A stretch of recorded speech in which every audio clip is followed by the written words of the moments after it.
I'm gonna keep it real. I did not intend to play that song. So here we are.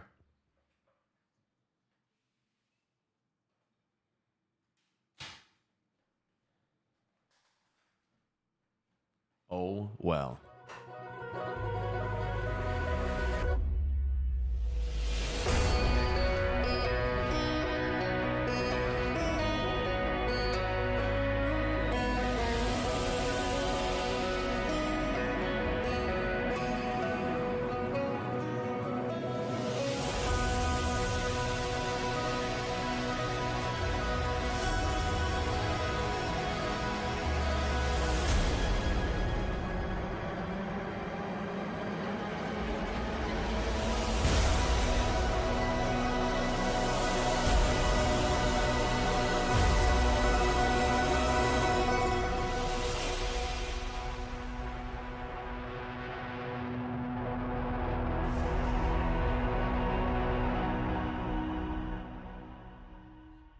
Welcome to the stream, everyone. I hope you're all having a wonderful day, morning, afternoon, evening, whatever time it is, wherever you are in the world. And thanks for being here on this Friday. If it sounds very echoey here in this room, it's because it is.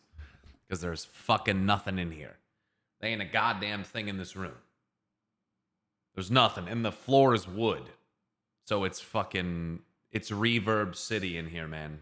It is Reverb City in this fucking thing. It's crazy. Wood. All the wood. A little bit, but sounds good. Yeah, as long as I keep the shit close to my face. It should be all right. The window to your right, nothing changed. No, I'm going to cover that window, though. I'm going to black that window out. Got a black wall behind me now, though. It's interesting. It's different. Man. What a trip, dude. What a fucking trip it was. I got all sorts of things to complain about. Yo, Weebong, thanks for subbing for 8 months. The biggest, the largest. Yo, the Luna Gamer, thanks for subbing for 57 months. Relaxing-ish time with the move. I appreciate it. There's nothing relaxing about moving. How tired are you? I mean, we've had 2 nights to recuperate. The first night that we got here, though, there was no power, so there was no AC, and it was very hot. It was not good. It was not good.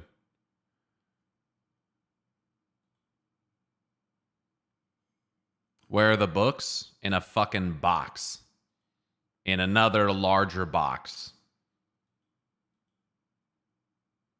Probably on a truck somewhere. Yeah, the dogs are doing great. They love the new yard, and Olive's having a hard time because it fucking storms here like a motherfucker. It's crazy. It's crazy. Dude, it sounds so echoey in here to me. It's so fucked. It's so disorienting.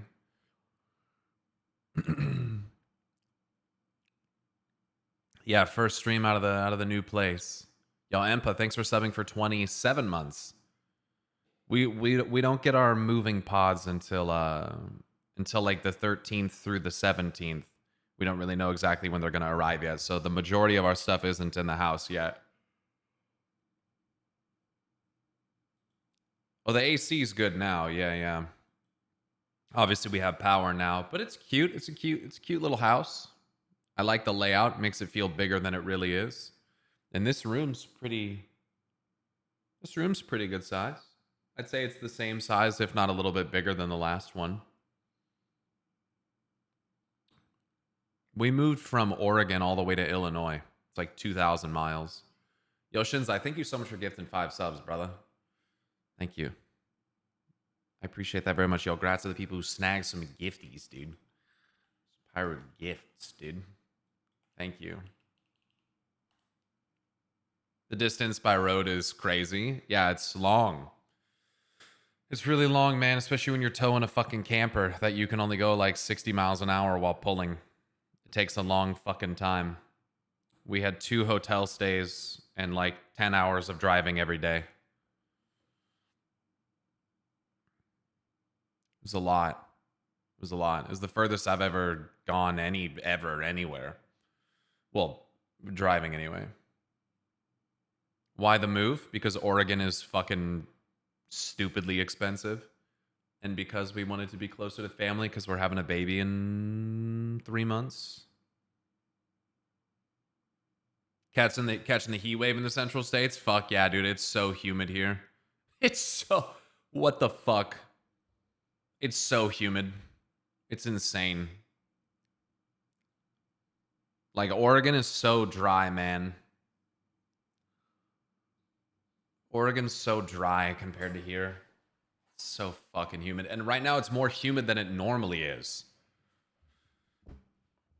I bet you're happy that you're going to fly to BlizzCon then? Yeah. I got to fly out of Chicago. Which O'Hare sucks ass, but whatever. At least it won't cost me $650 to fly. Wait until the snow? I mean, it snows in Oregon too, but probably not like it does here. I don't really give a fuck about the snow because I work at home, you know? Doesn't really bother me. I prefer colder. I sit in a room with a computer that pushes out 140-degree air all the time, you know? Tag, thanks for gifting 5 subs, dude. Oh, fucking more gifties, dude. Thanks. Yeah, man, it was rough. We tried not to stop so much, but I had to, you know, you got to take restroom breaks. You got to let the dogs out of the vehicle. People got to stretch. We had a bunch of issues, dude. We had a bunch of issues. First off, we only got like at max 180 miles out of a single tank.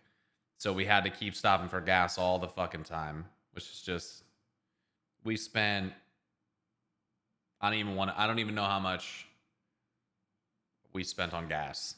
Like, I don't even want to know. A lot. We had issues along the way. We had stuff in our camper that we had loaded in there that had fallen over or spilled. Somehow cleaning supplies that were in bottles the lids had come off and it was just all over the floor. Like, at least the floor's clean. But, like I had this cologne bottle that broke in our toiletries bag and got all over everything. So my fucking toothbrush and my fucking flosser, which were in little carrying cases, still smell and taste like fucking cologne, which is just it's so awesome. But I'm guaranteed to have good breath, I guess. So there's that.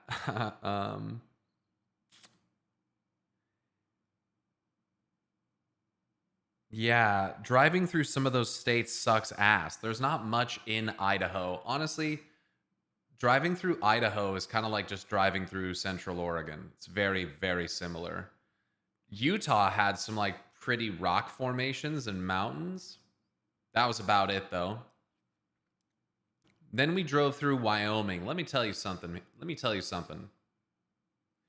Delete Wyoming. Okay? Delete Wyoming. Just delete it. Just go into the hard drive and just delete it.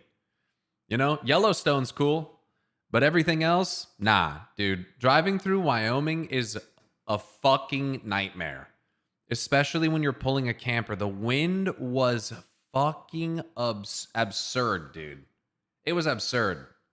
It was disgusting. It was like I was getting thrown around like a rag doll. What the fuck? There's nothing there. There's literally nothing fucking there. You just like drive through and you're like, wow, look at all this nothing. It's fucking awful. Awful, awful place. We drove through Nebraska. At least that place is pretty much entirely flat. There ain't shit there though. We went through Omaha. That was crazy. That was a pretty big city. There's lots of people there. But other than that, Nebraska fucking sucked too. But the worst of all, dude, besides maybe Wyoming.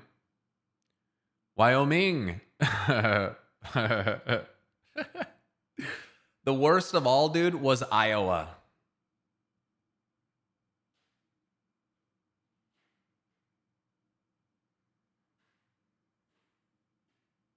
Iowa was the fucking worst, man. I swear to God, for about 150 miles, all I did was do this, which when you're pulling a trailer fucking sucks dicks. Sucks dicks, dude. It was like riding a fucking roller coaster that only ever did one fucking thing. Terrible. Just fucking terrible. We also had an issue. No, it didn't give me seasickness. I didn't give a fuck about that. It was just, it's the gas mileage. You go down a hill to turn and go right up a fucking hill. And then you go down a hill to just go right up another fucking hill. And then it's just fucking awful. It's awful. And you just feel like you're driving the same fucking thing 100 times. You're like, I feel like I drove this road already. So what state you living in now? I'm getting there. All right. So we had another issue where we didn't leave the first day as early as we wanted to. So we ended up getting to our first hotel at like 10 o'clock at night. So we were just super tired. 11 o'clock. Then we had to get up fucking early. On the second day, we went to get into the refrigerator in the camper because we were storing a bunch of food in there because the solar power will keep the refrigerator going and keep it cold, which is really, really nice. And when we went in there, we realized that this thing that we'd hung on the bathroom door, which was kind of a silly place to put it, but that's what we did, had spilled a bunch of, it was like a, just really not a good, it was like these little propagation, like vase things that are mounted on this like frame, and they're like small, or they look like potion bottles you fucking drink. And there was water in them that had come out on the floor and made like a mess on the floor, which wasn't that big of a deal. It mostly like dried up. But then it had been swinging back and forth on the door. So the door to our bathroom in the camper has this like upside down rainbow shaped giant scuff mark on it, and the laminate on it started to peel off in the middle. So we just we did a bunch of fucking damage to that, which was awesome. Not a big deal though. We've talked about maybe even taking the door off the bathroom. But then our pop out on the side has been having issues. So it will not fully fucking retract evenly, and it will not go all the way out evenly. I don't know what the fuck is going on with it or why that's happening, because it wasn't an issue for us like the last time that we used it. So I really don't know what the fuck happened. I'm going to have to take that to go get that service, because for like an hour, our pop out was like sticking out this far, which you can't have that. It's bad for aerodynamics. It's like, I don't think it's even legal. Like, you can't have your pop out extended at all. It can ruin the whole mechanism of it. So we're in this fucking parking lot unloading stuff from the fucking camper, trying to figure out why this pop out won't pop the fuck in. And I ended up getting it in enough to where like only one side was sticking out like a couple inches, and we were able to drive that way. But like, that was a fucking nightmare. So we left an hour later on the second day as well. And then, because the drive was so long, because we were driving this stupid fucking, carrying this camper around, we finally arrived here at like 10:30 at night. And it was still like fucking 80 degrees and like 1,000,000,000% humidity. So I'm like, we're fucking dying. Like, we're like sweating, bringing stuff in. And I come in the house and I flip a light switch and there's no fucking power. Because the owner had set the power to be turned off that day instead of the following day, when I think he probably should have done it. Instead, he had it done on the day of our arrival. And he had told me back on June 4th, before we even started like really packing anything, that I needed to call the power company and get it transferred to my name. But because it was a month out, and because I was just like busy with other stuff, I just didn't do it. So when we got here, there was no power. There was no lights. There was no AC. And it was very, very hot. So that fucking sucked as well. and then the house wasn't very clean. Like, he said that he had like swept and mopped and stuff, but if he did, he didn't do a very good job. Because there was like tufts of like cat hair on the floor, and there was obviously like crumbs on the floor, and none of the appliances had been cleaned behind. Like none of the cupboards had been vacuumed or wiped out. The fucking the bathroom, the tub was dirty. Like if he cleaned, he did a very poor job. So we had to clean as we were putting things in, because we're not just gonna put, like, the fridge wasn't clean. There was like pooled like old sweet and sour sauce on the bottom of the fridge. Like, it's just he did not clean nearly enough. And I told him that it was not clean, and he got very defensive about that. So there's been some strange correspondent like red flags recently, just in the last couple days with this guy, that not feeling great about, which is unfortunate. You know, this is one of the benefits of renting from like a property management company, where like there are certain protections, there are certain like obligations. You know, normally when someone moves out of a house, they'll pay a professional cleaner, carpet cleaner, so on and so forth, to come and clean the house. This guy obviously didn't do that, so he did it all himself. Like, it's literally like a standard. Yes. And he said some shit to me like, oh, maybe the standards in Oregon are different. I'm like, no, I really don't think they are. Like, I think it's pretty standard that when you move out of a place, you clean it. And not like kind of clean it, like you really clean it. Like, you clean it well. You leave it in a state where, like, if you were moving in, you'd be like, oh, this is good. You know? So it's kind of it's been like, there's definitely been some weird like rocky stuff going on with that. And then so the thing is, we have our own washer and dryer, right? But we couldn't haul those here with us, so we have those shipping in pods. And the thing is, he was gonna have the washer and dryer that are in here removed, and then I was like, well, hey, actually, it would be great if you didn't do that, because we aren't going to have our washer and dryer immediately. So when they arrive, what I was thinking is maybe we could just schedule it to where the old ones get taken out and the new ones get put in on the same day by the same people, and just, like, you know, handle both of the tasks at the same time. He's like, okay, cool. So we got here, and we wash our stuff, and I like open the dryer, and it just looks kind of like beat up, like a little old, like maybe it had been used a lot, and there was some like scuff marks on the inside. I didn't realize that there was some kind of like residue all over it. So we washed our clothes and then put them in the dryer, and a third of my clothes came out with what appears to be some kind of oil or grease stains all over them.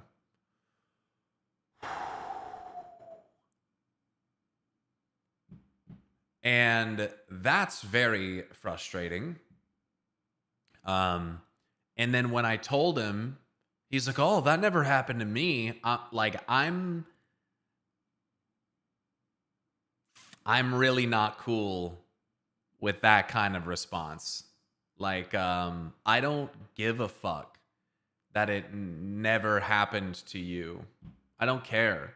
It happened to me, and you left these here, and they're not in proper working condition. Like, they are I hope that this washes out, like, because if it doesn't, I don't know. I don't even know what I'm gonna do.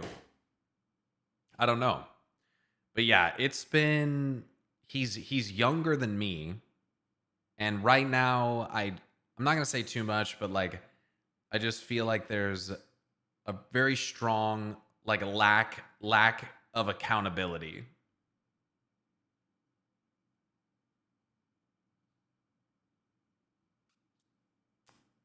He's like, I only ever did like 4 loads in there because I was mostly spending time with my girlfriend at her house or whatever, so I never had that happen. And I was like, well, what kind of like dryer settings were you using? And he's like, I just did 30-minute dry. And I'm like, well, there's 2 of us. We do like full loads of laundry, so 30 minutes isn't going to dry your clothes. that's not gonna be enough. So I put it on like the very, it shouldn't matter. It shouldn't be like, oh, just avoid this setting because there's some kind of fucking oily residue inside of it that will ruin your fucking clothing. Like no, dude. Like like it's your responsibility as a landlord to make sure that everything is in proper working order and that it's fucking clean. Especially because he was the last person that lived in here. He's the last tenant. It was him, not someone else. He's like, oh, that's the washer and dryer from the previous owner. I'm like, so you bought this place, lived here and used it, and you're trying to tell me that this never happened to you? Like, even if it didn't, it doesn't matter. The fact is, again, that it's happened to us, and we're your tenants. So, like, something needs to be done to make it right. Like, period. So it's just, yeah, it's not a good look right now. It's not a good look. Yeah, and I mean, I think understandably, I came at it a little bit aggressive and frustrated, and yeah, I got the responses were just like big red flags, dude. Like big red flags, man. How does oil even get in there? I agree. They probably washed some auto shop rags or something in there. They washed something that they should not have washed in a home washer and dryer in there. Should not have gone in there. So I don't know what it is. The only thing he's supposed to say is sorry and that he will pay if the clothes are ruined. He offered to come and clean it. But I'm going to tell you, it's first of all, it's like, well, you should have already done that. First of all, that should have already been done. And second of all, like, what if you can't clean it? Like, we don't have our washer and dryer for 2 weeks. So we just have to we can, but we just have to air dry our clothes for 2 weeks. And that's what we did last night when I realized that it fucked up like my 2 favorite pairs of shorts and a sweatshirt and, you know. If that's so, use 99% alcohol instead of a washing medium, and it should clean it. I really fucking hope so. I hope you won't find more shit like that around the house. That sounds awful. Well, there's technically more. There's a glass door on the side of the house where the hinges are like breaking. Like one of the hinges is actually already broken. And I had to drive some additional screws into it to make sure it was secured to the door frame properly. So that's one thing that I had to do. It's not that big of a deal, but it's a bit of a safety hazard. Like it's a heavy glass door. So if it falls, like it's on a 3-step little like step down deck thing. So if it falls, it's like we're gonna have a child here soon. We have dogs that they will be going in and out of that door all the time. And that's our primary entry and exit to the house. Like, that needs to be fixed.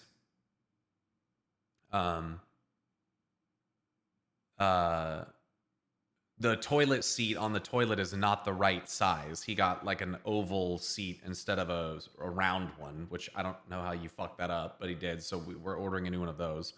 There's curtain rod hangers in all the rooms, but there's not curtain rods in all the rooms. So we're just buying all new curtain rods and shades. Because right now we don't have anything covering our windows in any of the rooms. Which is okay. That's not a big deal. Curtains can get pretty gross over time.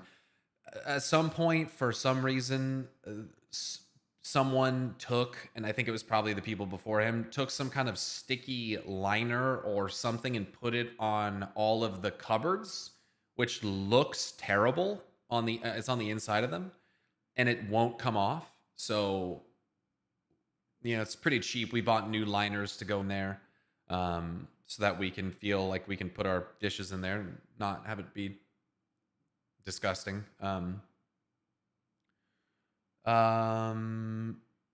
of the locks on one of the doors is inverted. So like normally when you lock a deadbolt, it turns toward the door and then it you know, it's like horizontal towards the door. This one is vertical for some reason. So it's normally horizontal. When you lock the deadbolt, it goes vertical.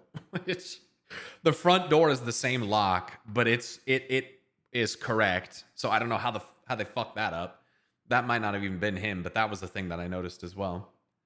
Could just be bulbs, but the bulb off the back porch and the bulb on the side of the garage don't work. There's also a motion sensor light on the back of the garage that points into the backyard. That doesn't work.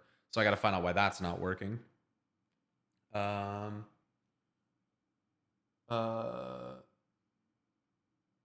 let's see. Is there anything else? Like, I don't think that it's like all the appliances are in decent condition. The refrigerator's missing a couple of the shelves that go in the door, and the butter little the butter shelf thing that closes over it, you know. That's not a thing.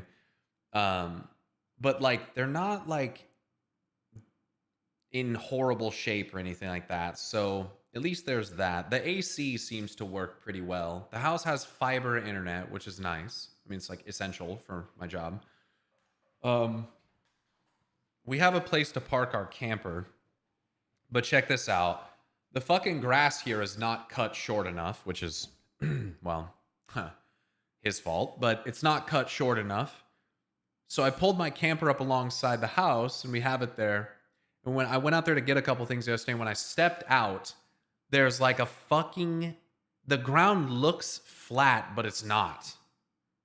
So like you step into a hole and I rolled my fucking ankle like really hard. And I depending on how bad you hurt yourself, like sometimes the best thing you can do is to stretch it and start moving around and like don't, like if you sit, it can get like inflamed really quickly. Like sometimes the best thing to do is actually just keep moving. So I kind of walked it off and I'm like a little bit sore. And I told Ariel that I did that. And there was something in the camper that I was going out there to look for, but I couldn't find. So she went out there to find it. And I was like, just fucking be careful. Because again, I rolled my ankle when I came out. Well, she went in the camper and she found the thing. And when she came out, she stepped down off those stairs exactly the same way I did and rolled her fucking ankle. The exact same way that I did. So that was fucking shitty. So that happened to both of us yesterday. And we're both kind of recovering from that today. He won't be out to try to clean this dryer until sometime next week. And we don't have our pods delivered until the 13th. So like we don't have like our couch. And I mean, you know, we brought some of the most essential stuff that we needed, like my desk so that I could work. It's stuff like that. But man, it's been, and then last night, because it's so humid, there's been like a bunch of heat lightning, which I've never seen before. It's fucking crazy. And last night, there was like a lightning and thunderstorm, and Olive does not handle that stuff very well. So Olive was just like, it was really tough, man. It was really tough. She's like going around the house, just like fucking freaking out.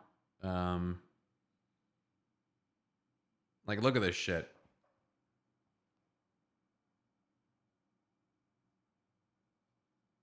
There's you guys. But look at that shit. Just like constant.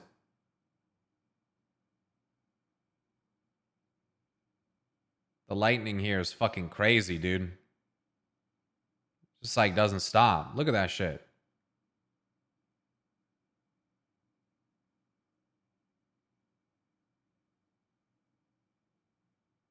You know, Almond Thul's big fucking mad.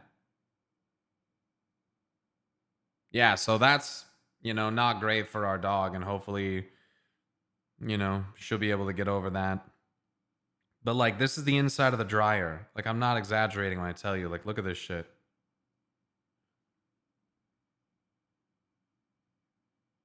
What the fuck is that?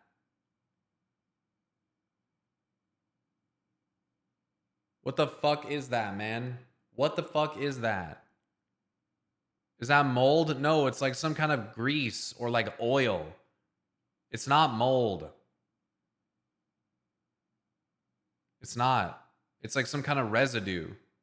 Take pictures of everything? Oh, trust me, bro. I have been. I fucking have been. I mean, like, gets on my clothes. Look at that. What the fuck is that? Like they were working on a car or something and just tossed it in there. Oily rags. Yeah, that's what I think. Like lithium grease.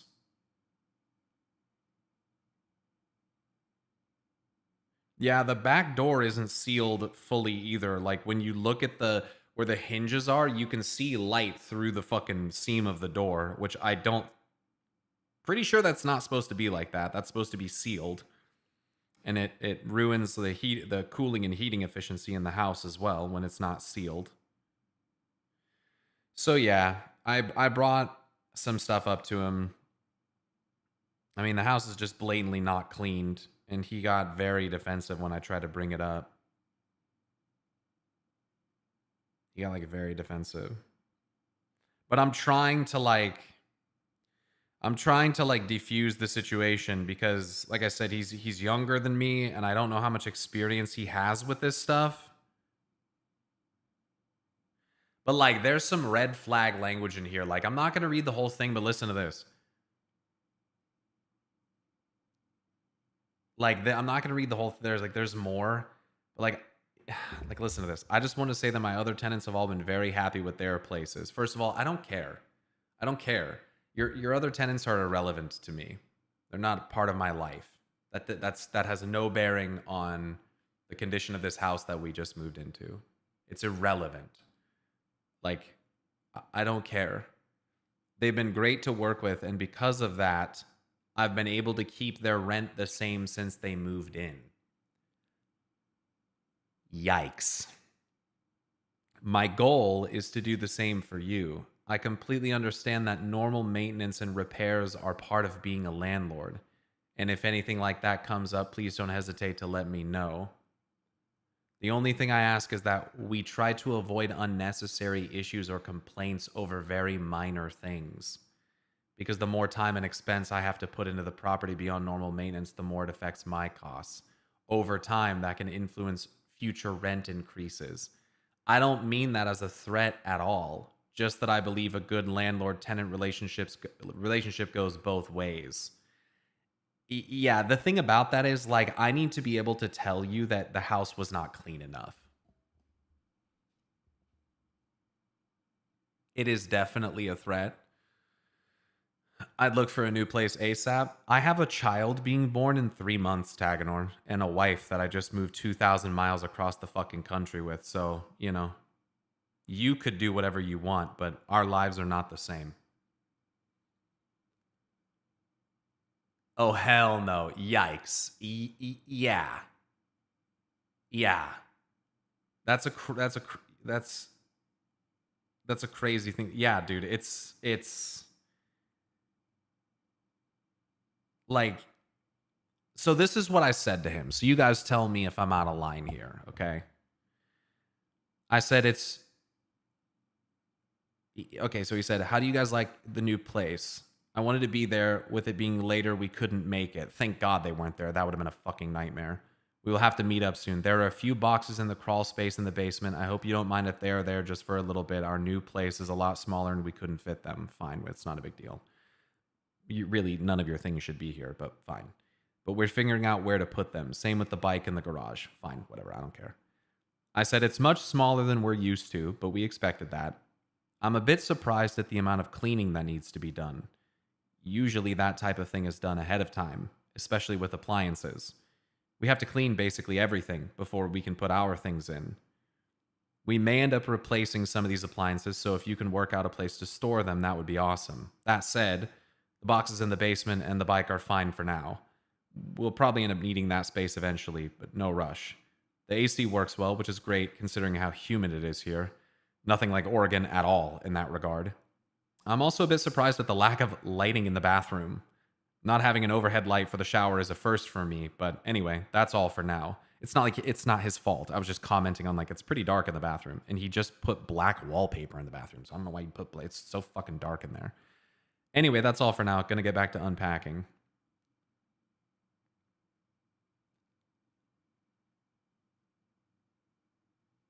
So this is the response I got for saying that. Does that anything there sound out of line? Black wallpaper in a bathroom would be to hide water damage. Y'all, not necessarily. Like, how can you know that? It's like, it's black and it's got a bunch of plants and stuff on it. Like, it looks nice. It could be water damage. So this is what he said. He said, well, I mopped, painted, swept, cleaned the toilet, shower, and countertops as well. Okay, well, he didn't mop because Ariel did a cursory amount of mopping and the cleaning, it was significantly cleaner. Yeah, instantly defensive. Painted. I didn't add, first of all, I'm pretty sure that I'm pretty sure that you have to paint.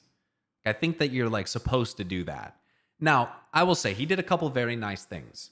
He got us these like clothing hangers for Nayrel that are like, you know, newborn, like 1 month, 3 months or whatever. Like they're cute. It was a very nice thing that he did. I thought that was very nice. He offered to paint Nayrel's room, and he showed me the color swatches at the store and let me pick out the color. I thought that was very nice. These are extraneous things. These are things that you do as a very nice gesture after all of the basic things are done.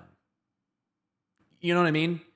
Like it's like that's the extra mile, but the standard has to be done, right? So my opinion is that like I would rather have had you not do those things and just make sure the house was actually clean when we got there. That's more important to me as your tenant. Like that's more important to me, the person who is now paying your mortgage, right? It's like it's great that you did those things, but it doesn't matter if you're not going to do the other stuff. We were expecting a very clean house that we were moving into. Then he says this shit, dude. I don't understand. He says, I figured you guys would want to do your own cleaning beyond that.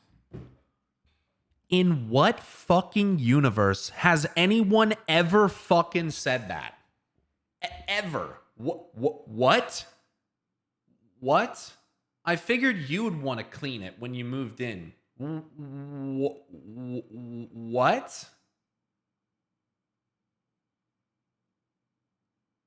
When I read that, I was like, what the fuck what are you saying? Like, that's the exact opposite. What? Then he said, my last tenants, and typically the new tenants will come in and give it its own wipe down. Yeah, but he was the last tenant.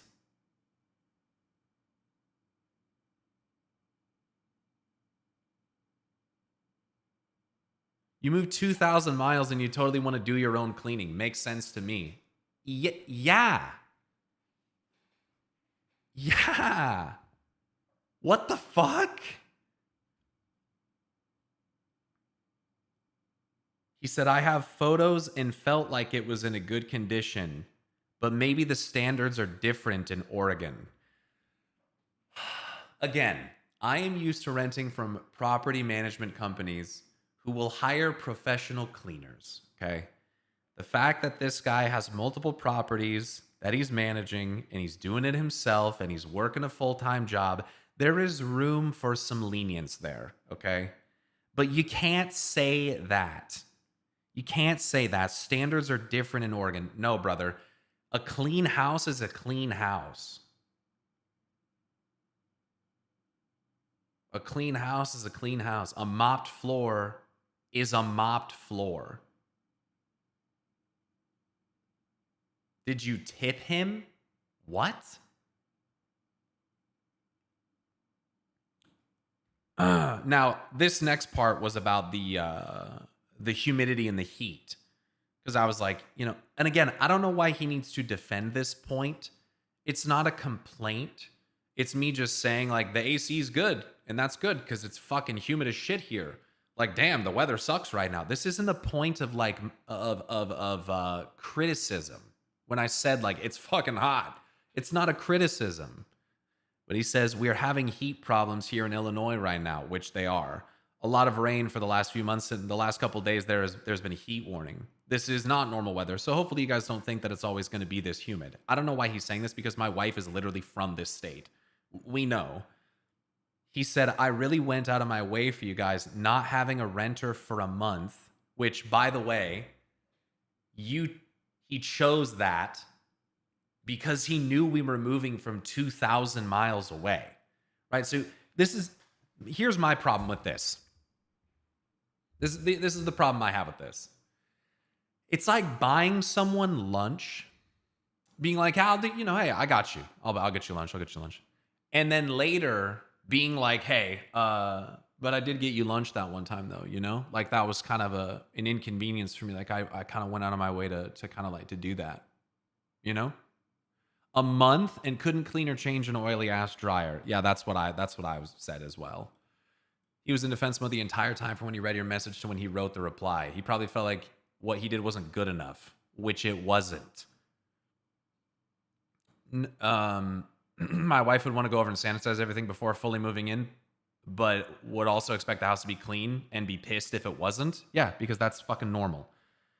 He said, without having a renter for a month, well, you're paying the fucking mortgage either way. Paid the power, which, yeah, that's what you do when you're still technically there. Water, trash, and did the yard work for a month. Yes. These are your responsibilities. Like, you were in and out of the house, were you not? Like, you were cleaning. There's still there was literally, they picked up garbage out of the garbage can and there's recycling out there the day that we pulled in. It's your fucking house. Like, it's your garbage. You were the tenant. It's not like it was clean and there was nothing here and you kept those utilities up and paid them out of the goodness of your heart.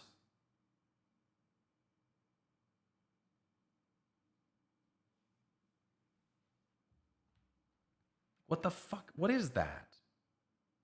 He said completely redid the bathroom. Yeah, I guess he must have missed the fucking toilet seat. I think they added wallpaper. I don't even know what redoing the bathroom means. I think they painted and added wallpaper. He said it's a nice place. I'm hoping that maybe you guys don't appreciate the place just yet until you make it your own. Again, it's not the house. It's that it's not clean. It's that it's not kept up. And it's the immediate dodging of accountability that makes me not comfortable. Not comfortable. He said, let me know if there's anything I can do. Felt like I've been overwhelmingly helping you guys out. But if you don't feel that way, then I'm sincerely sorry. Like, I don't know why you would say that kind of shit. He feels like he's the victim. With like the guilt trip, the gaslight, like I cleaned and mopped and I thought I did a good job. It's like, well, no, I thought you'd want to do your own cleaning beyond that. What the fuck are you talking about? What are you talking about? He said, also, I hope the mower and weed whacker are good for you guys. Those were my personal ones and I left them behind for convenience for you guys. Again, you obviously don't need them. You obviously don't need them. Otherwise, you wouldn't have left them. He also didn't ask if we needed them. He wasn't like, hey, do you need this? Like, I can leave it if you want it. Like, no. Like, what the actual fuck? So I show that to Ariel and I show that to my mother-in-law. And my mother-in-law was like, I think that you should take a break. You should just like breathe, come back to this later. So I messaged him. I said, I think we might be kind of getting off on the wrong foot here. I bet it would be a better conversation if we spoke on the phone or met in person. I'm not intending to create tension or frustration at all. So, and then it kind of reset after that. He said, I 100% agree. When are you available today? I wasn't really available yesterday. Then we fucking rolled our ankles after that, which was just the most insane thing that we both did. He ended up working late. He wasn't able to come by. He said, do you have any questions or concerns so far? And I thought to myself, well, beyond what I tried to tell you already, I don't think I think there's some kind of oil or greasy residue inside this dryer that got all over our clothes. And I'm really hoping that it will come off. And I showed him the pictures. And then it just continues, dude. He said, I'm really sorry about that. I thought you guys were bringing your own washer and dryer.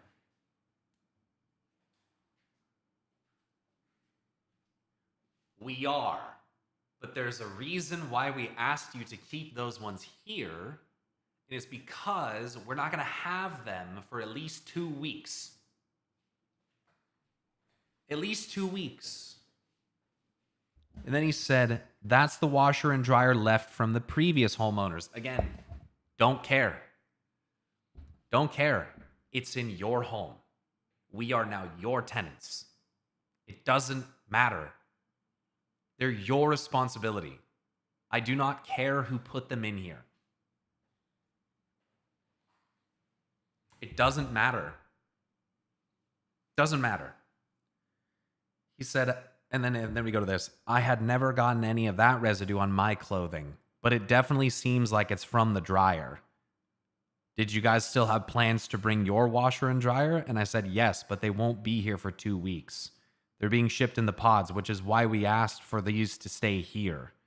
It is most definitely from the dryer, unfortunately. I fucking hate I'd never gotten that on my clothes. Oh my God, that makes me so angry. Because it's like, well, it didn't happen to me. Like, it makes it seem like I'm at fault. Like I did something wrong. I must have operated it incorrectly or something. He said, I've never had that black stuff get on any of my clothes, so I'm just wondering how it happened. It doesn't fucking matter how it happened. It doesn't matter. It doesn't matter. It happened. I literally set it to very dry, push start, and walked away. It doesn't matter. The fact is that it did happen. It doesn't matter. He said, I am really sorry that it did happen, though. If you'd like, I could come out whenever we can schedule the time together and I could try to clean the dryer. And I thought to myself, yeah, you should have already done that. I said, you're lucky. It's all right. I'll rewash them and hope for the best. We can air dry stuff for now. Do you happen to remember what dryer settings you would use? And that's when he said I'd use the 30-minute setting. I rarely was doing laundry there because I was either in a different town with my girlfriend or somewhere else with her. I'm just avoiding saying the names. She's got a washer dryer there, so I did maybe 4 loads ever at home. So again, admitting that he was the one living here, which I already knew. But he's basically saying, oh, I only did 4 loads ever. Well, I did 1 fucking load, and it got on my clothing. So I guarantee you that it probably got on yours as well, and you just didn't notice it. But the whole like, oh, it never happened to me. I wonder how it happened. Like, there is a grease buildup, and when it got hot enough, it got on the clothing. It's very simple. I said, I see. I just turned it to the more dry setting or whatever, and it happened. Larger loads between the two of us compared to you, so 30 minutes definitely wouldn't do it. In terms of getting our clothes dry, but he probably didn't understand what I meant by that.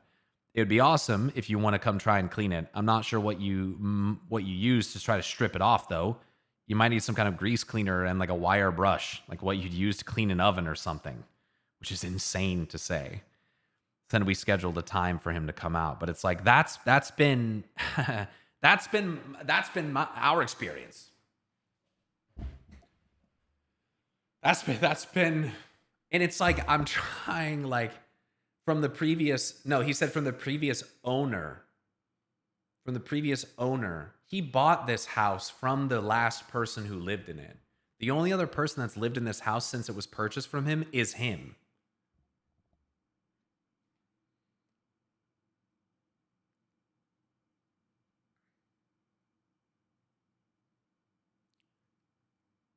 So, I mean, you guys know me. I shoot pretty straight. I tell it like it is. If I feel like someone is dodging their responsibility as like a landlord, I am inclined to tell them that I feel that that's the case. I don't bullshit, you know? But I feel in this weird position now because we just moved so fucking far. Because my wife is 6 months pregnant.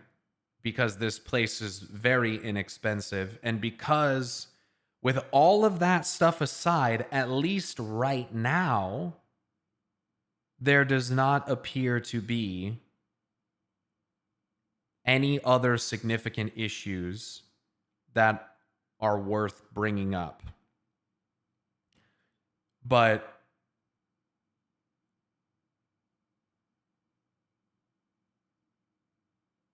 like,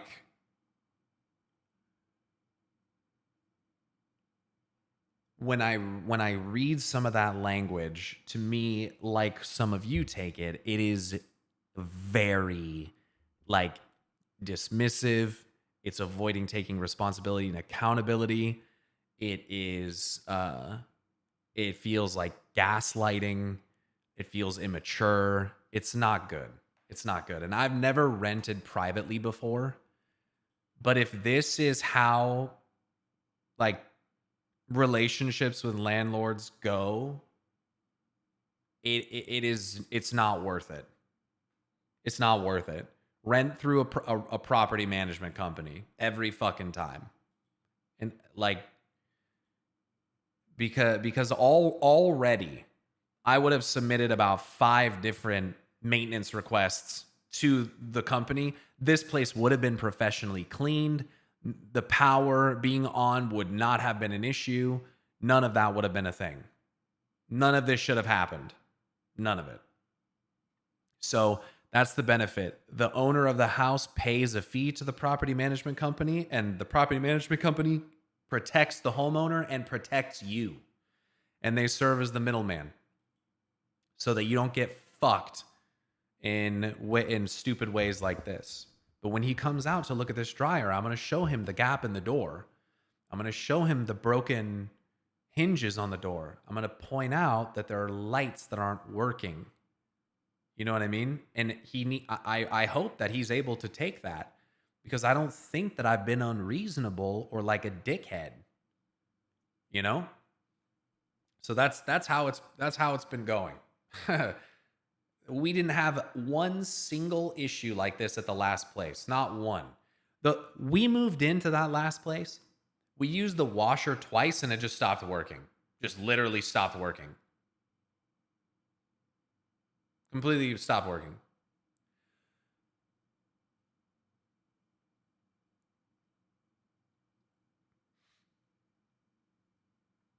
The next week, not only did they have the broken one out, but the fucking maintenance manager of the property management company himself showed up to help move our washer and dryer upstairs into the laundry room for us, and we didn't have to pay anything.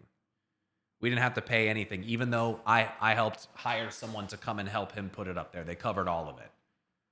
When we moved out just now, I hired a moving company to move our washer and dryer down. I thought that that was reasonable to ask them to cover that because we had to put those upstairs because the provided ones didn't work. Now, frankly, we wanted to use ours anyways, but I asked them and they were like, sure, send us the bill when it's done and we'll cover it. And I messaged them and said, look, my wife is 6 months pregnant. We have a sectional couch upstairs and a couple TVs. They are going to charge us 2 hours minimum for their services no matter what. As long as it doesn't go over the 2 hours and therefore does not add to the cost, is it okay if I have them move our sectional couch and our TVs and wrap those up as well? And she's like, yeah. And I was like, and you'll cover that too? And she's like, yeah. So sure enough, I got the final bill. It was almost $300. And I sent it to her, and they within like a day, credited the full amount to our account on there. So out of the any remaining costs that'll be put on there, and if it's not used, for deposit reasons or whatever, then we'll get that money back in addition to our deposit. That's how it fucking should be. That's how it should be. Some landlords are like that. I've personally only had positive experiences, thankfully, but my parents' landlord's not great, I've heard. It's one of those things where it's like, maybe he just, like, I can understand the interpersonal, like, struggle of not really knowing the person that you're renting to. But I feel like if you're going to be a homeowner that rents to people, there needs to be a degree of professionalism that exists as a veil between you and that person, no matter what. Like, no matter what. It doesn't, like, unless they have done something wrong that is like breaking the rules, like lease agreement or the law, you don't have to like the person who's renting from you. You don't have to like me. You probably wouldn't like me. I probably wouldn't like him. Like, we don't have to. But this is like a contractual, effectively a business agreement where like we will pay you money and you need to do certain things when we live here. And one of the important things that I think should exist is transparency between the tenant and the homeowner.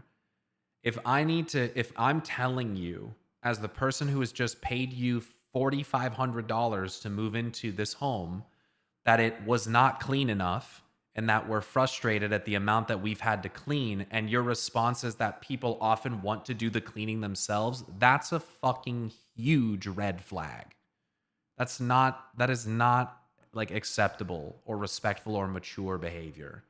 So I hear what you're saying, Tag, where you're like, oh, you need to start looking for a place. Unfortunately, right now that's not really an option. But if I'm not able to show him these other things that are issues and have those addressed seriously and not in a way that makes me feel like he's going to try to raise the rent on me, because again, what kind of comment is that, dude? Just wait until I ask him when the last time he had the HVAC system inspected was. I can't wait to see his response to that. I can't fucking wait. I can't wait because it doesn't look great. It doesn't look great.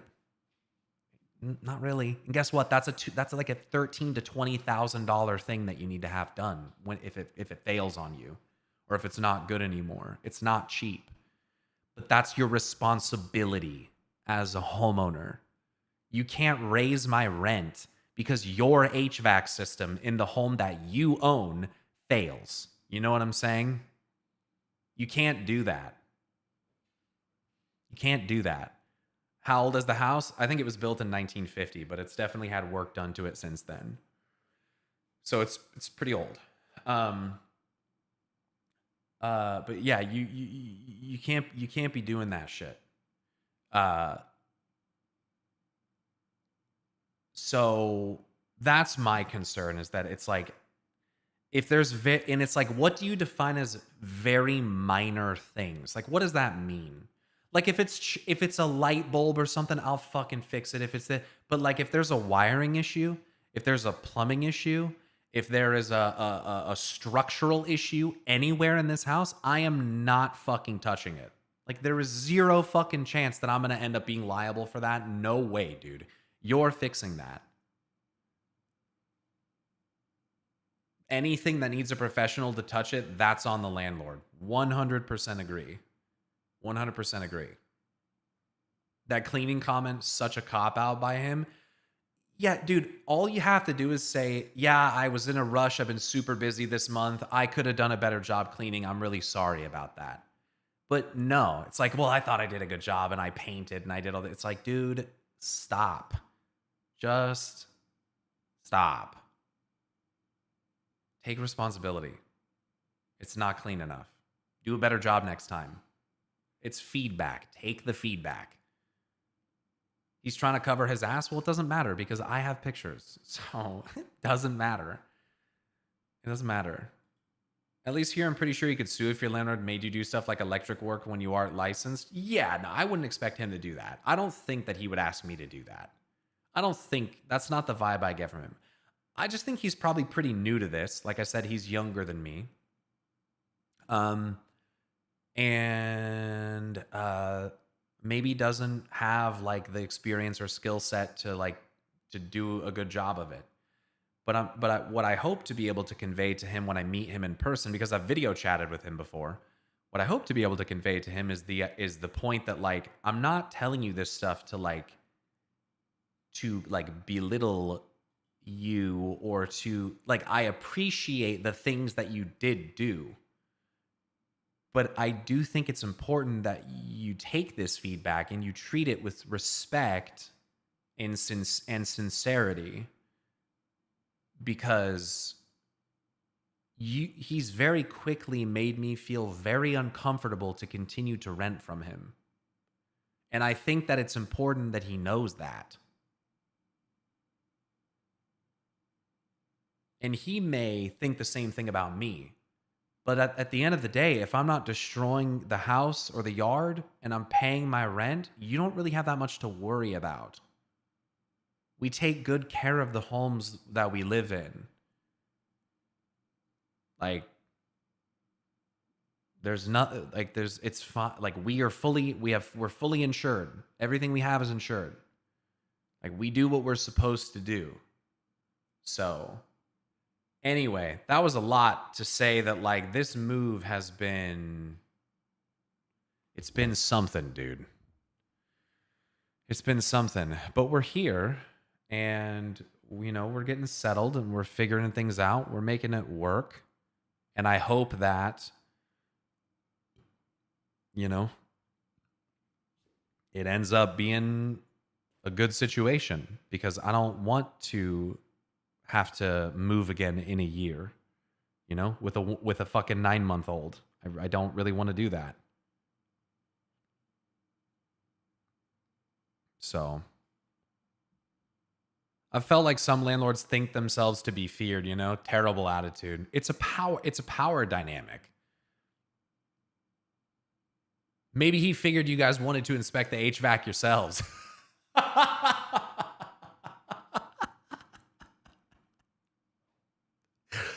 Oh, fuck.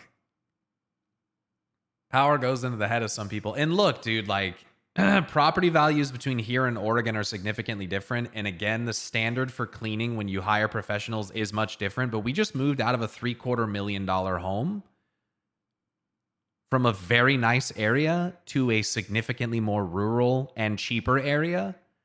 So like, yeah, it is different.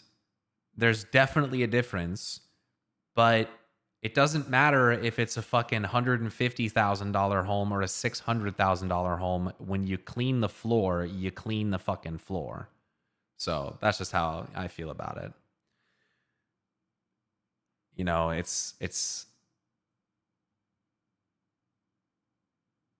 my thing is like, it's just like, do it with the respect that you would want given to you. You know what I mean? Like if you were going to move into a place, would you want to come in and find like tufts of hair and crumbs all over the goddamn floor? Like, no. Might you just accept that? Maybe, but should you? No. No. You're paying money for this shit. It's like buying a fucking car from a car lot, and then you get in and it's not clean. They didn't clean the car. Like, what the fuck? Like, no, bro. Like, clean that shit. It's like buying, like, let's say you buy some clothes from some secondhand and they give them to you and they're fucking dirty. The fuck? Clean that shit, homie. What the fuck is that? Where did you move? We moved to Illinois. We moved from Oregon all the way over to Illinois. Power goes into the head of some people, not for the first 2 days after they arrived. You're fucking funny. Echo, echo, echo. Yeah. There's nothing in this fucking room. And it's got a hardwood floor, so sound isn't great in here. I'm going to probably have to hang some like sound panels in here, because it's real fucking, there's a lot of reverb. I thought there was a lot of reverb in my last room, There's a lot of fucking reverb in here. I'm also sitting right in the middle of the room, so the echo that you're getting is almost equal from all sides, which is not helping. If I sat closer to a wall, it would sound a little bit better. It would be more coming from here, but right now it's kind of coming from everywhere. It's very empty. My desk is the only thing in this room. It's the only thing. So anyway, thanks for listening to my rant. I appreciate it. And again, we're still happy to be here. We're happy to be saving as much money as we're going to. We're happy to be closer to family. I'm definitely really nervous and anxious about just kind of being in a new place. I've never lived outside of Oregon, so for me, it's completely different. The people here are different. Their demeanors are different. The road patterns are different. There's no mountains in the distance, which is, depressing. But gas is $3.80 here instead of $4.30 where I used to live.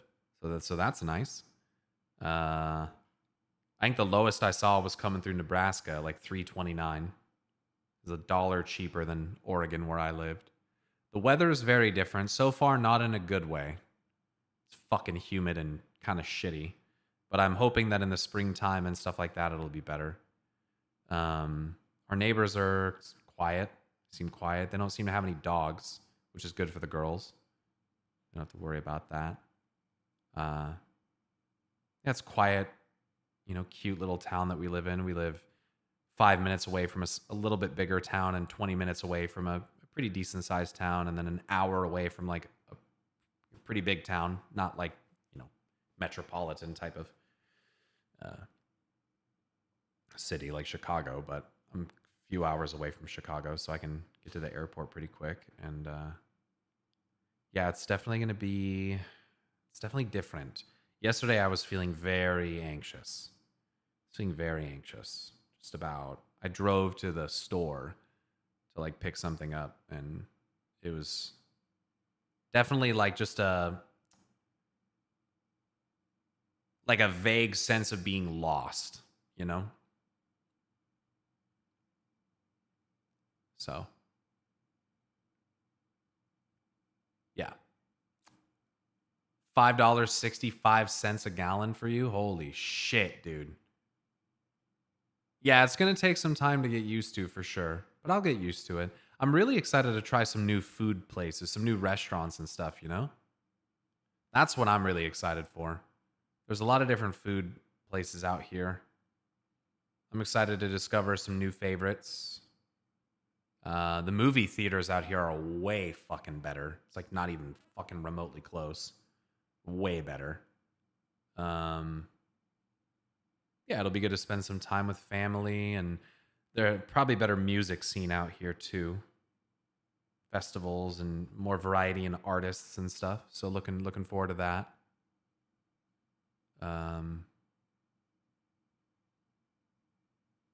Yeah, and just trying something different, So, by the way, Black Alchemist, thanks for the 59-month resub, dude. Stoned, I don't think I said it, but thanks for subbing for a year as well. Nino, thanks for subbing for 18 months. That was a year. That was an hour ago. Sorry it took me so fucking long. Yo, Lucas, thanks for the follow. You'll have more fun in Illinois, that's for sure. Maybe. I'm not really sure that that's necessarily true. We'd like to go out to food trucks and tap houses and float the river and go to music festivals and concerts where we were before. I mean, we had a pretty good amount of fun. So, shout out to Ariel for doing a move like that while 6 months pregnant. Yeah, she a bad one, dude. She a good one and a bad one, you know what I mean? If you have a Monocle's Pizza or Taco John's near you, I highly suggest them. I saw some advertisements for Taco John's. I'm going to have to check that out. And I've never been to Monocle's, but I know that my father-in-law really likes Monocle's.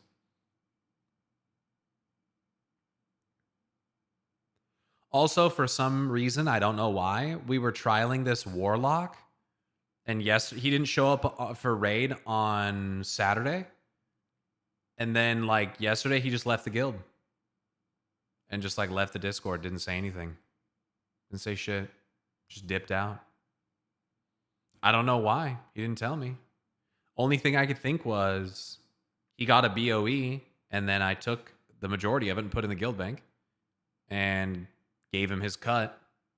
And then that was the last I heard from him. Some people are fucking little bitches about BOEs. It could be that.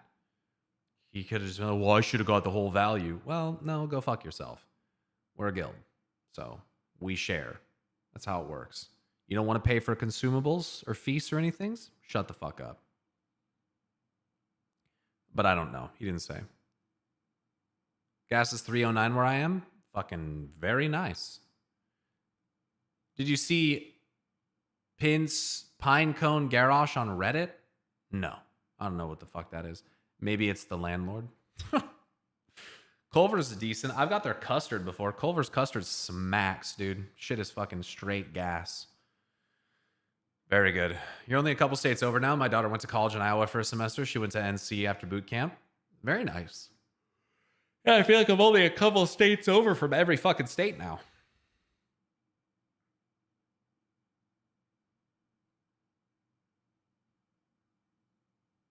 I really like Culver's when I got to try it on a business trip. We drove by an In-N-Out. And Ariel was like, I'd never had In-N-Out. And I was like, we should get you In-N-Out. I was like, just don't get the fries, though, because the fries are a fucking atrocity. They're an absolute abomination to all that is good and holy in this world. But we didn't get one. We didn't get it. They have Shake Shack here. Shake Shack's pretty good. We went through Nebraska. Shake Shack's pretty good.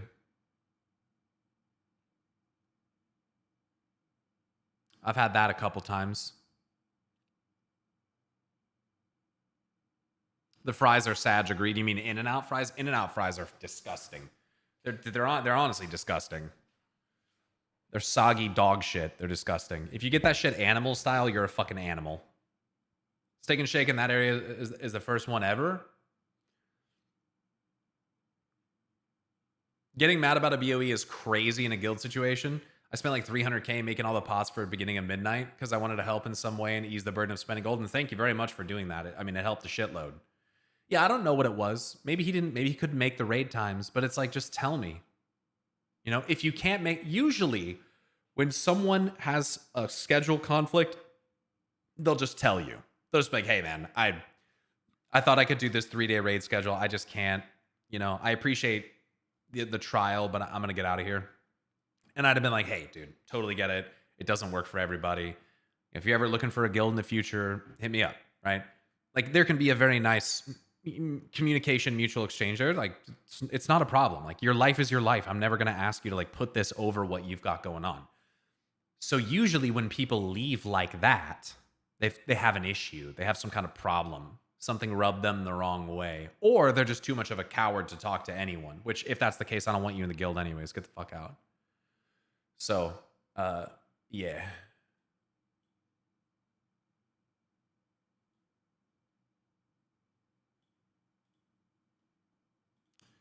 But I seem to have recruited a shaman. Oh my God. Oh my God. I have recruited us a shaman, which is great news because it means that Sasu can play Resto Druid again, which is very good.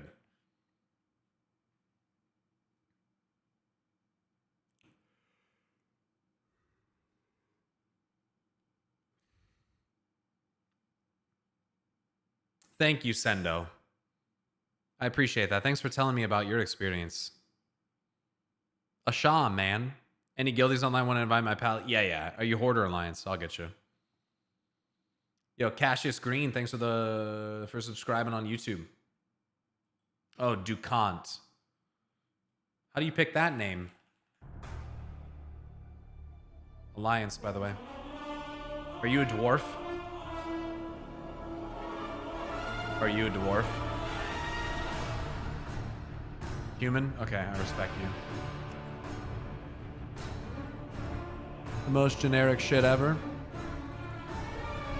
I thought you were gonna go meta. I mean, you could say that human paladin is generic, but they're also just like some of the first paladins on Azeroth. I mean, they are the first paladins. Well, Crochet technically predates the Silver Hand, so they're not the first paladins ever, but they're the first paladins on Azeroth. Well, that's technically not true either, because Tyr was effectively a paladin as well. And I'm pretty sure some of the Vrykul were basically paladins too. So humans weren't the first paladins.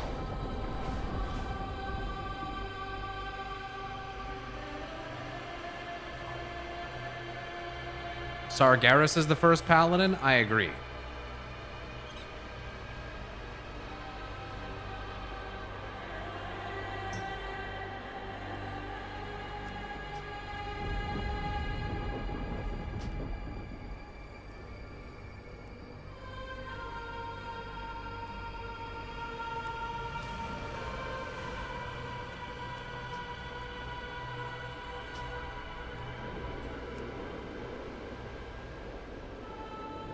Sargeras is LeBlanc's uncle, basically?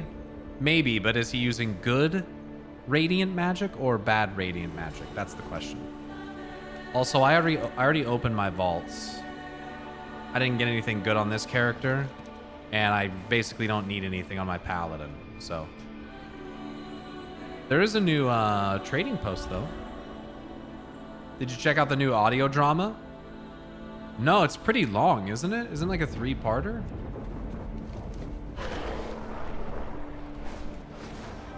It's like 1,000 Years of War. Anything you want. I don't think anything on here is particularly interesting in terms of lore. I feel like there's some hinting here at maybe Gilneas, seaside attire, and then maybe Banshee Queen stuff coming back. Wailing Banshee stuff. Maybe we see Sylvanas again here soon, but other than that, I didn't really see much. Hinterland Griffins. Maybe we get some Hinterland stuff. It's a filler month, yeah. There's some cool stuff, though.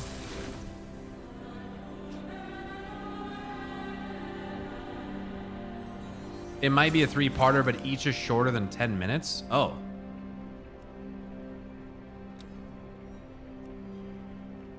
I thought it'd be much longer. Bot Wrangler's Belt. Pretty good. These are nice. I like these aprons. And the mount's eye. Yeah. I'll get all this stuff. Oh. Oh, they almost got me, dude. I almost accidentally bought that rocket just now. I want so bad an Amani playable. Guys, I really hate to be like the negative Nancy, but that's not going to happen. They already gave green skin options for trolls. There's not going to be Amani. It's not going to happen. If they were going to do it, they would have done it. It's a good day for buying. There's also a really good hat. Where's that hat? Gunslinger's Cloudy Lid. Yeah, give me that. I don't care. I want it. I get it. Cloudy Spring Flowers. Gotta get that too. It's like 15 minutes only, huh? Spirits bless you.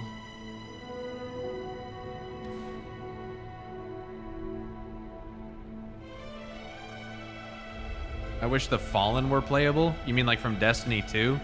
Same, dude.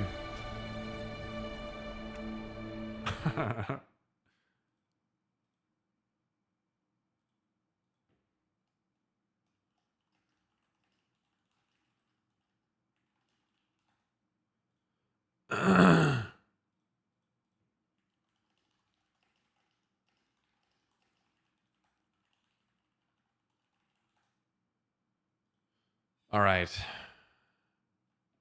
Y'all said there's a short story, huh?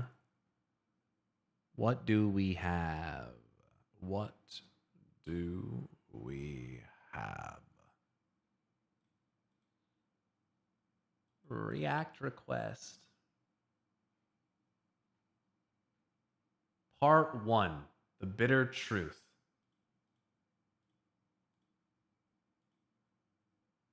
A short story by Robert Brooks. Pretty sure that 1,000 Years of War was written by Robert Brooks. Welcome. My name is Gideon Emery, and I voice Lorthamar in World of Warcraft Midnight. Fuck yeah, dude. My name's Keston John, and I voice Tarundo the Grizzled. Today we'll be reading The Bitter Truth. Black screen. Man, fuck you.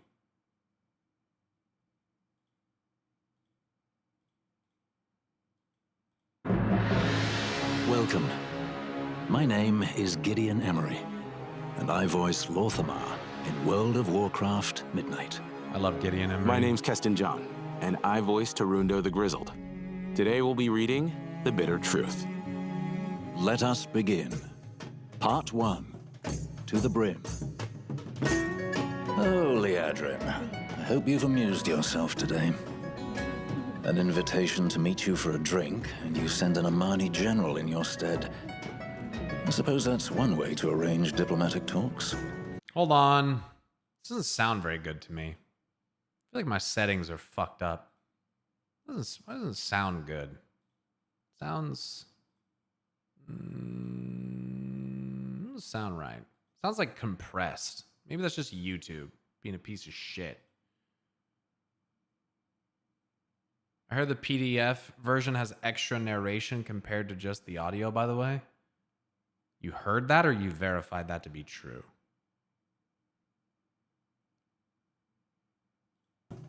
To the Brim. Oh, Liadrin, I hope you've amused yourself today. An invitation to meet you for a drink, and you send an Amani general in your stead. I suppose that's one way to arrange diplomatic talks. Oh yes, Guardian. Keep up the excellent work. Shorel Aran. Ah, no. The Regent Lord in the flesh. Ah, this can't be a coincidence. Have I been deceived again by one of your people? The both of us, outmaneuvered and ambushed. By a paladin, no less. How embarrassing for us both. Lady Liadrin promised you a drink after the summit, too. She promised diplomacy. What she brought was this gourd. But we had no cups to drink it, so she said she would find some. And here you are. 2 cups, not 3. So she won't be joining us.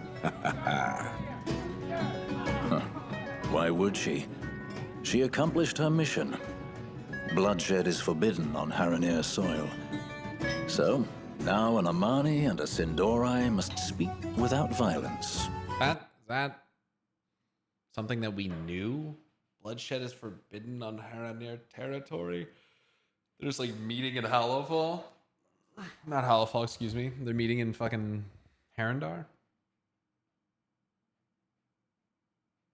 There are some descriptions left out from the audio versions. Like what?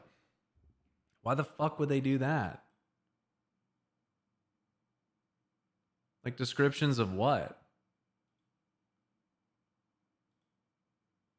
I think it's happening after the quest of 12.0.7.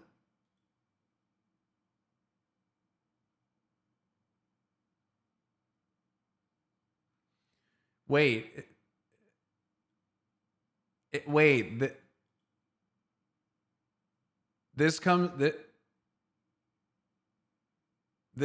after something that I haven't played yet?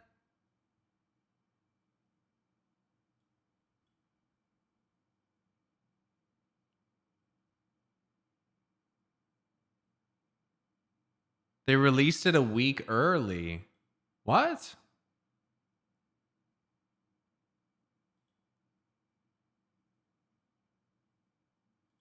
Really? Now an Amani and a...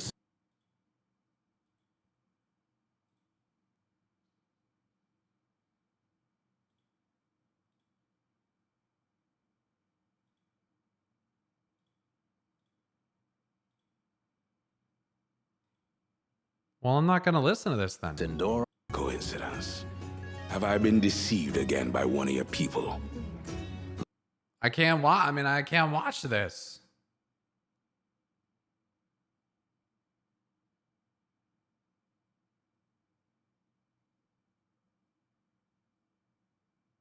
Why is this not released next week? You know, so we've done the quest line they're referring to? What? That's dumb as fuck. I can't watch it.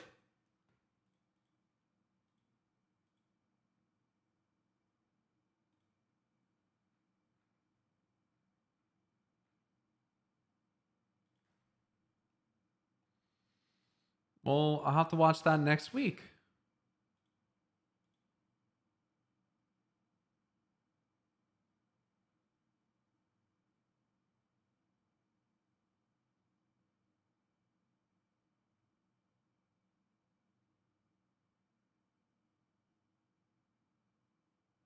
Edge Runners Season 2 trailer it is.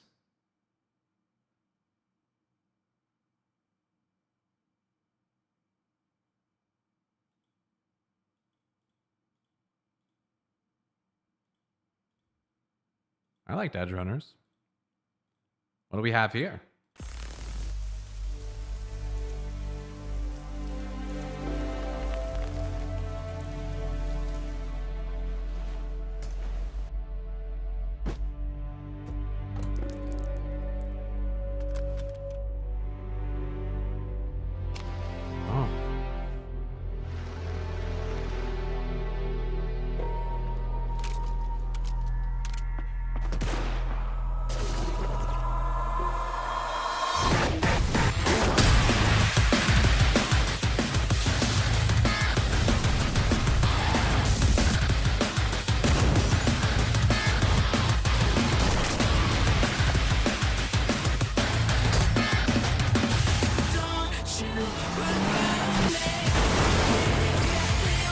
Oh.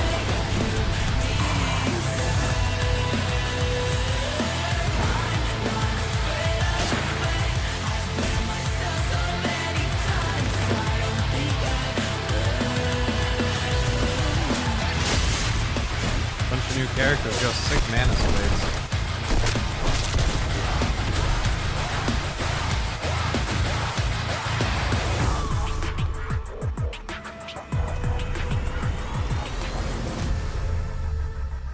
Looks sick. I'll watch that shit. All 2026. Netflix? Maybe we can do a little another watch party like we did before. That was fucking sick. Yeah, that looks dope. 380,000 likes. Holy shit. Gotta upgrade my trauma team package to platinum. Oh, that's funny. CDPR saw the fan base starting to heal and decided that that was unacceptable. And people really, really liked Edge Runners, huh? I gotta do time walking for this fucking spawn of Viranoth Mountain.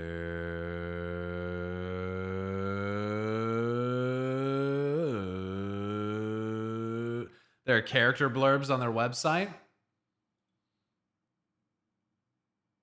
Someone made a post on Reddit comparing takes from the trailer with in-game locations, and it's actually insane how faithful they are. Oh, yeah.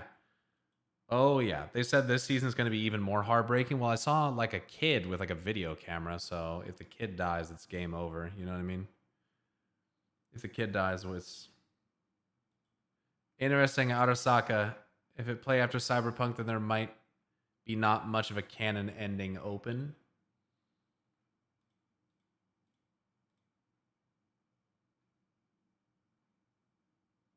Is the Shadowlands fake by Platinum WoW? Blizzard has mentioned that Shadowlands has infinite afterlives, but gameplay seems to contradict that. What gives? It is true that yes, there are infinite afterlives in the Shadowlands. When someone dies, they are sent to the Arbiter, who judges which reality they go to. Some of these realities are so specific that they are only built for one person. But the zones we which is terrifying. explore in the Shadowlands expansion are the most important afterlives, who are led by the Pantheon of Death. But wait, throw all that lore out the window because new lore suggests that this isn't how death has always worked in the Warcraft universe. Sylvanas believes that the Shadowlands are too ordered and convenient. What does that mean? We don't really know right now, but the most likely theory is that the Titans are behind it somehow. I mean, they ordered the Shadowlands, like it's to... Because, really, you can blame the Titans for everything in the Warcraft universe. Yeah. The Titans. Blizzard has Yeah, like literally, unironically, like, yes. Why don't people get it? Like, yes, yeah. too ordered and convenient. What does that mean? We don't really know right now, but We do know. Some of us actually do know. Like, fuck. the most likely theory is that the Titans are behind it somehow. Because, really, You don't have to throw out any of the old lore. What do the comments say?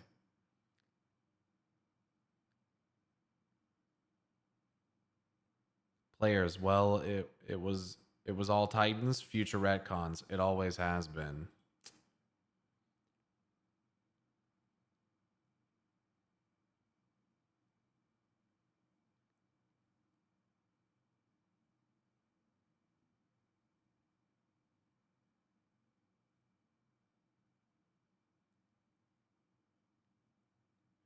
Yeah, this guy gets it. That makes sense. The Titans won the last battle for dominance over time and space, including the realm of death. Yes. Yeah, this guy gets it.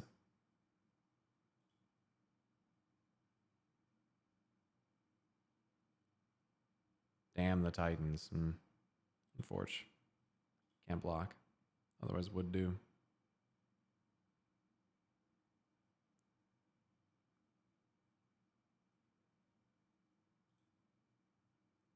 Fucking leech. It's so cold here, -1. That is cold. How are you in the new place? It's good. It's good. So far, it's all right. New lore in 12.1 exposed the Titans may have done stuff. I mean, yeah, first cinematic of the Shadowlands. For uncounted eons, the Shadowlands existed in perfect order. Here's another one. What are the Loa? Wait, what are the Loa? Hajik's got a few interesting videos, but he sometimes spoils stuff. What, with like data mining or what? If any of his shit has data mining in it, I won't watch it.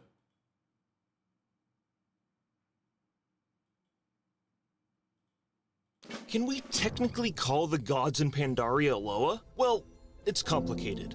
Ancient Guardians, Troll Loa, and August Celestials can all be categorized under the term Wild Gods. The catch is, trolls use the cultural term Loa to describe the wild gods, but the term is actually used as a title of worship for any powerful entity, since they worship Loa who are not wild gods like Cahoon, or Kithix, or Bwansamdi. They even use the term to describe gods that they do not worship themselves, like Elune. Similarly, August. I mean, but they do. But they do. But some of them do worship Elune. Yeah. Crumbling ceremonial vestments. I mean, there's a reason why they can be druids and boomkins. This comes from Hate Coil Raiders. The markings on this robe resemble both the sign of Elune and several venerated Loa spirits. I feel like that could be suggesting, but it's not necessarily a troll vestment, but there are other Loa on it. So interesting. Not worship themselves, like Elune.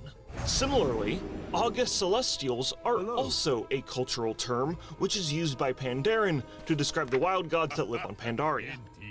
So that means, yes, the trolls would consider the August Celestials to be Loa, since they are wild gods, but not all Loa are wild gods. Look, trolls be But all wild gods are Loa. crazy, mom. Trolls be crazy, man. I mean, it's basically just like if there's an entity that they consider divine or worth worshipping, it's called Aloha.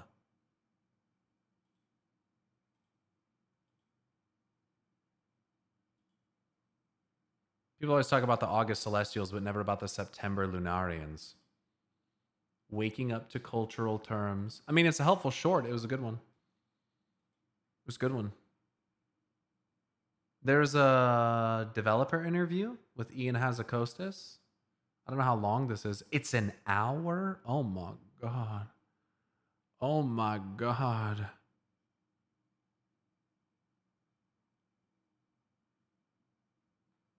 Should I watch this?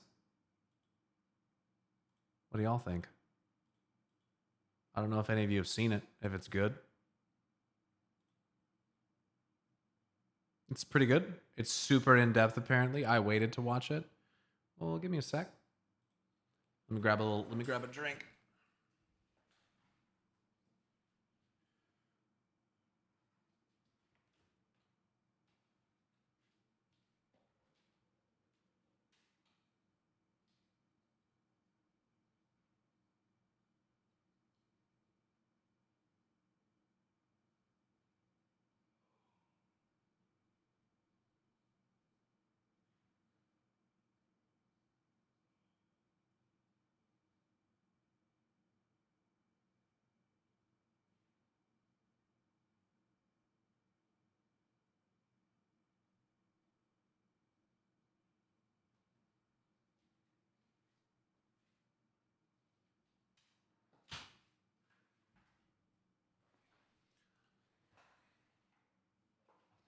We're getting thunder and lightning already here at 2 p.m. in the afternoon.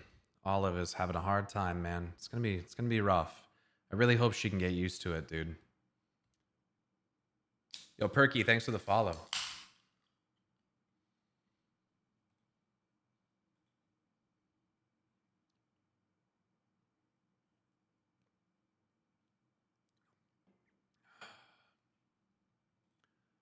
All right, here we go. Let's begin. Ian, first of all, thank you so much. I know you're a busy man, so thank you so much for sitting down to talk to me about 12.1 and just all things World of Warcraft. Of course, it's a pleasure. Yeah, it always is. It's always nice to sit and chat with you. I've been lucky enough to be able to chat with you a few times now, so I do appreciate it. For those that are maybe tuning in to this for the first time, don't know too much about who you are and your role within the World of Warcraft team, do you just want to give me a heads up on exactly what your day-to-day is? Sure. So my name is Ian Hazakostas. I'm game director on World of Warcraft. I've been on WoW for coming up on 18 years now. Started off wearing a few different hats on the team, like started in encounter design, did class design for a bit, was lead encounter designer for a while. And at this point, I've been WoW's game director for the last actually almost 10 years. So kind of overseeing all the different versions and flavors of WoW, whether that's modern expansions or classic and other experimental things we take a swing at. Generally, you can hold me accountable and blame me for all the mistakes and everything that goes wrong. And you can give the team your kudos for everything that goes well. That sounds good to me, so I know who to email. Exactly. Perfect. And I mean, you missed out one of your greatest achievements. Ian, weren't you part of the original Cthulhu kill in vanilla?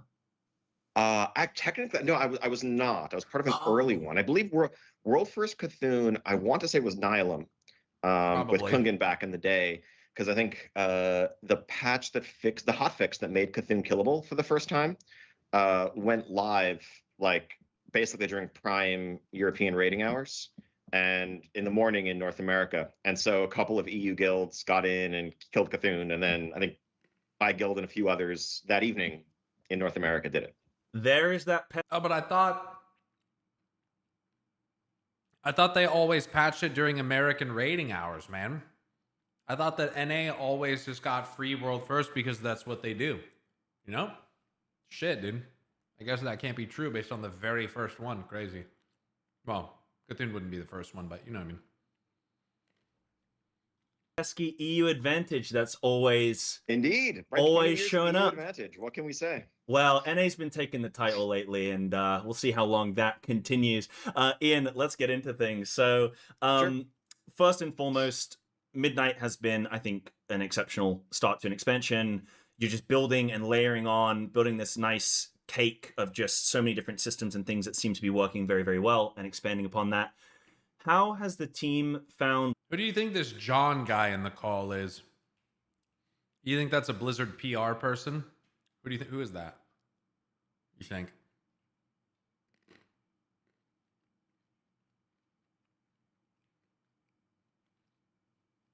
John Warcraft.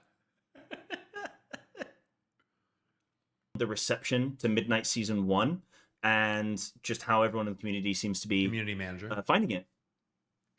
I mean, overall, with regard to the season in particular, I think feedback has been great. There's been a lot of excitement, a lot of participation. I think Mythic Plus in particular has been sort of a night and day improvement over Season 1 of War Within, where I think we, at the start of War Within, the dungeons were tuned at a very challenging level. People were, kind of struggling to recapture the success to which they've been accustomed.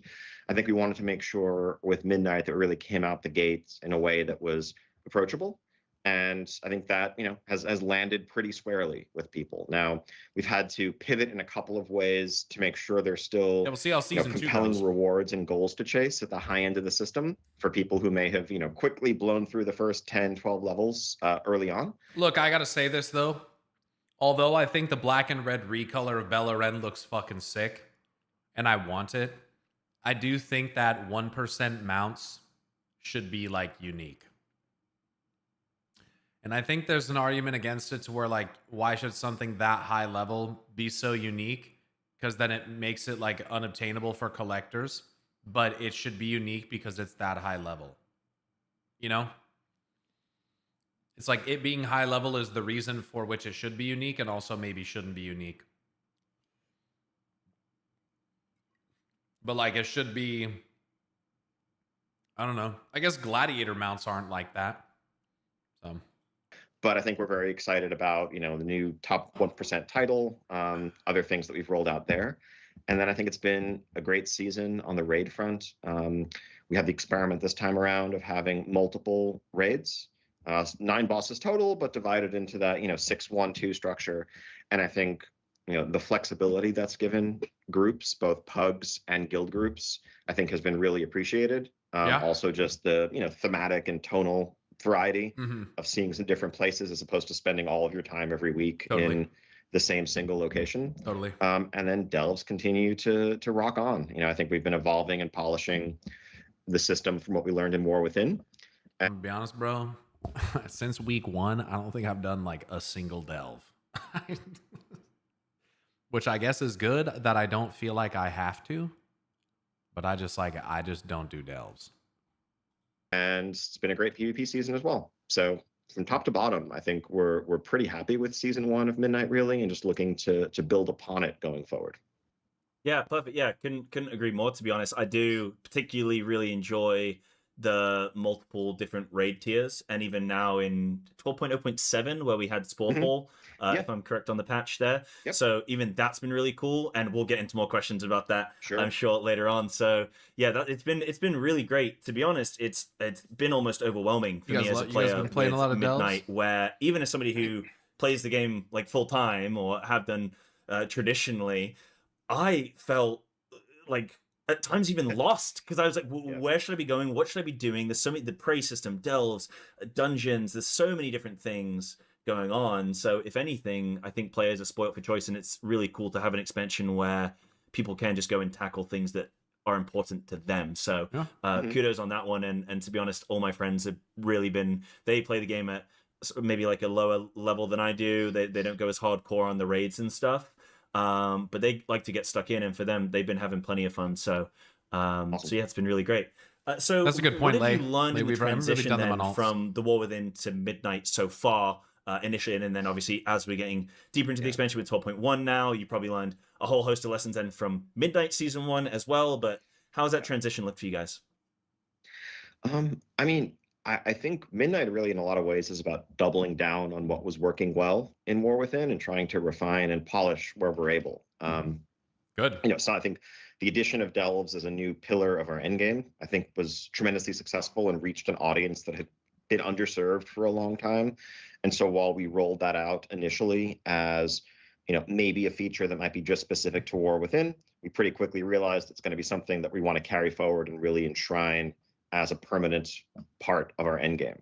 And so, just Obviously we've learned should be. lessons about what players do and don't like in delves, ideal length, tuning, avoiding underwater sections, things along those lines.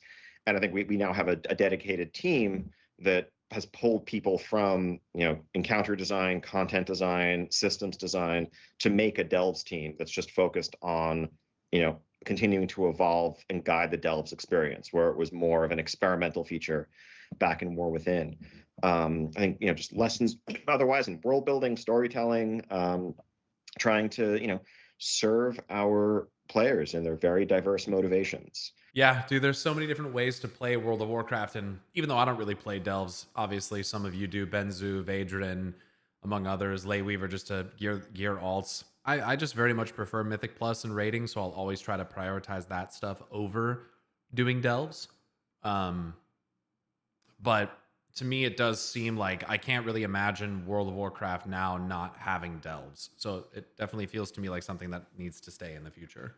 We wanted to continue to do more for solo outdoor hopefully players. the Mega Delve stuff delves would be really sick. just really targeted them in War Within. That's cool. But I think we were excited to add the Prey system as a new feature for that similar audience, to give them more to do and to add a layer of depth in the outdoor world as they're spending their time there. And I'm glad they added the ability to take the portal back to Astalor, but I don't know. Part of me feels like the Prey system is too much back and forth. I wish you could take multiple hunts at a time, or just chain them together without having to go back to Astalor. Like sometimes it's a little kind of annoying to go back over and over. Yeah. Of course, who can forget all of the cosmetics and collections and self-expression as a huge, axis of motivation, and housing is there for them and really for anyone who wants a corner of the world to let me cast NPC contact to speak to Astalor, dude. call their own. Yeah, I think apart from Mythic Plus, housing is the best thing that you've ever added to the game, and I think that it's going to take a long time for people to fully, truly get to grips with that, because it is phenomenal. Yeah, thank you so much. I really appreciate that, and I think we view the system as it is today as a foundation upon which to continue to build. And I think we deliberately took a bit of a light touch with it, and we've heard feedback from many players of like, housing seems cool, but like nothing's forcing me to do it, and I have so many other things to do in WoW right now that it's hard for them to carve out time to focus on housing, and that's okay, truly, right? There is a lot to do, and it's there for when people want to move on to it. You're going to keep getting cool decor if you want to go, fiddle with it and see how it looks and decorate your space.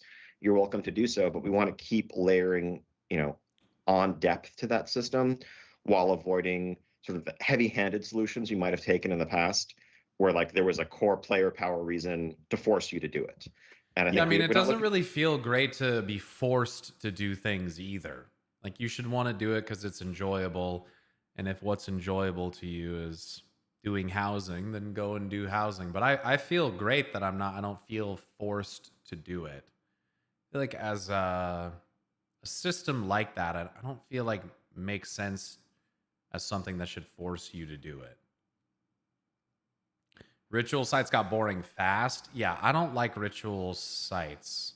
I also just feel like ritual sites are something that should have been happening as like a recurring like world event during the base expansion, when they were invading from a giant portal of darkness. It's kind of weird that it started happening after the Void Spire. I guess Void Spire is when it turned to darkness. When did we get ritual sites? Was it after that, or it was like after Xalatath went away, right? I don't know. It's kind of weird to me. I feel like it should have been happening before. I don't know. To force anyone to do this. We just want it to be there for those who are drawn towards it. You haven't done the latest Omnium Folio? Oh, yeah, you're right. I haven't. And I think over time, more and more people are going to be surprised by the depth and kind of just the magic of the system. Yeah, and I think that's exactly the right way to do I it. thought the ritual sites are because of the Twilight cultists, not specifically Zal. Bro, who do you fucking think the Twilight's blade is serving? Like, what?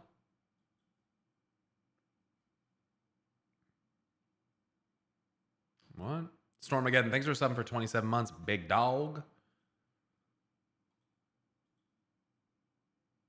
Because Crimson. I think sometimes it can be conflated when you have systems that people are forced to do. You go, oh, look at this engagement on this. Everyone loves this thing. And actually, well, I've got to do it if I want my upgrade. And then it's like people aren't necessarily engaging with content that they enjoy, that it feels more like a job and a chore. And that's, so I'm glad that you see that and you get that. And I think that's great. Yana, I'm actually a plasma.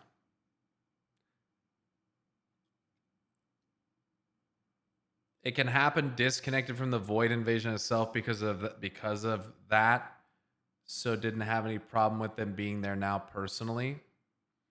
I just feel like it would have fit more with like the narrative at hand that the Twilight's blade was more of a significant issue during the base game. I mean, it technically is. It just came out later. I don't know. I've never really done much of the ritual site stuff. I think it's boring. I think it's just a world quest with a different coat of paint on it. So I don't find it particularly compelling or interesting. It would have made more sense for the Twilight's blade to be more involved from day one.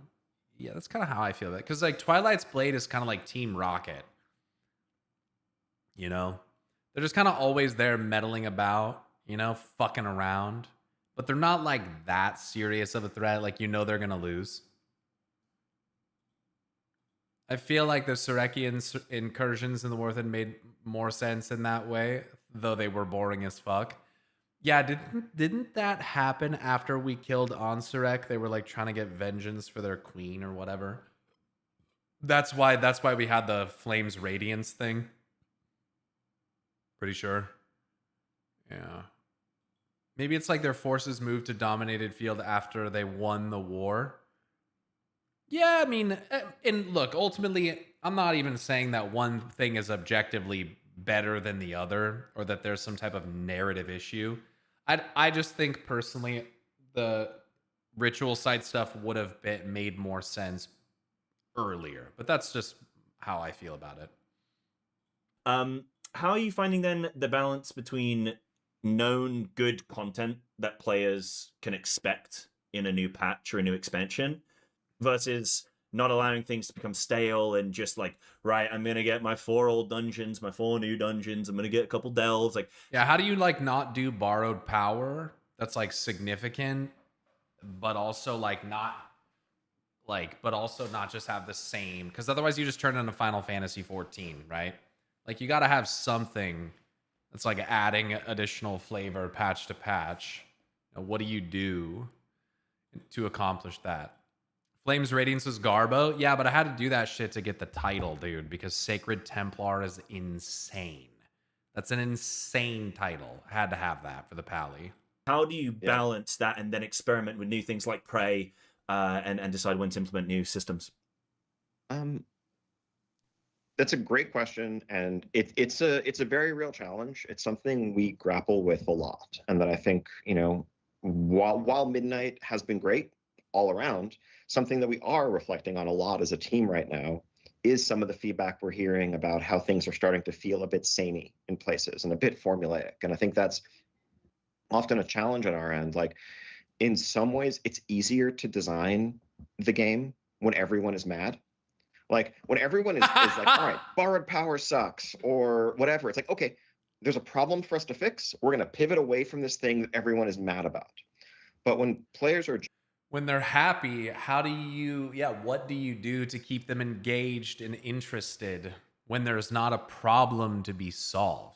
Generally happy and are telling us, like, this system is great. This setting is great. The reward system, like, rewards feel better than they have in years.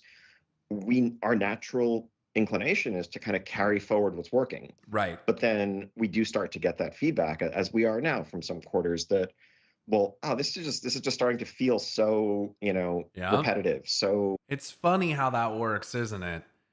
It's almost like the chaos of it all is better. Need to be proactive with development, not reactive. I mean, that's easy to say, but what does that mean? They've proactively made things before that the players ended up then not liking. So I think really just what he's talking about is like we can make things that may or may not bother people, or we can keep it simple and keep it clean and not cause problems, but then that can become boring and repetitive. So like what do you do? Because you can't, like, what do you do? You can't guarantee that everyone's gonna like the thing that you're gonna make. So should you just never make new things? Or like, I guess it makes me wonder, like, how do you actually achieve the middle ground? I don't know if you can. I almost wonder if you just exactly, Spectre, if you just have to go with the cycle. Sometimes they will be mad, sometimes they will be bored. But like, how do you actually do that? Maybe more horizontal progression.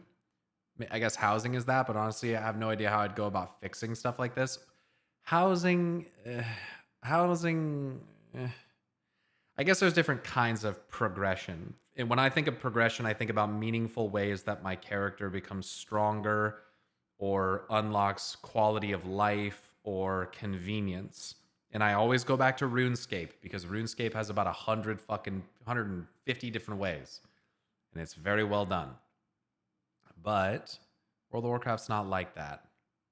I may give them shit for a bunch of the things they've added, but I prefer having more than less things, and at least they're trying. Sure.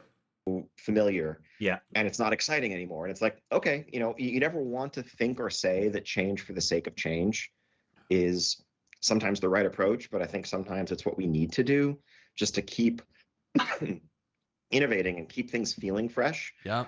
Because without change, everything stagnates, and no one wants to stagnate.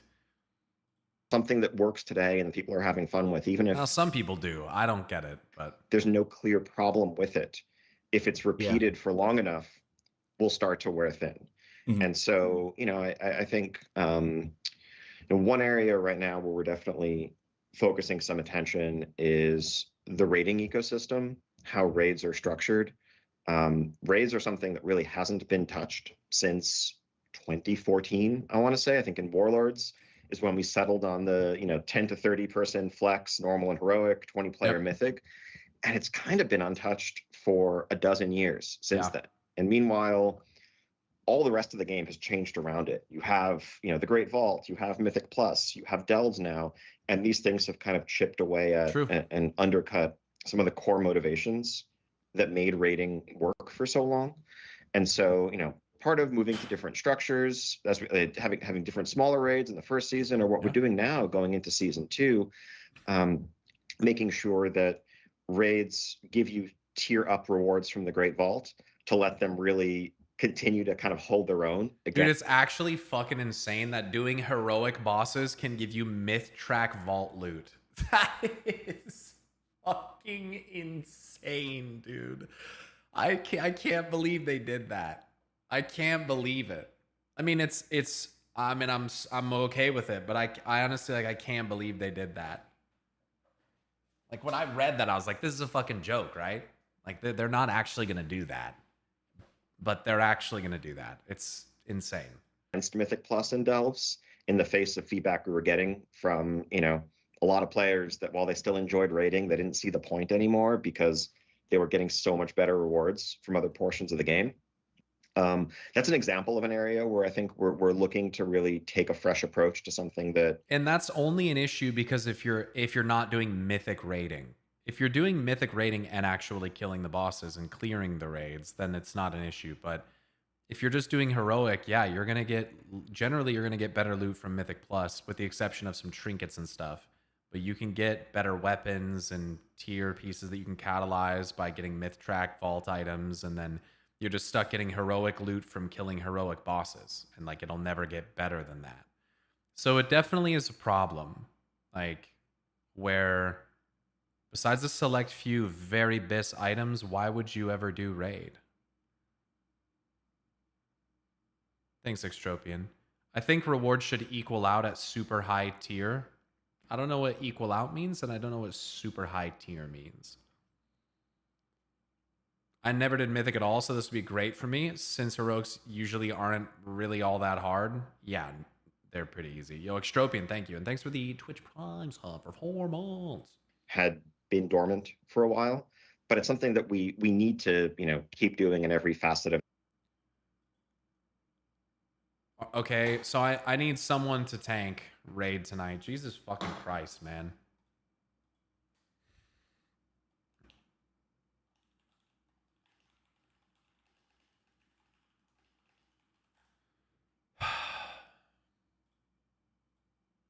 We're just not going to raid at all this fucking week. Insane. The game, if we ever get too complacent, too comfortable with something that feels solved, we know it's going to become a problem. So we're always just trying to. Tomorrow's one thing because it's the 4th of July. Of the game, if we ever get too complacent, too comfortable with something that feels solved, we know it's going to become a problem. So we're always just trying to, stay ahead of players to whatever extent we can. Yeah, it's a hard thing to do, right? Because it's one of those things that you touched on. So you touched on initially. It's like if you give somebody pizza, like, oh, I love pizza. You give it them for a month, suddenly, I hate pizza. Why do you keep giving me pizza? So it's one of those things that even Jesus, wouldn't he be a healer? He'd be whatever you needed him to be. Best systems, the best designs, if you have too much of it, people start to go, I don't like this anymore. So it's about, I guess it's that flexibility and like you say, introducing these new pillars, which are all in an arms race against one another, but complement each other, which I think is good. I think a touch on there with the raiding side of things is that, raiding specifically, I think needs to be so heavily Darius. Just very supported lucky. More than the others, because it takes so much effort to raid effectively. Where you need, my guild, like we're a top 200. I think we got 130 in this tier. So shout out to Ascendants. Congrats. Thank you. I didn't do too much because my spec wasn't very good. But one day I'll get to speak to Ian Hazakostas and I'll pick his mind about that. Which spec was that? Feral Druid. Yeah, You should had a love feeling. it. So we do so much prep, spreadsheets on spreadsheets, and all the different things that we have to do to just to play there, and the recruitment and all that kind of stuff. So it can be challenging sometimes when raiding doesn't always feel necessarily rewarding or inviting and stuff. So, but I like to see some of the changes that you've got upcoming, and we will talk about those soon. So, kind of touching on that as well. So, in that same vein, I think every single type of player that plays World of Warcraft thinks that their content that they enjoy most is the most important content and needs the most resources given to it, right? No matter that's not just World of Warcraft. That's how literally humans work. That is how humans everywhere with literally everything work. Which kind of department of the community that you talk to? So how are you currently balancing your time and attention across so many different game modes? Like you say, you've got the new sort of labyrinth delves that are going to be coming out soon later on in the expansion. That's going to be a new thing that I'm very excited to try out as well. But how do you balance all this? It is definitely trying to keep a lot of plates spinning and shifting our attention to the one that maybe is looking the wobbliest to make sure that we're continuing to give it the attention it needs. I think that is a big part of the challenge of developing for World of Warcraft, but it's also a big part of the magic. I think that I can't think of a game out there in really across all of the entire gaming ecosystem that has the diversity of play styles and motivations that WoW has. Right? There are there are so many different ways to play this game. I think the only games in my mind that come close are other MMOs. like XIV and RuneScape.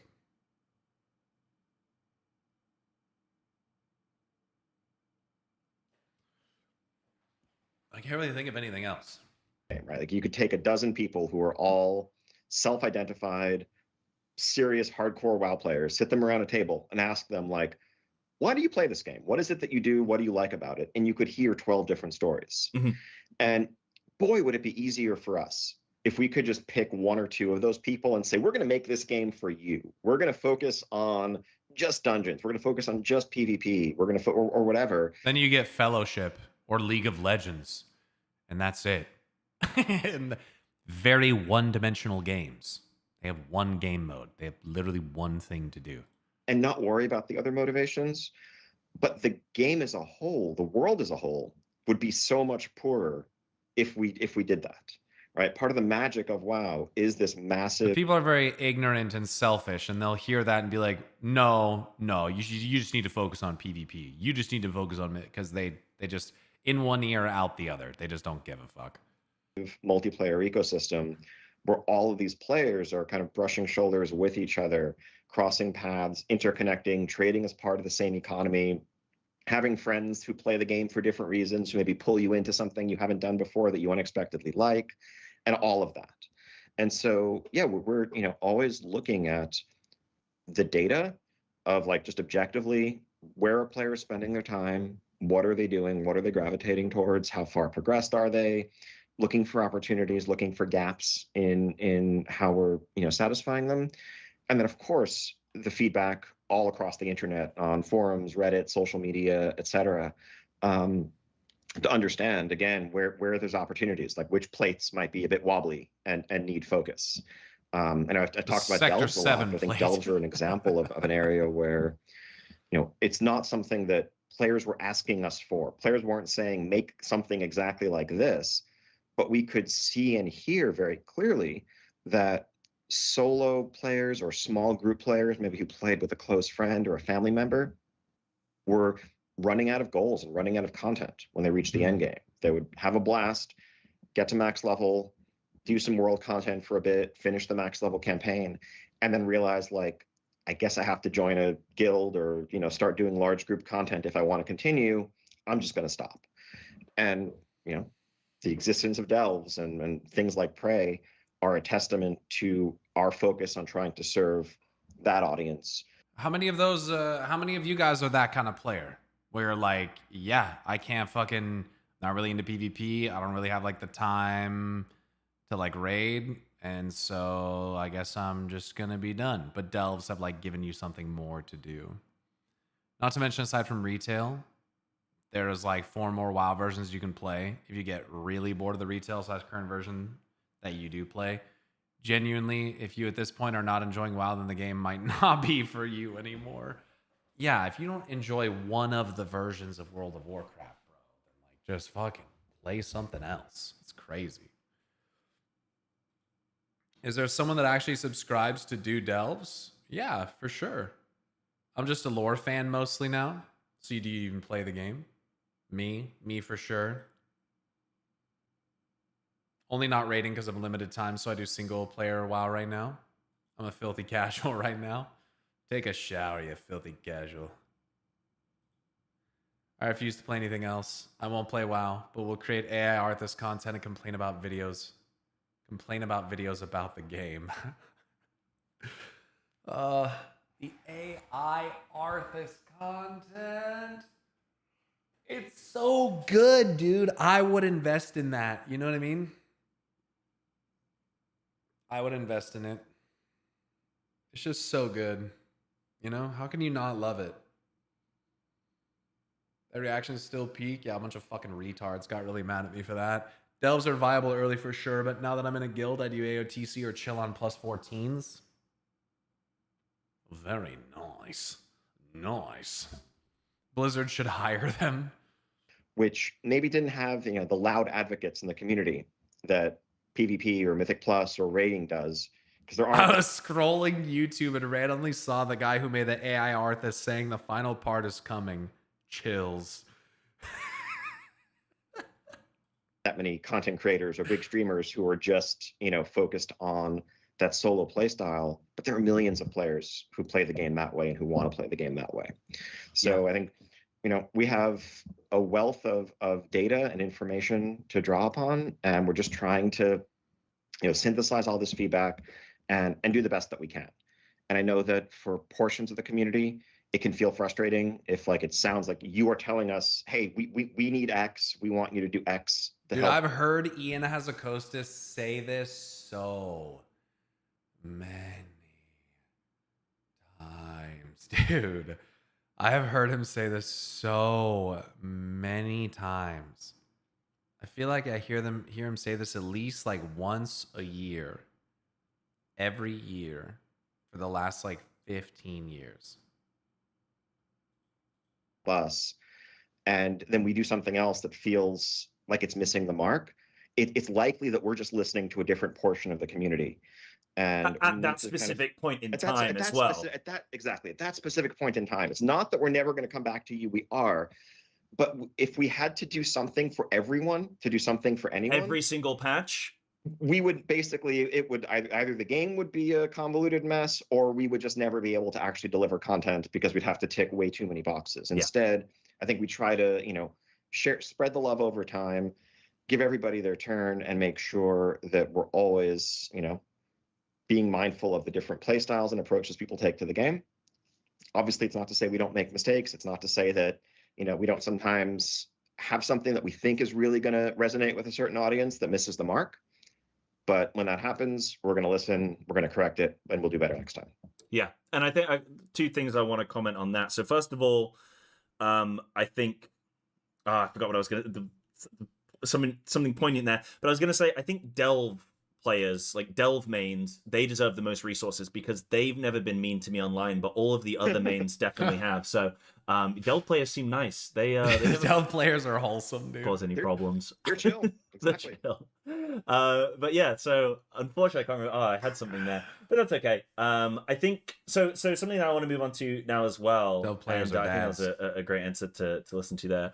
But I think, how has the team felt with the no add-ons? How has that been for you guys? Because it's been a really weird one for me, and I was casting the race toward first, and it was a really weird experience with people oh, there's this add-on boss, Lura, and look, we still need add-ons. And I was like, well, why don't you just try doing it without them? Yeah. And just see how that looks. So it was really weird where it seemed like the online complaints were look, I've managed to design these add-ons that solve the fight for me. At the same time, they were angry that add-ons didn't exist, but that they could still design them to exist. But did they want to? I don't know if they were asking for them to be. Bro, it's removed. like that fucking priest that we were trialing who was like, yeah, you got to get the fucking add-on to track their damage buff on the mobs in the beginning. And I'm sitting there why? Why? It literally shows their stat count on their unit frame. Why? Just kill Demiar and Morium fast enough, and it's I don't what do you need a weak aura to track that for? Are your fucking eyes broken? Just look at your screen. If they wanted them back, just seemed like this difficult conversation to navigate. So how have you as a team been navigating it? Well, so first off, your question was how we feel about no add-ons. To point out, there are thousands of add-ons out there. Apologies. But, right, so but I think it's a key distinction though, right? It's disarmed add-ons, and I think it's a work in progress. But overall, I'll say I think I'm happy with how it's gone. It's not perfect by any means. There's work still to do, and of course, as we saw over the course of season 1, there's a very ingenious community that will continue to find loopholes and workarounds. We have a pretty comprehensive refactor of the way buffs and debuffs are tracked and presented to add-ons in 12.1 coming up that should both make it easier in some ways for add-on developers to write code that touches those things, but also should close a lot of these loopholes. And I think, you mentioned, the race to world first and looking at Lura and other bosses there, it's an example of the natural inevitable arms race, right? Players are going to look for every possible advantage to help simplify a mechanic, to help coordinate something. That's natural. I don't fault anyone for doing it. But at the same time, we need to be mindful as the maintainers of the game about, what the player experience as a result is going to be, about whether it feels required to download and coordinate and set up a bunch of add-ons in order to be on a level playing field with everyone else, or whether the game out of the box is giving you the information and the tools you need to succeed and to compete. You saw us very early on in the Race to World First. There were a couple of early issues where we did like hotfix to close loopholes that were emerging, like interrupt tracking stuff and so forth. We pretty quickly pivoted away from doing that because we realized that it was very disruptive to the majority of players. Like, because we fixed this loophole on Lura, but doing that also meant that 1 million players logged in to add-ons throwing Lua errors and otherwise broken. Lura errors. Yes, sorry. Lura errors. Yes, Lua as opposed to Lura. Anyway, and so we're like, you know what, we're gonna back off a lot of rapid fire hot fixes here. We're gonna work on a comprehensive solution for season 2. I've heard a lot of feedback and discussion, using Mythic Lura as an example of like, well, this seems impossible. How could a Hall of Fame guild do this, let alone a cutting edge guild do this without all of these add-ons that players have come up with? And it's a little bit of a chicken. With more pulls. I mean, pull the boss more. I don't know what to say. Like, the raid is out for like how long? I mean, how long? I mean, we're talking like 24 weeks that you get. Like, just pull the boss more. An egg sort of problem where I think if none of the workarounds that players came up with existed in the add-on space, I can confidently say that aspects of the fight would have been nerfed much more by now. By the end of the day, like, we are trying to deliver a appropriate level of challenge for the guilds with the tools that we know that they're using. The top guilds in the world are capable, and we're capable of coordinating the communication for the memory game or for interrupts. Of course, they're going to use add-ons to help them do it, but they were capable of doing that. But once we've seen everyone else starting to use those tools as well, at the end of the day, we need to make sure that the mechanic still remains challenging. And so, in a world where you didn't have some of the assistance, we give you a few more seconds to execute the thing. We'd remove one of the things you need to interrupt or whatever else to make it land in the right spot for the appropriate audience. I think our hope is increasingly as we go forward, we see less of this and need to do less of this. So I think our goal is to be able to deliver an experience that works out of the box, that doesn't need to be fundamentally redesigned, and that is giving you the information you need to succeed. Now, that's not to say that for cutting it, like for high-end Mythic rating in particular, I mean, as you well know from following the scene, from helping cast the race, like the top 3 guilds in the world, top 3 to 5 guilds in the world are just playing at a different level than everyone else. Fucking insane. It's like watching a professional sports team play and thinking that like you're still on the fucking you're on the same level. You're not.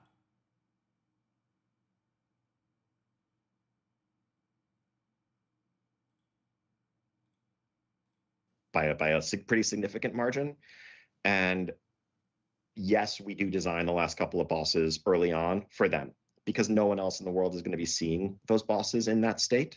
And given the option of, if we made a boss that was killable by Hall of Fame guilds from the outset, those top 3 guilds would steamroll it, and we wouldn't have the competition. We wouldn't have those moments that allow them to. And then people would be like, "Lol, Blizzard doesn't know how to tune a fucking boss, man. Fucking lol, dude. Fucking easy mode morons, dude." Like, yeah, okay.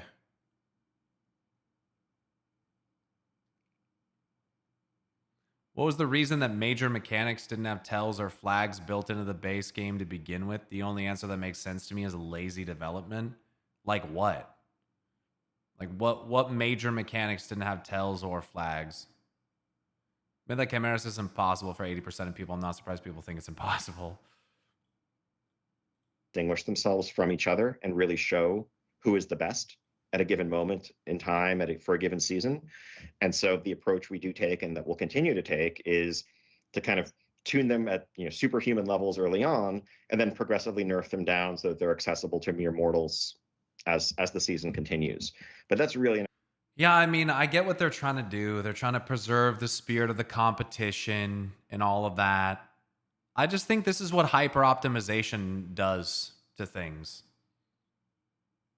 I mean, I just feel like we have 21 people and we got sponsors and they go and they play in an arena and they play for 16 hours a day and they have catered lunch breaks and they have analysts and they have full streaming productions and they have add-on developers. It's just like,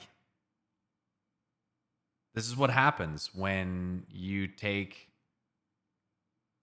bosses in a video game and effectively turn them into a job and like a sport, an esport.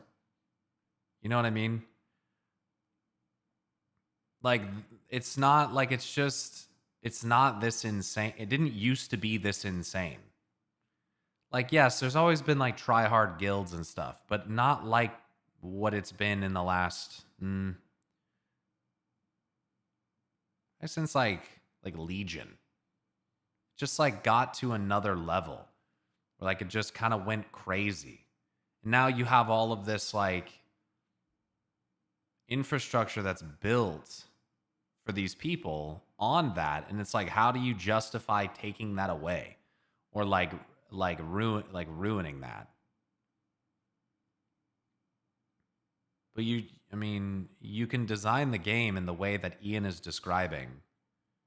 If people just aren't, it's not even about like being sweaty. It's about the kind of like business level organization happening behind it. Because without that, these guys don't play as much as they do, I assume, not with the setups that they have, not with all of the extra stuff that they have going on. Like, when it became about orgs competing, not groups of people. Yeah. Like, I used to just know these guilds by like their guild names, not in association with an esports team. So I don't know. I guess to me, it almost feels like the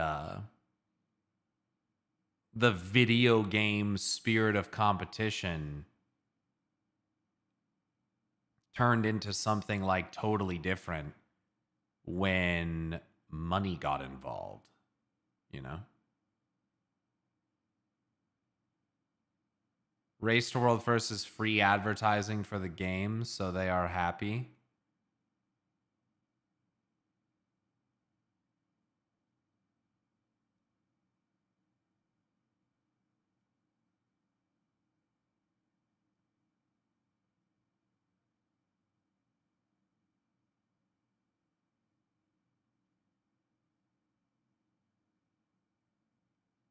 Except Ian is literally talking about right now how the tuning is different because of the race. So like, sure, you can call it free advertisement if you want. But I don't think that this is like a zero-sum game kind of thing. Like, there are different aspects of it that are affected. It's not all just affected exactly the same way. It's not just good or just bad. It's not like the case. There's good things about it and there's bad things about it. Because, like I've said before, as someone who is rated at a high level, only killing bosses after they get nerfed doesn't feel particularly good. You know? Feeling a pressure to have add-ons to face these bosses because they're tuned for the most insane guilds in the world initially does not feel good. You have to like understand all the additional, like, you say that it's free advertisement, but it's also free advertisement that Blizzard sucks at developing a game. You know what I mean? Like, people say things like any press is good press. No, that's fucking retarded. No, that is not the case. It is absolutely possible to have bad press. Like, people get canceled for a reason. It's literally like bad things happening. So the whole like, oh, well, even if it's bad, it's good. Like, no. Blizzard has unfortunately developed a bit of a, stigma or, reputation that like they can't balance raids, and this is part of the reason why that's said. What's up, What's up, the rookie? I am well, thanks. Maybe one day they'll develop tournament realms for this. That's what I want. I never said it was good. What I meant is they are happy, even if Ian won't say it. I just think it's interesting how you presume to know. Because the most simplistic perception of it, which you've boiled your opinion down to, is that because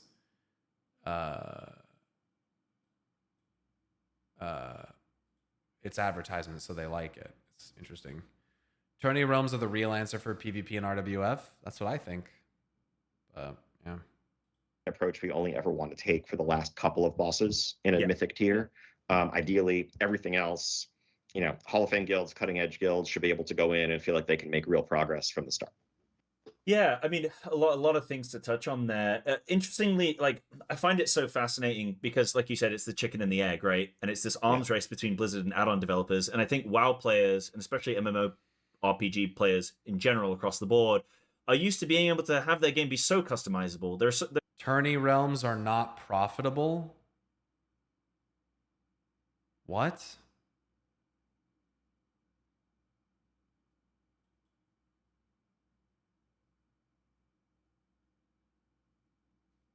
What the fuck are you talking about?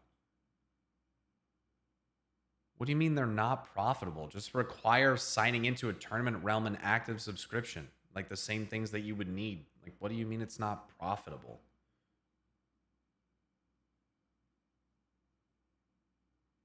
You just make a fucking realm for organized teams where you sign up your roster and everyone gets the same gear. It's tuned the same. And when you beat it, you get rewards that transfer back to your character on the main fucking server. That's it.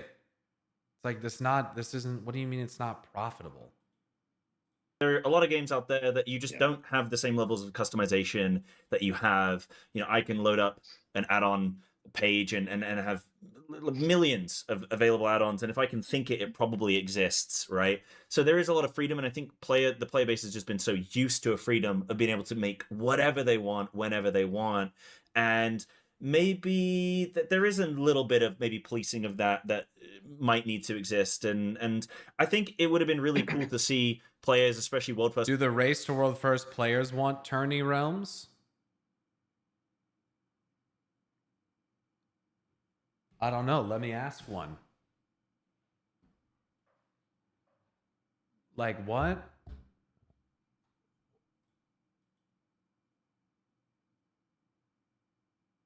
Maybe they mean top guilds spend a lot on gold, so a lot of tokens get bought and transferred, so it makes Blizzard money. They don't have to worry about gold or splits if they have tournament realms. It also just gets rid of any drama about gearing or like split commitment. You could even release that shit like a simultaneous release or something if you wanted to.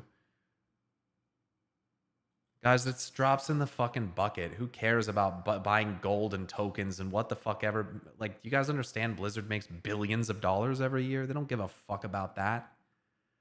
Heck, sorry, thanks for the Prime sub, by the way. I think I missed that. They don't give a shit about that. Players, as they're sitting there going, this would be impossible without this tool that we're using. It's like, well, hey, give it a shot. And I was sitting there on the broadcast going, well, I'd just like to see it then. Just give it a shot. Like, because we're testing two different variables. It's like you're saying it's impossible, but you haven't. I don't know. Like you say, they would have the level of communication and coordination needed. I would think. So it would have been very, very cool to see. But I get that they're going to take any advantage, especially when so much is on the line. Yeah. And we're gonna, you know, and some of that is we are Yeah, gonna and it gatekeeps the ever living fuck out of teams that can't invest money into it. That's why I'm saying, like, guys, the same fucking exact thing happens with collegiate sports now, especially with how you're allowed to like pay players and have like brand associations and shit and take deals. It's the exact same fucking problem.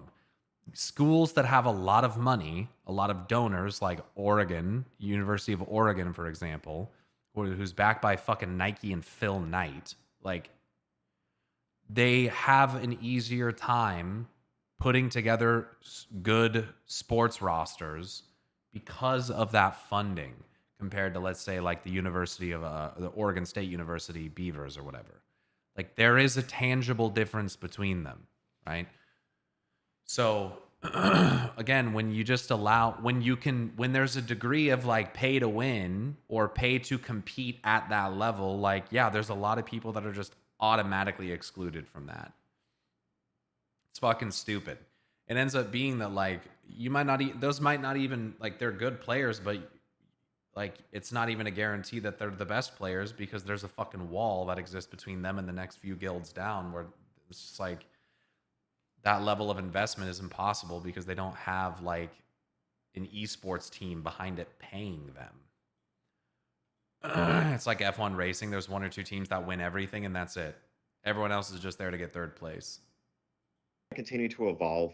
Our encounter team, we all are learning some new lessons and having to relearn a little bit how to build in this world and kind of recalibrate what is fair to expect players to do, what's easy, what's really challenging, what is adequately communicated. Because I think we have also grown accustomed in the last dozen years to designing in a world where, like, we would never make a mechanic with the intent that players build an add-on to solve it. Yeah. But we would also generally have an understanding of like, well, this is likely how it's going to play out. This is a reasonable amount of coordination. This is enough. This is how much time we need to give people to react for this to feel like a mythic level challenge. And we're having to like recalibrate and rediscover a lot of those solutions. I mean, I will say Max's words: one, if you're an S tier player, you're already in either Echo or Liquid.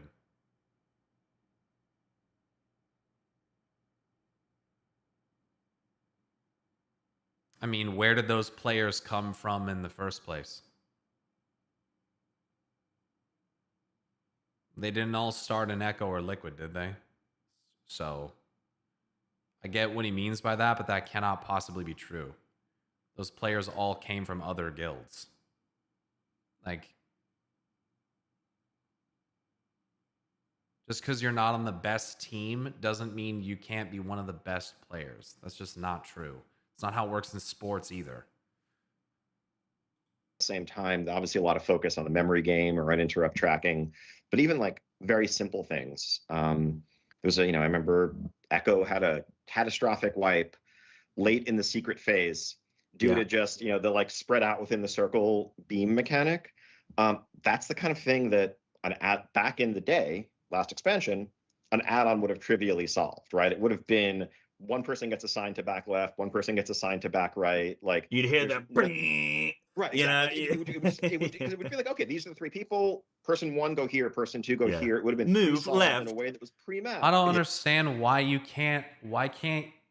Maybe I don't understand the mechanic, but why can't you just pre-map that anyway?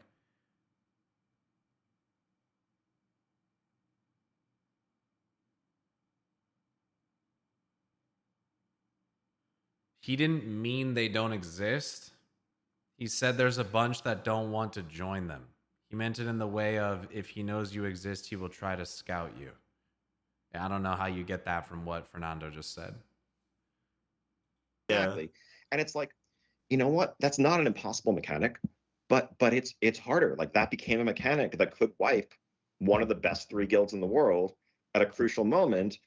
Because there's a lot going on and you need to see it a few times. And that's like, that should be part of the process of learning an encounter, as opposed to seeing the thing once, having your add-on author write a tool for you. And then he didn't say the full context of what Max said. Gotcha. I mean, it doesn't matter anyway. I mean, it's just the same point.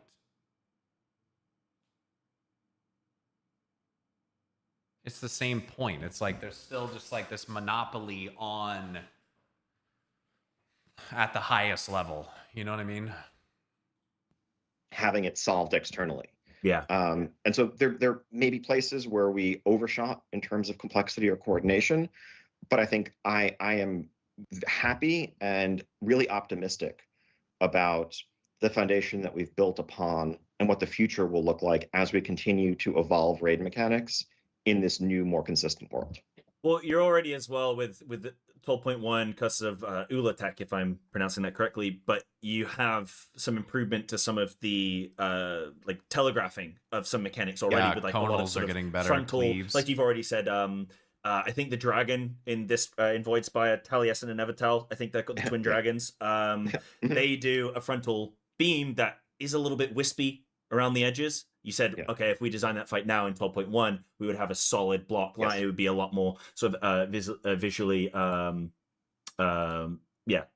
easily digestible there. So you're already making some changes to that to help with the combat. And I think this is a thing. I know that there was a lot of criticism about add-ons and stuff going into Midnight, but I think what's important for players to consider is just the fact that this is a process and it's going to take some time. But I think we're in this new era of World of Warcraft. You know, we are in the WoW 2.0. This is what it looks like, and it's that development. I mean, sure, but we're in WoW 12.0. But and you know, I don't want to dismiss some of the bumps and the frustrations along the way. I get it, right? But I think the worst is by far behind us, and I think, you know, we have a pretty solid foundation at this point, and I'm excited about the transition and the direction for cohesive systems and encounter design going forward. Yeah, amazing. I think that if you're an S tier player, you will get the funding support from either Liquid, Method Echo. You will eventually be found. It's not like Tournament Realms will magically even the field. Holy fuck, dude. I don't think that you fundamentally understand why I think Tournament Realms are a good idea. I'm getting tired of talking about this.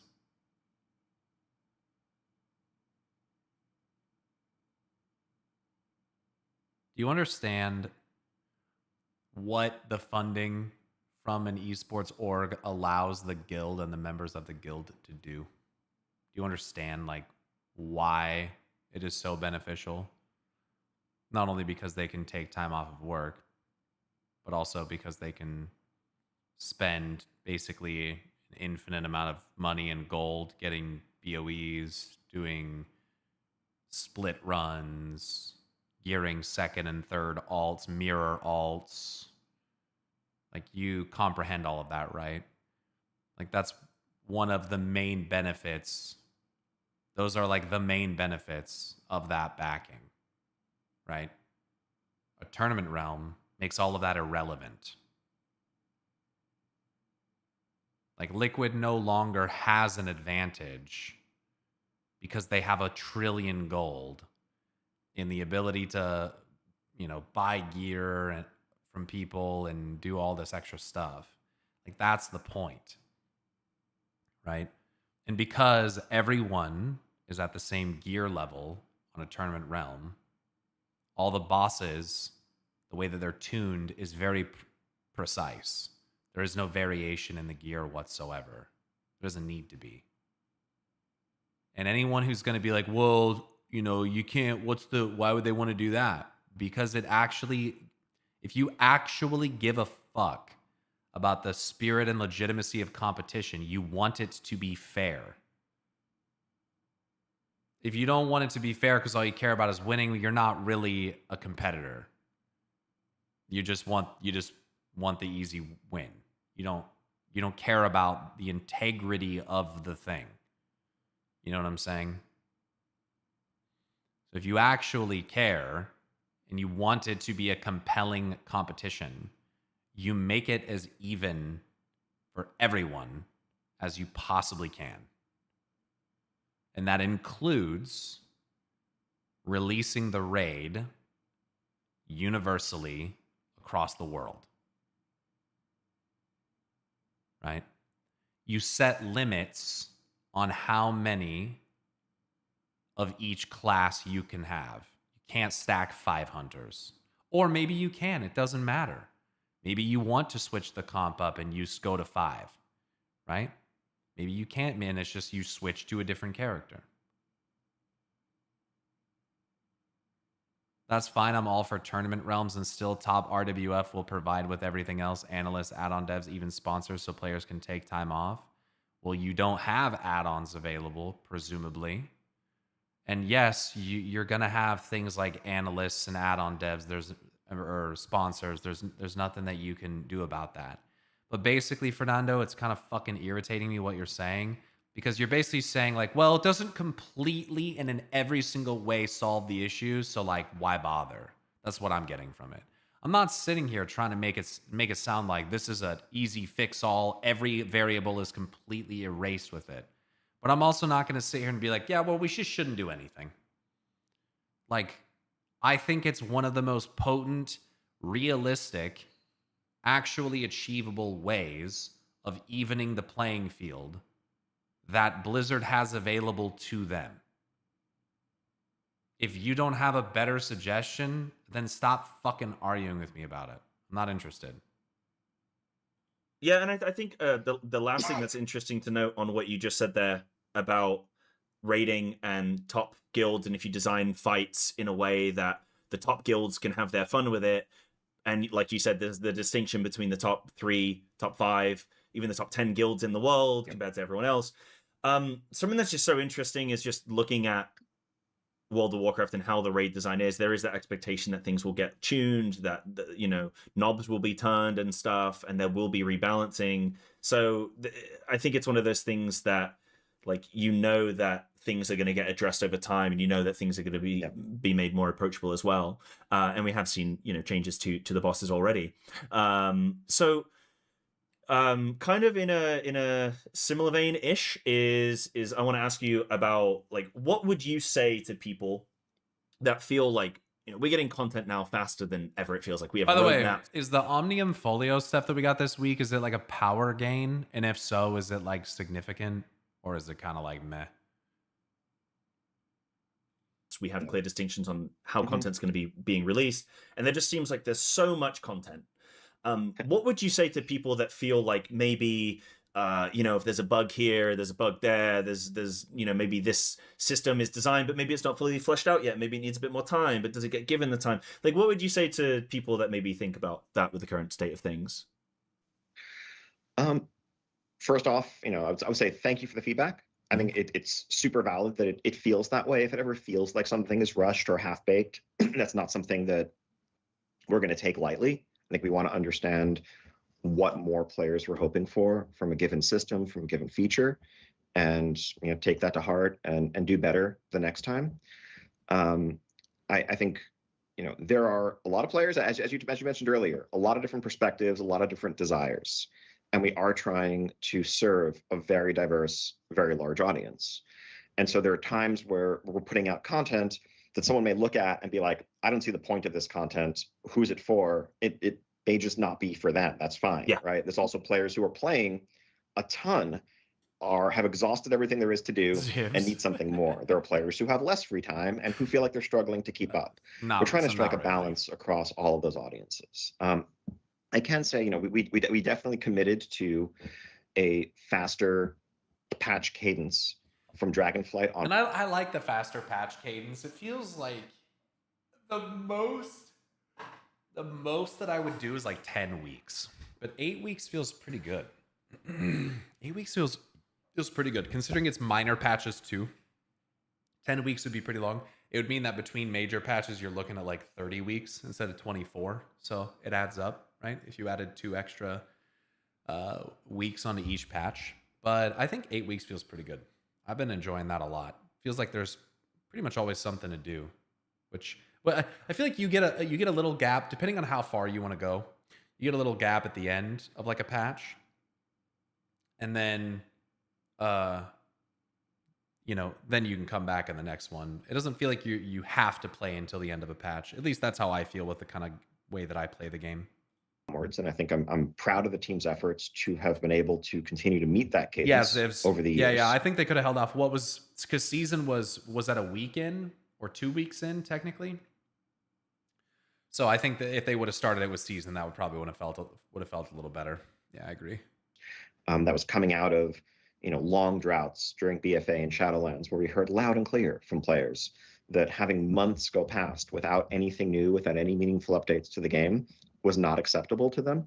Yeah. And so we long adopted time. a more agile approach that lets us get out smaller, medium-sized, different-sized pieces of content in between these major, seasonal tiers and major content updates. That's working well, I think. Now, just because we move faster doesn't mean that we are sacrificing quality. I haven't gone to Val yet, but I'm in Negtal, and I thought it was pretty cool, some of the history that you can learn about there, and I still have stuff to find out there. So, I mean, I've only been there one day.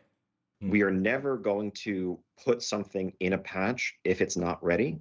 If anything, the fact that we have these 8-week patches roughly means that if something is not ready now, we can just slip it into the next patch and give it the time it needs.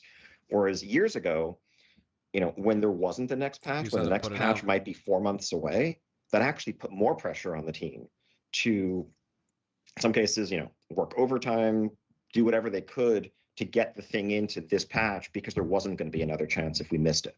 Whereas we have a number of features, a number of systems improvements over the years that originally were intended for a .5 that fell into the .7, that were meant for the .7 that moved into .0 or the next .5, and that flexibility is a reflection of how we maintain a commitment to quality. An 8-week patch cadence is an aspiration. It's not an ironclad set in stone thing. If we are looking at the reports we're getting from QA about the bug count or the stability of a patch, or the feedback we're getting from PTR about people being unsatisfied with a key portion of the patch, we're not just going to push it out because, well, we told ourselves 8 weeks is what it has to be, even if it's not the right thing for players. That's really good to hear. That's reassuring. I hope he's being truthful about that, because I think that has been a concern. If they just keep with the 8-week patch cadence, we'll keep getting like quality of what we got in .5 or whatever, .05. And so yeah, that's really nice to hear. Like, if our shit's fucked up, we're not going to just give it to you. That's good. I was under the impression it was pretty strictly 8-week cadence. So, no, it's obviously not lost on me. Pretty recent was 1205's release, and a lot of understandable consternation among players about like, wow, this seems really buggy. Is Blizzard moving too quickly? Are they sacrificing quality for speed? For something Olwen and I talked about in that episode of the podcast. How much of that is affecting it? While we, as we said at the time, and as I think we have done better with 1207 and resolve to continue to do better going forward, I don't think that the way 1205 rolled out was a function of us trying to move too quickly. If anything, I think there's some systemic issues, some process issues on our end that I think we have worked to improve and to resolve based on what we learned from how that patch went. If anything, it was actually us being a bit too aggressive in trying to fix bugs very close to the patch release time. We had a patch, we had the builds, like a release candidate for 1205. Yeah, Riff Liddy, and it just sounds like the more responsible, respectful thing to do, Nailed down, ready to go. And we ended up putting bug fixes for some relatively minor issues in at the last minute that ended up breaking more major things elsewhere. Wow, that's insightful. So, okay. Right. So here's some fun behind the scenes look. One of the most obvious issues, obviously, was that we had to disable housing the whole first day of 1205. Not a good look, right? Like, central feature of Midnight, patch went live. It worked yesterday. Now it's completely disabled. Why? Well, what happened was, what we discovered during our internal checks that day, the day of the patch deploy, was that if you were people who zoned into their houses, had any decor that were off the ground in any way, snap to the ground, and do so in a way that like permanently change their placement in the house, destroying a lot of people's setups. Obviously very disruptive, and it was something that we said, like, we don't want to keep the servers down for a whole day for this. Let's bring the servers up, but let's disable access to housing until we can fix this. Now, how did that break?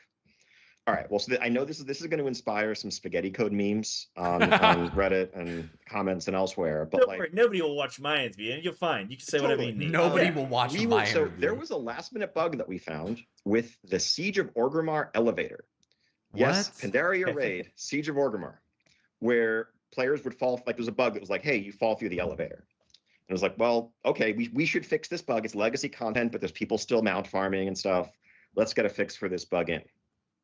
That bug fix went in just a few days before 1205.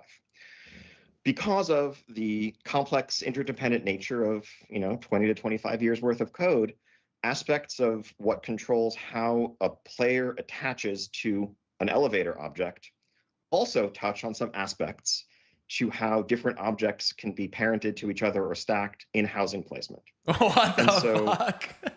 Fixed the elevator bug, elevator worked, QA went in, verified, elevator is fixed. All right, we're good to go. We did not go back and check housing during that final day and a half before the patch went live. Brutal. Until of course it blew up.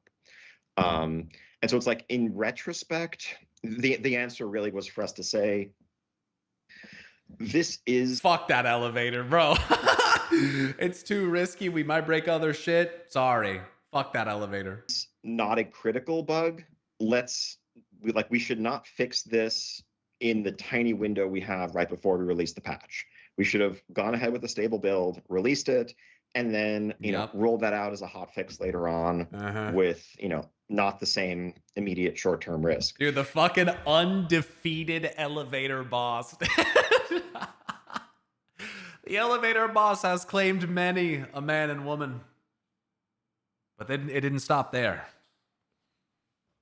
It came for our homes. It came to take everything. The undefeated elevator boss. So it's that sort of thing, right? Elevator has the best KD in the whole game. Yo, Kelly, yeah, thanks for subbing for 23 months, bro. It's lots of moving pieces, and I think we have done a better job in 1207 and going forward. Yeah, 1207 kind of carving out. 1207's been a lot better. I haven't noticed anything even remotely close to the significant number of bugs in 1205. What we call a moratorium. Thanks, Lemur. In the days before a given patch is going to go live, where we just stop messing with it. We're like, all right, this is stable. It's gone through all the QA checks. It's good to go. Don't mess with it. And then on the other side, once we're live, we can keep tweaking without that, the time pressure of an imminent ship date coming up. So that's how that happened. Game development is full of all kinds of fun quirks and surprises. Yeah, it doesn't sound stressful at all. No. Yeah, I mean, so when you said originally that if we wanted player housing, it would cost us a raid tier, it was actually Siege of Orgrimmar. That was a raid tier that it was going to cost us. Those pesky elevators. Who knew? Who knew? Okay. Yeah, that's fine. I mean, we only spent 14 months in Siege of Orgrimmar anyway, so.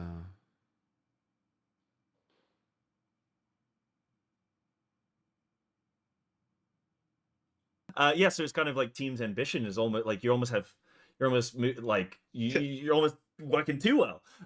Okay, that's cool. That's good to have that insight. And really I think that's a lot of the time as well, what players, we don't have that internal knowledge. And of course, we're not ever going to have everything that you guys are privy to. And I wish that they would just say more stuff like that in a candid, kind of way. I know that they have limited time and they're busy working on stuff, but it's like, is that not what CMs and stuff were for? To kind of convey those types of funny bits of information? Like, hey, we know it's frustrating the housing style right now, but you're never going to believe why this shit stopped working. I just think it makes them more humanizes people more. I feel like it's easier for people to not be so frustrated, especially if it's a situation like that where there's clearly some humor in it. Maybe Blizzard makes their own meme of the elevator boss strikes again. And it's got the housing Hearthstone icon getting crushed by the elevator or something, Just kind of show that, I feel like would be, I don't know, just a helpful way to diffuse and let people in, peek inside the window real quick just to kind of see what's going on. Because I think if there's one thing that I've noticed throughout my time playing WoW, it's that with bugs and game breaking stuff, it's when people don't know, and people do this with everything, but when they don't know why something happened, they'll speculate, they'll theorize, and sometimes those ideas are so outlandish or cynical or pessimistic or just impossible that that perception kind of starts to, I don't know, it's like a perception that kind of brews. And now people start getting, oh, I heard it was this, I heard it was this. And it's like, well, no one could verify if any of that's even true. So like, I think it's, as long as it's not harmful to tell people for whatever reason, if you have the ability to let people in on that and kind of see, I feel like that can be a good thing. Bring about the monthly Laura / Ian interview, it would be nice, but yeah, it's a lot of time. Maybe they think you want to clean it up yourself. Shut the fuck up. So I think that sometimes, and I've been so guilty of it, where I've knee-jerked to things, and sometimes it takes me 6 weeks to go, actually, you know what? This thing I thought was really bad, I actually really like. Yep. And those, a lot of the time for me, that can be like class changes or spec changes where I go, Sure. what on earth is this? And then I play it for a few weeks and I go, all right, this is pretty fun, actually. Fine. Yeah, I should probably give Frostmage more of a chance, but it's fucking weird, man. It's just so different from how it played before. Did I misreact to the short story? I'm not going to watch that until I can do the next patch of story content, because if I can't do that story, then what the fuck would I watch the short story that comes after it for? And then I go, oh, okay, like maybe knee-jerking, it's like, I'm not saying everyone's guilty of that, but I just know I've definitely been guilty of that myself sometimes. So I did say that we were going to chat a little bit about Sporefall. We have already touched a little bit on raiding. Yeah, So please. just going back to Sporefall. I mean, Really we interested in mentioned the fact this. that there's these multiple raid tiers this season. We had Sporefall introduced as the standalone boss a few weeks ago, and that's actually been really fun to interact with. So for players that don't know too much about like Sporefall and how you've designed it, it's like you can go in and, I mean, first of all, you can bonus roll on it, which is nice, but you can repeatedly farm it seems, and also it's flexible. Or you raid can sizes. repeatedly bomb it.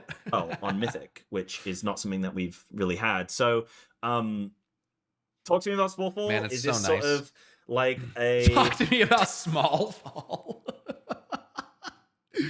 Dude, auto-generated subtitles crack me the fuck up, dude. Shit. Talk to me about Smallfall. tester for how you maybe want all raids to work in the future? Is this a one-off? Please How do have it the for every results raid, been? man. Please. Are you They're not happy with gonna. it? Please, though. Results have been great. I think we're definitely happy with it. I would say it's somewhere between just a pure one-off experiment and the cohesive future of all raiding. I think, as I alluded to earlier, we're definitely looking to evolve a formula for raids that really hasn't been touched in the past decade. And I think we've heard a lot of feedback about the rigidity of old school Mythic lockouts Yep. in a world where people are increasingly looking to start to pug Mythic. There's more sophistication in the community. When we first introduced Mythic 10 years ago, it was like very few people were even attempting pugs there. That's not the case now. I think we've also heard a lot of feedback from heroic guilds that, get ahead of the curve, but maybe don't have a full 20 people and feel like they would like to continue, but don't see a clear path to doing so without like really fundamentally changing the social structure and the nature of their group. At the same time, on Mythic, on the other end of the spectrum, I think there is a lot of value to a fixed raid size for the higher end encounters in the tier, especially where, we know that we need to try to tune them to, a cutting edge level. Yeah. We know that groups that are very competitively oriented will manipulate raid size and find the best raid size for a different group, and that makes a crappy social experience if it's like you're a raid leader decided that 18 was the right fucking 239, 2414, fucking 25, fucking Whatever fucking bull. 25 fucking. I don't even know what you'd do. size for this boss. And so for the next 2 weeks of progression, a few people have to just sit out, and that's just how it's going to go. It's not something we want to fully lean into. So I don't think that like full flexible. Well, is the that future. already is kind of a thing, Ian. Like when you run a Mythic roster, you don't just run a perfect 20-man group. You have people on the bench. You have people that are sitting out anyway. Like, I don't know. You're always going to have people sit out. I feel like flex rating is something that's really more important for mid-core and semi-hardcore guilds. It's just,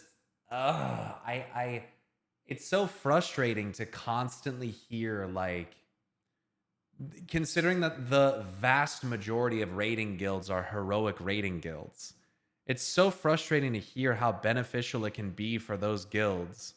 But then in the same breath here, oh, well, but those top 1%ers, you know, but those top 1%ers, it's like, dude, not to say like who gives a fuck, but like kind of who gives a fuck. Like, I don't want to disrupt the integrity of the competition. Again, I spoke about that earlier.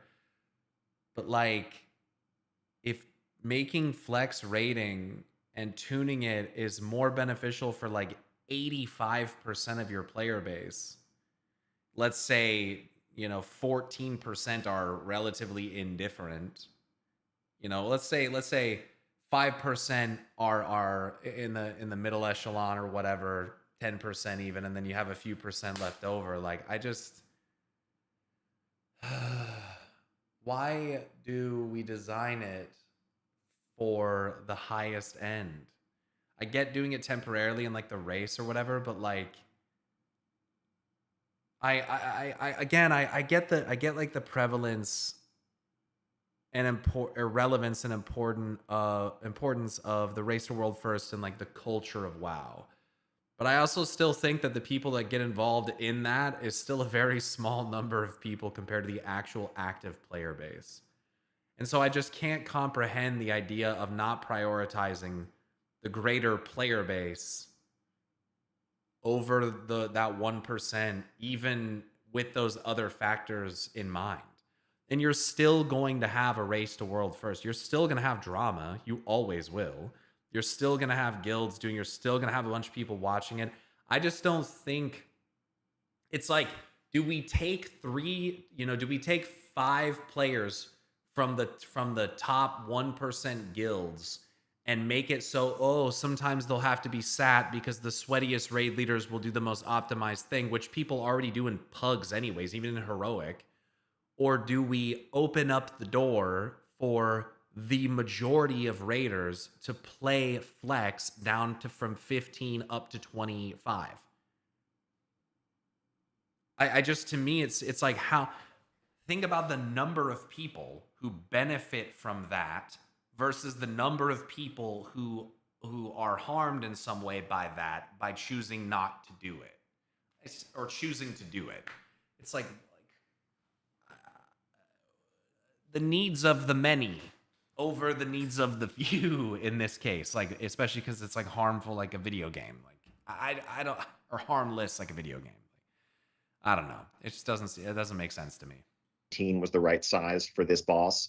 And so for the next 2 weeks of progression, a few people have to just sit out, and that's just how it's going to go. It's not something we want to fully lean into.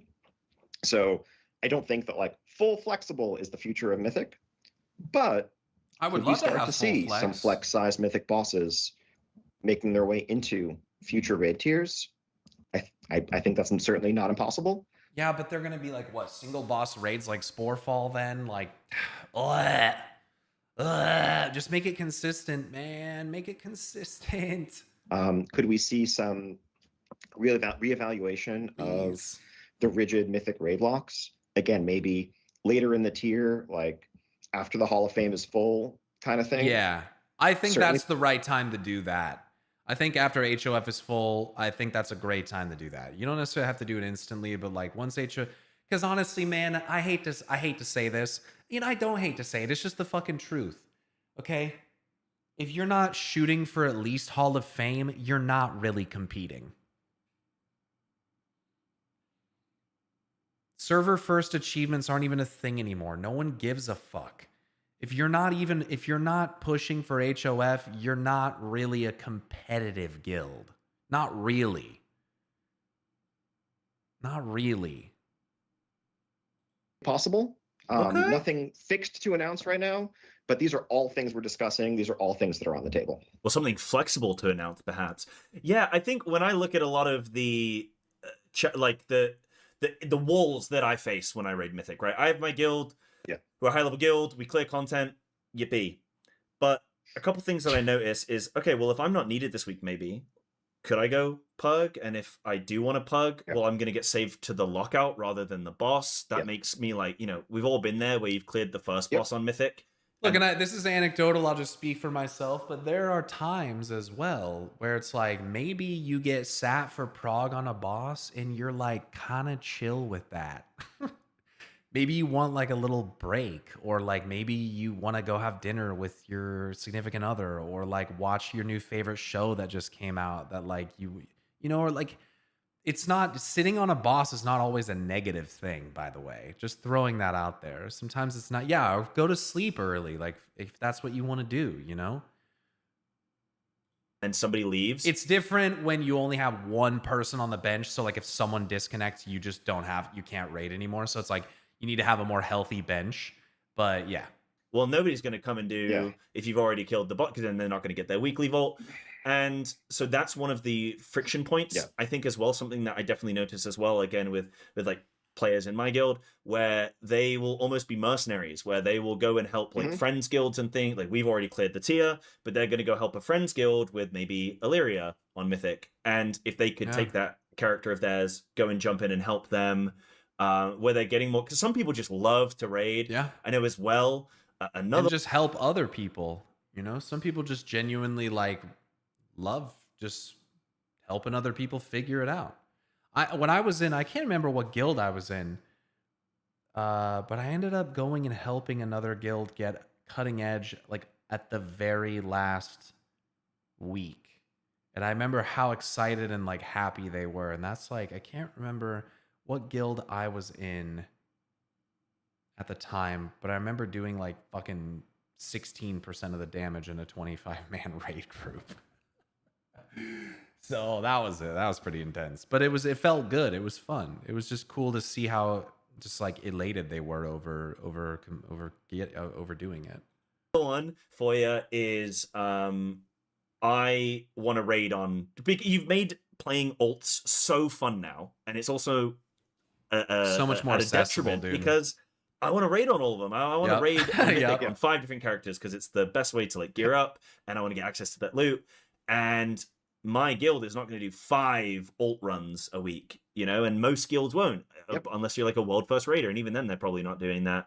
So I think those are some of the friction points that I find with Mythic raiding. Is that something that you guys identified? Like that. How do you think about some of that? Yeah, I remember that too. I mean, nice. I think that's a pretty good summary of some of the pain points. I mean, just having multiple smaller raids helps with that inherently. I mean, I think even before even before Sporefall, like just looking at Dreamrift and behavior around Dreamrift, obviously on the easier end of the spectrum, Mythic boss, but also the fact that it was a one boss. Good luck telling pugs that. Yeah, it is on the easier end of the spectrum, but it don't fucking feel like it when you pug that shit. Raid. People are fucking brain dead on that fight. It's crazy. All the lockout issues, all of those, and all when they finally nerf that boss, I'm telling you right now, they're either gonna nerf either how many of the horror ads spawn or how long it takes them to cast. That'll be what gets nerfed, because that's literally the only thing in the fight that wipes anybody. I mean, you can wipe from not having CC. They could make the ads travel to the boss slower or something, but like, not having a ROP is brutal because people don't press their fucking buttons if they're not a monk, but yeah. Barriers, and overall was a good player experience. Now, at the same time, we want to be mindful of some of the value that lockouts and structure, a fixed structure, both helps with our ability to tune the encounters. I think it does add some social stability and consistency to the size of your experience, as I mentioned. Sure. We would also need to think through what loot style lockouts do for like the gold boosting and carrying scene at the high end. Oh yeah, I always forget to think about that. And splits and like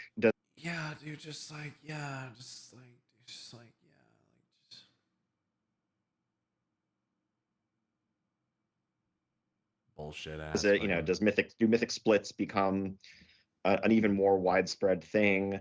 And it's like these are all, at the end of the day, we want to do the thing that's going to be the best experience for the majority of players. Do you? But we also need to be mindful that competitive players will take advantage of every loophole provided, and that Yes, and no matter what you ever do, like you just said, they will always do it.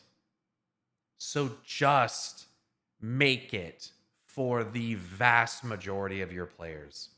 The sweat lords are always going to sweat. Let them.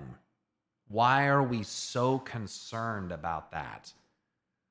Let them. Nice room echo, it's different. Yeah, it's really echoey in here. It's not going to be like that forever, though. What was the old quote? People will optimize the fun out of anything. Is that an old quote? But yeah, that's... that can easily distort the way the game is played at the high end in very visible ways that then start to trickle down increasingly to other players. And so we're not going to make any of these changes lightly. I understand that it trickles down, but how are you going to change that culturally?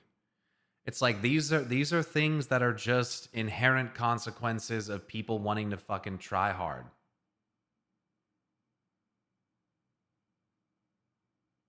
You cannot change that. You cannot force the behavior. You just can't. I'll say though, like we are clearly looking towards and likely to move in the direction of increased flexibility in lockouts and structure and things like that. Good. But we're going to take incremental steps along the way. All right. Dream is definitely, or sorry, Sporefall is definitely an experiment in that regard. And I think it's an experiment that's been successful, that is giving us very valuable information and making us feel better about continuing to move in that direction in the future. But we also did it as like a one boss late in the tier raid, so that if it blew up in some unexpected way, the damage was going to be relatively minimal. And so yeah, instead of just doing it as like, oh, by the way, Void Spire is a fucking flex raid, the whole thing. Yeah, I mean, it's definitely safer to do it incrementally like that. And I'm glad to hear that that's the plan, is to move towards greater flexibility with lockouts and structure. I'm really happy to hear that. For a minute there, it kind of sounded like, so he's saying it's not a guarantee, but you know, they want to test around with it more. So I wouldn't expect to see it in an 8-boss raid.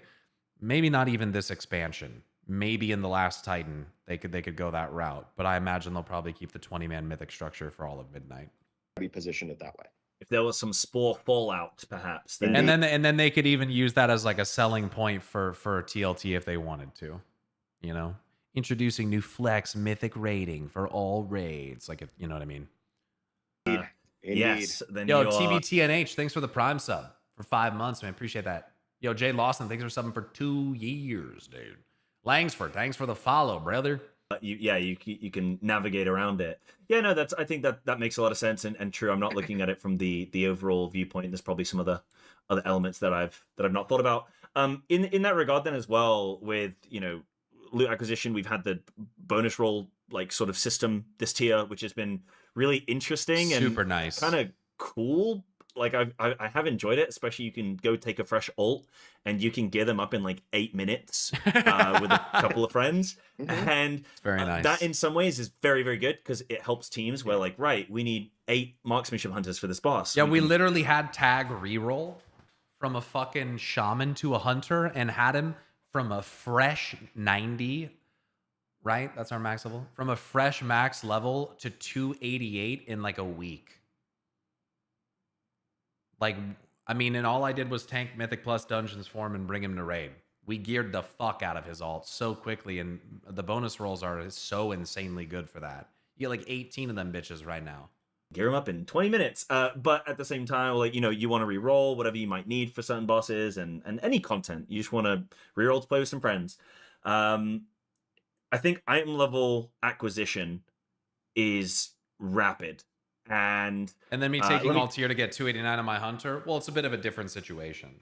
He had a dedicated tank running Mythic Plus with him, optimizing which dungeons he needed to run, bringing other mail wearers to the group who could trade him loot. It's a little bit different. He was expressly being prioritized in getting loot. So I don't imagine that's what's happening with what you've done. Late season gearing with the Void Course is awesome. Oh yeah. Just think of how I want to phrase this. So I've got I've written it. I'll read it word for word. But I've got item level is rapidly acquired, which sort of diminishes the distinction I feel between player skill, because what happens is you elevate more quickly players that sort of normally wouldn't have been at that high max item level, but now because they've gotten a bit lucky and with some of the systems in place, they're actually competing with some like high level mythic raiders. But the expectation of those players might be different. But now they're sort of matched in the same content. I hate to say it, it's always been a thing. That's always been a thing, bro. We've literally recruited people to our Mythic Raid guild, and like they had a ton of gear and they still weren't good. Like I've even had people that have previous raid experience and they're just not like, this isn't like a new thing that's the result of void cores. Like you can get gear. You take enough time. Gear has never been, in my opinion, and never should be, how you determine whether or not someone is good. Like that's item level is not skill. And I don't think it ever has been. The biggest hurdle is just the quantity of myth crests to upgrade everything you get from void cores. Yeah, I'm going to be honest. I think after something like void cores comes out, myth crest drop rate should be doubled.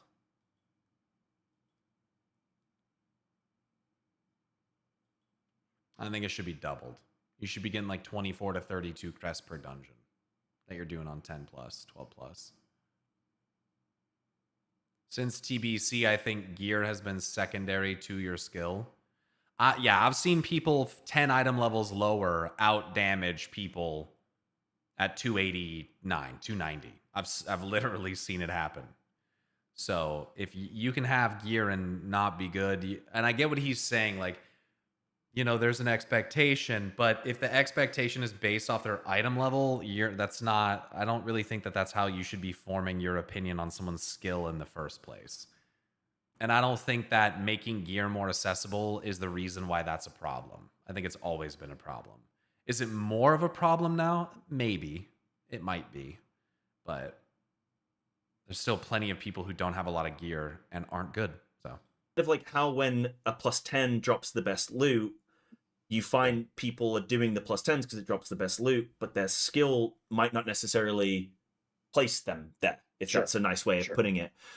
So I feel... but if they're completing the key, then their skill places them there. I don't know. I guess unless they're getting carried, but like, you shouldn't... I mean, there's ways to mitigate this, and it's why add-ons like Raider.io exist. Like, it's just... it's why it's the thing. I'm more likely to bring someone to a raid that has 0 mythic experience and a really high IO score than someone who's got, 0 mythic experience. And I don't know what comparison I'm trying to make. I'm basically trying to say there are other more valuable metrics like by which you can judge someone's skill than item level. And if you're complaining about 10s, like, he's just making a point, I think, but like 10s, dog, like, really? 10s are literally put a blindfold on and fucking walk backwards through the dungeon. You'll still complete it on time. Like, that can cause some social friction because people's expectations don't match the reality of where they're at. So, yeah, but again, if you're random pugging 10s, your expectation really should just not be very high. Like, if you're one of these guys like me, if I'm going to go and pug 10s or 12s on my 293 Prot Pally, my expectation of people that are in the group is just not very high.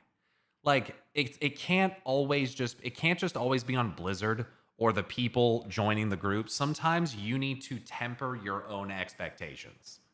And if you're like expecting some kind of like something special out of people in a plus 10 just because they're 290, you should not be.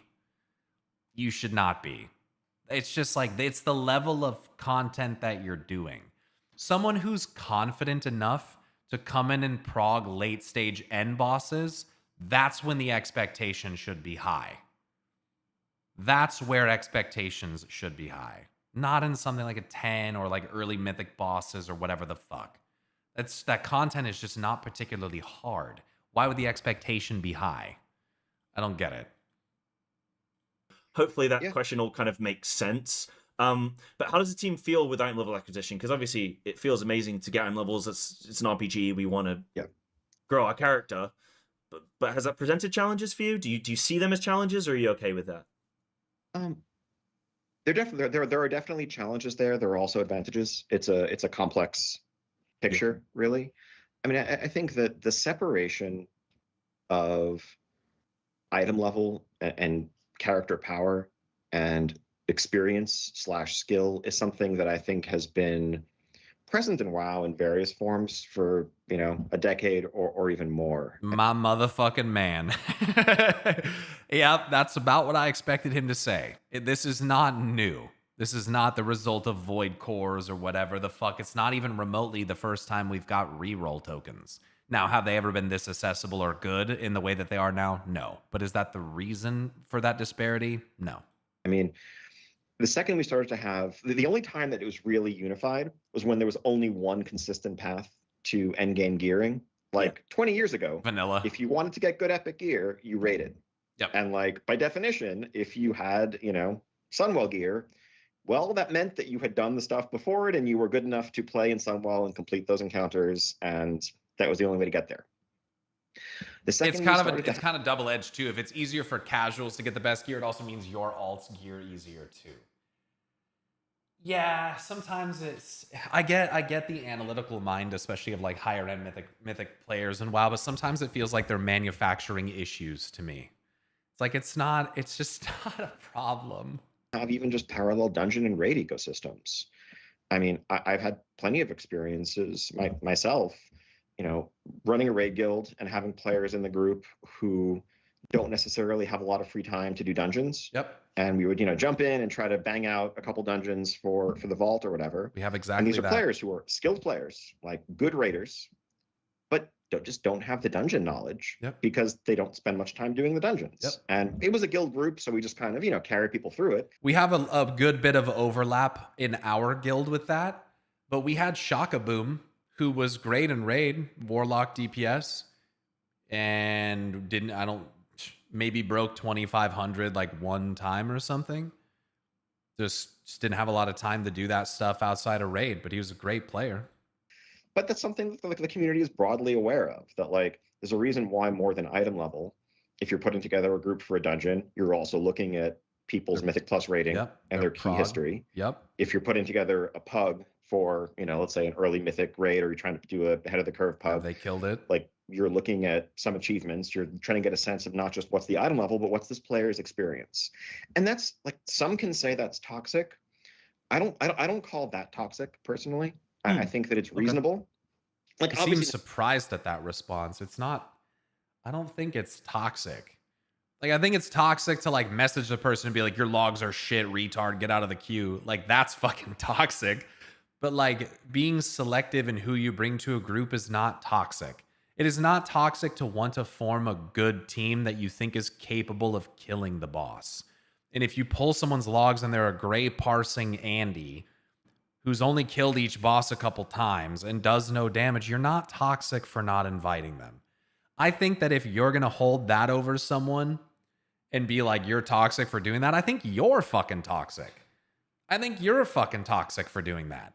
Nah, bro, you're not good. And you have this sense of entitlement to the group and to the invite when you don't, statistically speaking, you don't seem like that good of a player. No, I'm not inviting you. You have no right. Now, if you're Yo, Taro, butts, ass and titties. Yo, thanks for the 61-month resub, dude. Hope you're all doing well. This motherfucker has that shit you got that in a notepad for sure, dude. This motherfucker's copy paste that out of a notepad 100 million%, dude. I love it. Consistency is king. Jerk about it. That's toxic. Yeah, if someone's a parent and they're trying to play in my dungeon, no way. That's not what I meant. But it's reasonable for players to want to seek out others who have the same level of experience. Thank you, Greg. I've been pugging this raid you too. For 2 months. I've gone through a bunch of groups that have wiped a couple dozen times, have learned the mechanics. We did that during the first weeks of the season. I've done that. I've learned this boss. Bro, it's like that warrior that we pugged to Chimeras that one time, and he's like, "Get me in, coach. I'm fucking ready. Like, I'm ready to kill this boss." Joined a bunch of pugs, but they just couldn't do it. And then literally 3 minutes into him being in the group, he's like, "So can you like explain the mechanics of this fight to me?" Oh, that was a moment where like it would have been valid for me to be toxic. I could have been like, "You got to be fucking kidding me, right? Like, get the fuck out of here." I could have kicked him. I could have done it. But instead, I was like, I just explained the mechanics to him. I was like, all right, here's the fucking mechanics. And then I gave him a couple pulls. And when he couldn't do it, I was like, sorry, bro. We're going to get people who have killed this boss or know what they're doing. And then he left. It's like, dude. Holy fuck. That was so annoying. At this point, it's reasonable for me to want to seek out Yep. other players who have had that similar level of experience, Yep. who are also going to be on the same page. Yep. Is also, and so like the most important thing for us there is aligning expectations. Yep. That's why we've added, the drop downs to the group finder for like, is this a relaxed run or is this trying to push? They should add that to the raid group finder too, though. Wait, is it a thing in the raid one? It's one in dungeons for sure, right? Is it a thing if you make a raid group? I don't think it is it? Can you pick learning, relaxed, competitive? It's everywhere? I'll have to look at that. I, for some reason, thought it was just dungeons. It's there now? Was there a time where it was only in dungeons but not on raids? Am I just like fabricating that into existence in my mind right now? Was that ever a thing? I swore there was like a time where you couldn't do that, but maybe that's not true. Like, because it can be fine. If people are up for learning and up for taking their time as others learn, let's make sure those people are finding each other and they can all have a good experience together. If there's someone else who's like, you know what, I've done this 100 times, I just want to bang this out on my fourth alt and get it done, it's reasonable for them to want to find people who have the same mentality. So I don't think that's a new thing. Now, I will say that, a high item level and myth tier gear is probably more accessible than ever before. Yep. 100%. We are pulling back a little bit on the generosity and the pace with which you can bonus roll gear with void cores in season 2 for that reason. I think you'll be able to start getting them earlier, but 1 a week is a more reasonable pace there than what 2 a week led to, as we saw in the second half of the season. But they're also going to make it so boss rolls only require 1 token, aren't they? So you won't need 2 to bonus roll a boss. You'll just need 1. So it'll be the same for Mythic Plus. It was already 1. They're making it 1 for raid bosses. But you'll technically be getting loot half. If you were rolling on Mythic Plus, you'll be getting loot half as much because you'll be getting half the amount of necessary tokens. If you were only rolling on raid loot, you'll actually be getting loot effectively at the same pace. So the raid loot is not really changing. The amount that you get per week and the amount that it costs to bonus roll a boss is the same. It's 1 and 1 instead of 2 and 2 now. But Mythic Plus, you will get half as much opportunity to bonus roll. Raid boss loot pools are typically smaller too, so easier to target specific items. Yeah. The meta now for Chimeras is 2-2-16 to only send the left group going down one time and kill it before intermission.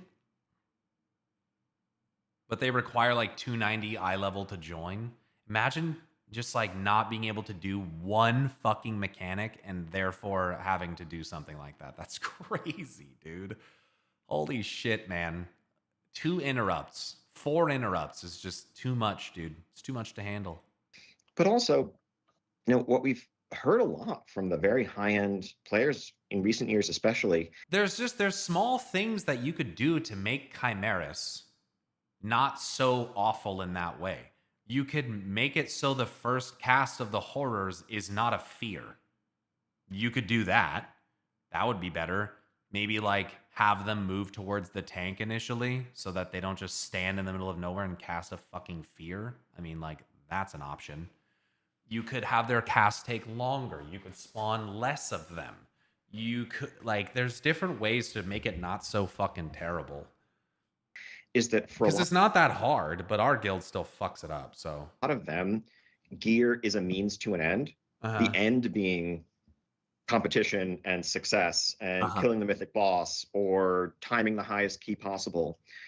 Whereas for a lot of other players, you know, the content is the means to the end of the gear. Yeah. And so, like, it's not necessarily the worst thing that more of those gear motivated players are able to get to a point that's closer to the high end, because the high end have been telling us pretty clearly that, like, look, they just want to get their gearing over with early on so that they don't give a shit about gear. Doesn't excite them at all. They want to kill fucking bosses. That's how I feel mostly as well. Be optimal and then chase their skill-based goals. Yeah. So I think in that sense, because gear is not skill. That's the problem. Do not conflate those two things. Gear is not skill. It isn't. Now, you might have different goals, and that's fine, but gear is not skill. It is a bit, it can be harmonious, but, you know, as always, we're going to, you know, keep looking at how things evolve and listening to the feedback we're getting from different portions of the community. Yeah, definitely. I think it's so hard, right? Because there's not a clear-cut barrier where it's like, right, this camp is here, and then this camp is here, and they know what they're. It's like, it's something that there are blurred lines. Yeah. So yeah, it is nuanced. And like you say, I've got friends where for them they don't really care about sort of excelling and like sort of pushing into mythic rating and high level mythic plus. They want to get their dungeon portals. They want to get their gear so that they can blast, and then they're good. Like that's for them achieving their goals. But then you have some players where it's like, right, I'm finally geared. Now my season begins. So I'm sure it is hard to cater for everybody with that. I know that you've got to go, so I'm going to ask you 2 quick fire questions. Sure. And then we can send you on your way. So a big one for me is release windows with Classic and Retail. And I think what's about to happen is we're going to get a new TBC patch at the same time as we're going to get the new 12.1 patch as well. Does the team internally, I know you probably have different teams for Classic and Retail, and do they, because for me as well, like I wanted to play Burning Crusade when it first released, but there was a bit of an overlap. Are you taking these things into consideration?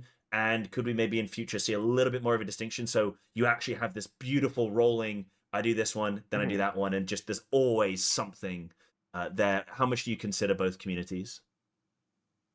Well, we're always considering the communities. And I think what we had seen for the most part until very recently was largely separate communities and player bases that were either focused on playing modern or focused on playing a particular version of Classic.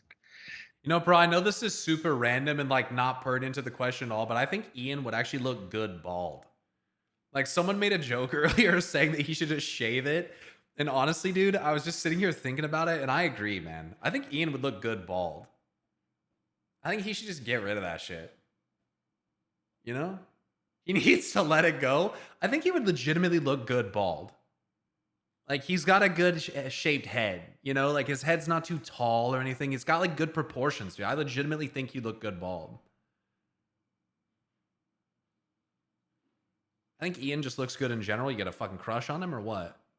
I was literally just staring at his hair. Oh, shit. My sister is a hairstylist and she says the same thing. As soon as you're obviously balding, you will look way better with it shaved. With one of those caps, what are they called? The old style ones? You mean like a driver's cap? Like a fucking like a cab driver's cap? Like he lives in fucking Boston? Like a fucking New York? A fucking New Yorker hat? Get in the fucking cab, bitch. Pay up, I'll drive you down fucking 13 blocks to fucking Queens or wherever you is going. Freaked me out when you said what was on my mind. What's it do? Yeah, the potential for them loosening mythic lockouts after Race to World First would be one of the best changes in like decades. Yeah, it would be nice, man. And it sounds like not even just Race to World First, but Hall of Fame. And so while like, yeah, we would always try to avoid like literally having big releases fall on top of each other because that's, you know, messy for a bunch of reasons. Our priority has historically been doing the right thing for each individual community.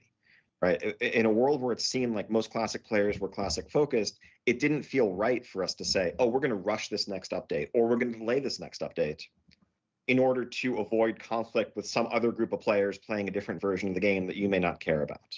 Right? We wanted to do the right thing for people in that ecosystem. When are they ready for the next raid tier? Let's make sure we're moving on to that phase at that time. We did definitely see some different behavior around Burning Crusade. I think Burning Crusade's a great expansion. There was a lot of anticipation around it, a lot of hype for it, and I think we saw a surprising number of people jump over from Modern to check that out when it launched, and feel torn in the same way. And so I think that's something that, as we look at the rest of the Burning Crusade phases, we're going to be a bit more mindful of. But at the same time, we do want to make sure that we're not we're never telling players devoted to one version of the game that they need to wait longer just to avoid a conflict with something that they don't care about. So there's a tricky balance to strike. Ready. Yeah. You're not necessarily trying to have them overlap, but at the same time, you're not gonna. Yeah, because then people, I can see people getting a bit annoyed if they're like, oh well, I don't actually care too much about that other part of the game. About this next question. Okay. I think realistic. I would say, honestly, also we had the holidays this time. We probably would have pulled Burning Crusade in a few weeks, except that would have landed right on Christmas and New Year's, which we're sorry, we're not shipping again. Yeah, no, you got to think about the team as well. That's very important. Last question, super quick fire. Discord integration is coming as well, I believe in 12.1. That's awesome. So what's the purpose of that? How does that look? I'm interested in that, honestly. Just being able to have the guild chat in Discord, I post something there, people in the game can automatically see it, people talking in the game to people in the Discord who maybe aren't online. That's kind of sick, dude. I'm actually kind of looking forward to that. Why are we adding it? I mean, no secret that most WoW players use Discord. Certainly, it's the social backbone of modern gaming. A lot of people are moving between, logging in, using guild chat, and then keeping in touch with folks on Discord. This first step of being able to unify the two, of allowing guilds to link their chat to a Discord channel, I think is a great convenience for a lot of guilds that already are in the habit of using Discord. That will just add ease of communication. We're also just really excited about the partnership and this initial integration, and I think would love to hear from players what more they might want to see that would enhance their experience in World of Warcraft alongside their ongoing use of Discord. It'd be kind of cool to be able to invite someone to a party or group through Discord. That'd be kind of sick. To be able to right click on someone's name and invite them to your game or something like that would be interesting. Have some kind of link to BNet that goes to the character that they're logged into or something like that. I don't know. Just one thought that initially kind of came up. How do we integrate group finding and stuff? That'd be kind of sick. That's what they're doing in the Riot client. League is doing that. That's pretty cool. Even if it's a variation of that, that's pretty cool. Steam game invites, yeah. That'd be kind of cool. I don't know. It'd be a feature specifically for WoW, obviously in this case, but... Yeah, maybe we could link the auction house with Wall Street or something like that so we can, That's going to be a no, but... yeah, no, that's cool. Yeah, I love that. Yeah, no, I don't think anybody wants that. But yeah, no, Ian, thank you so much. The last thing I was just gonna say is, we've had the World Cup, we've had nations from around the world coming together to compete in football. They're all competing at the same time. Has this made you? It's cool, Zivs. Yeah, it's cool. Maybe warmed you up to global release, perhaps. I think we're out of time. I think we're out of time. Ian, thank you so much. It's been an absolute pleasure. I always love sitting down with you, and thank you for your time, and thank you for speaking with me. Pleasure as always. Yeah, pleasure as always. Cheeky bastard. Cheeky bastard. Good luck with the rest of the release of 12.1, and I'm really looking forward to it. And yeah, thank you. Thanks so much. Cheers. Take care. Take care. Bye. Should have hit him with that early, man. Should have hit him with that early. That would have been interesting. See if you could actually get an answer out of him for that. I think they should do global release. Same. The last XIV Ultimate was the first time that every region was on parity, and it was one of the best races we've had. Yeah. And it's just, it always serves as an excuse. It just kind of muddies the waters immediately on who's the best guild. You see it every single race. Oh, NA with a fucking week-long or a day head start, they always say, It's just how do we ensure the integrity of this? Because I genuinely do care about the race. I care about the integrity of it, but I also find that it's like frustrating.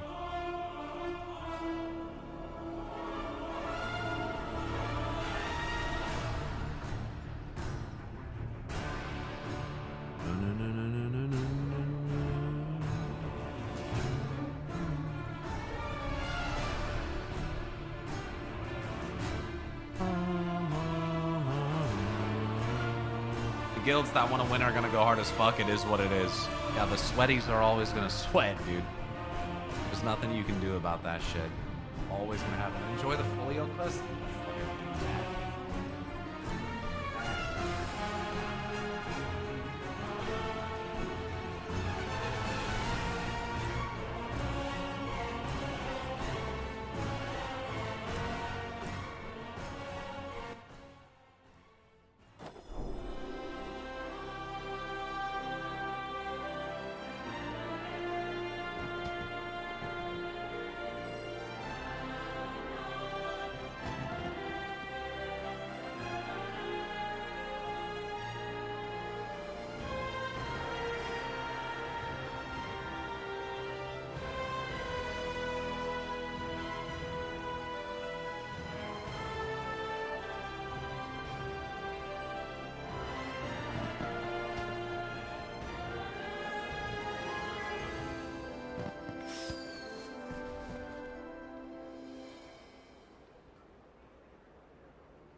All moved? Yeah, yeah. Nice burning blade. Thanks. This is my new prop mog.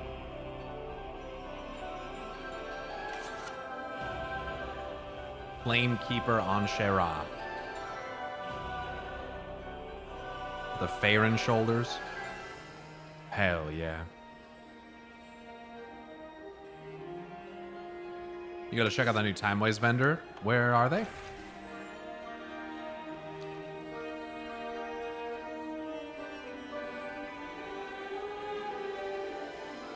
Dragon.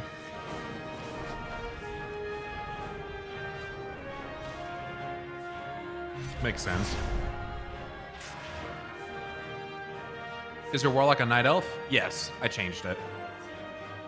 I wanted the racial, and I wanted to have more ally characters because I have it's almost like entirely horde characters. Wanted more of a balance, you know?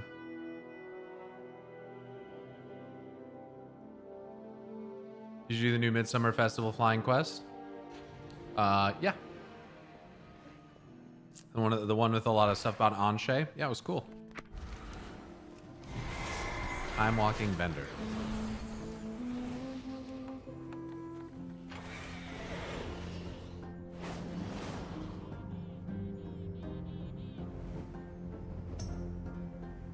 How did I never collect this?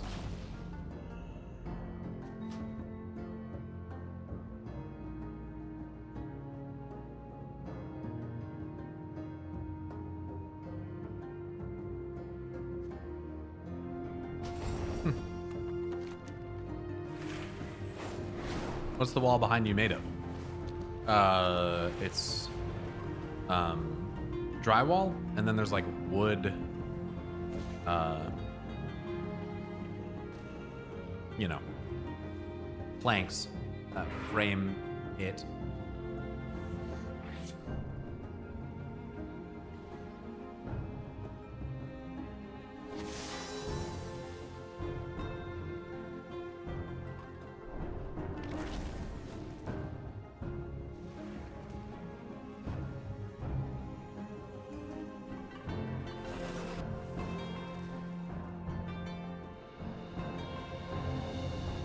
The new store mount is Titan themed or stone forged. There's a new store mount.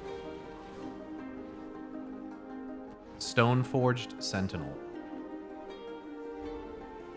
Chiseled from enduring stone and awakened by ancient power.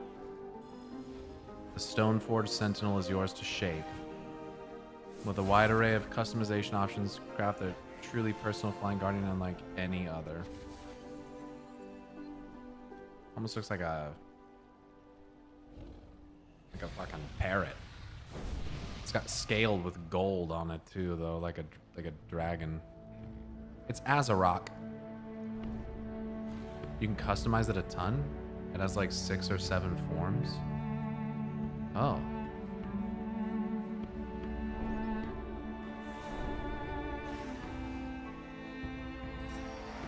Whoa. What the fuck?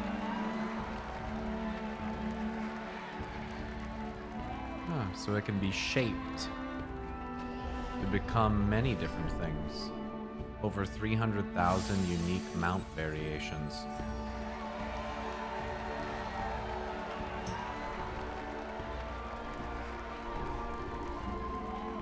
It's pretty cool.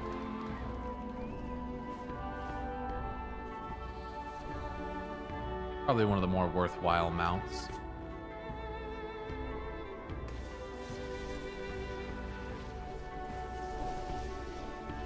Ours is a solemn burden. Soaring path through time. Aspects watch over you. Liquid hot magma slug. No. Is that just from another rock?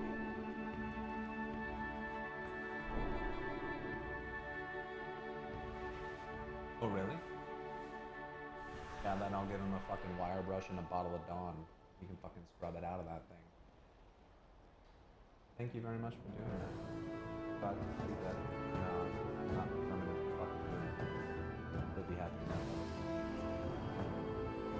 Ariel was able to use fucking Dawn dish soap to get those grease stains off my clothes from the dryer that I showed you guys earlier. It's very nice. Okay, Magma Slug. Black-furred Bakar. Very cool. Infinite Broodkeeper's Great Staff. Can I offer you an egg in this trying time? Khan Ceremonial Crossbow. That's really cool. Damn. Lost Plunder Key. Oh, all the different variations. Almost looks like a... Yeah, it's very Titanic. Infinite Time Slicer. Infinite realities folding onto each other like thin sheets of metal forming a single blade. Yeah, that reminds me of one of Rygalon's quotes. Realities folding upon realities. Shadowflame Seer Druidic Garb. Whoa. Oh, I'm gonna bust. I need that, dude. Oh, I need that. It's 4,000 points, you cucks. Alright, then you get fucking Earth Warden Battle Pauldrons. This is like Deathwing shit. Very cool. Winter's Dreaming Garb. Okay, so blue version of the stuff you got from the Emerald Dream. It's a winter-themed one instead. Brown's in there too. That's nice. More about the decay and the cooling. Ooh, that looks nice. There's a lot of good shit in this.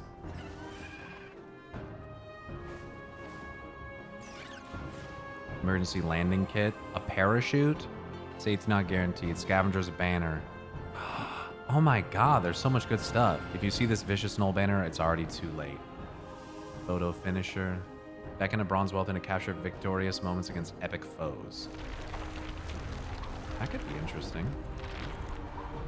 Ashen Horn of the Fallen Keeper. Become encased in ash as embers of a Mirdrasil rain from above. Ashes and embers of what was almost lost. Oathstone Fragment. Throw a smooth rock fragment across the water and watch it skip. Huh. Oathstone Fragment. Shadowflame Remnant. Very cool. Cliffside Wilderdrake Sleek Horns. You can't preview any of that, which is lame. Purple and silver armor for the Netherwing Drake. Gold and pink armor for the Whimsy Drake. Yellow scales for the Netherwing Drake. Timely Buzzbee. Oh, it's got... That's kind of cool. Sandy Shalewing. Red crystals on there, huh? Chrono Corsair, which I have. Bronze Corpsefly Harness. Bronze Wilderling. Bronze Gravewing. Bronze Aculon.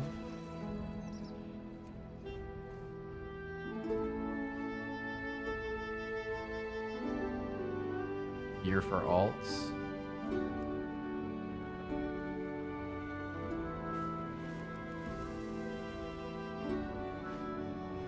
Yeah, this druid set is fucking awesome. I want that. I need that for my, well, for my druid.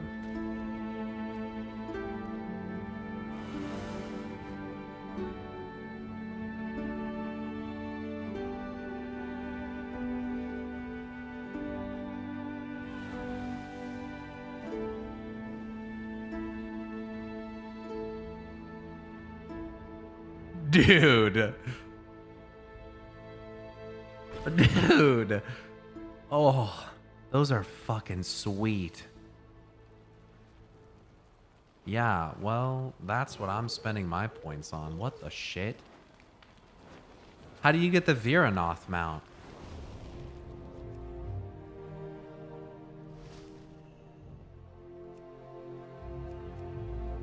That's Turbulent Timeways. That's a different thing. Keep the dumb buff active for 3 weeks. And how do you get the mastery buff?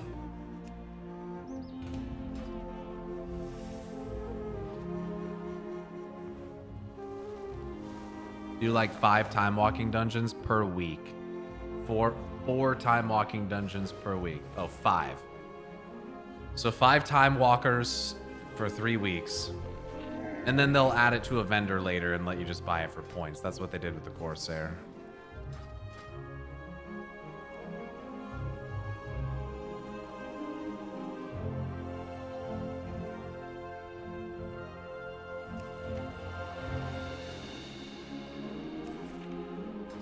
Let me kill Frost Lord Ahoon. There's a new plague bug. You have to see Goldshire on Moonguard. Yeah, I saw people posting about it on Twitter. What?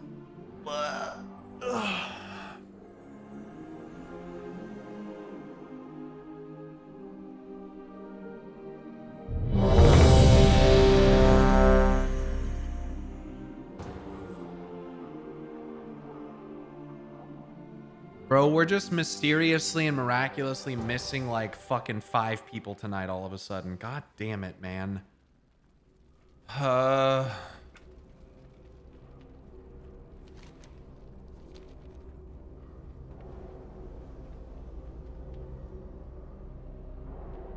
Guess it's not miraculous. Miraculous would be a good thing. Hopefully we can still raid. Because Farah is gonna have to tank. We're missing a mage. I failed Thronglodide's trial. Like, the other warlock that we had is not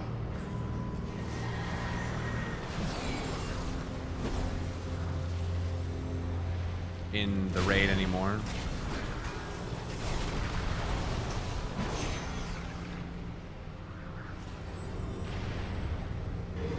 You can do 4 dungeons on some alt and keep the buff. Then you gotta refresh every week with 1 run. GG. Can you still do that?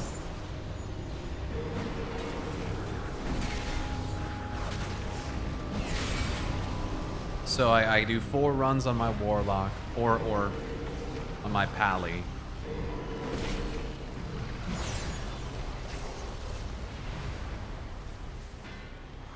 And then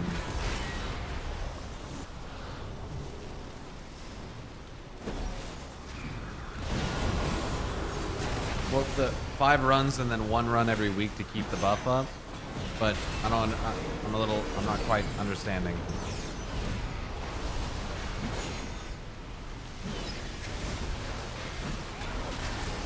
You do the 1 dungeon on a different character?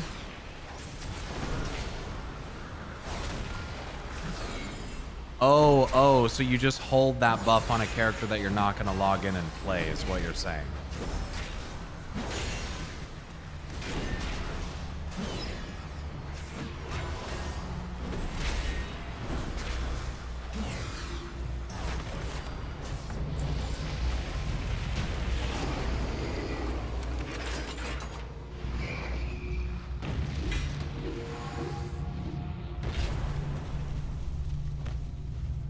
Cool. I got a belt. I got a new staff.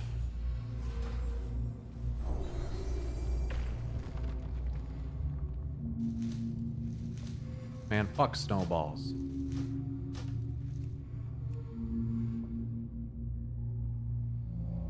Okay, that's not bad. Anything you'll play less than that a week. Yeah, I'll probably do it on like something that I can healer or tank queue on just to get them over quickly. Or I could queue with guildies on like a DPS on like my warlock or something like that. Whatever. Okay, so who the fuck are we missing today? I gotta pull up the guild attendance. The raid attendance. You now have promotional access to AI function in Sheets.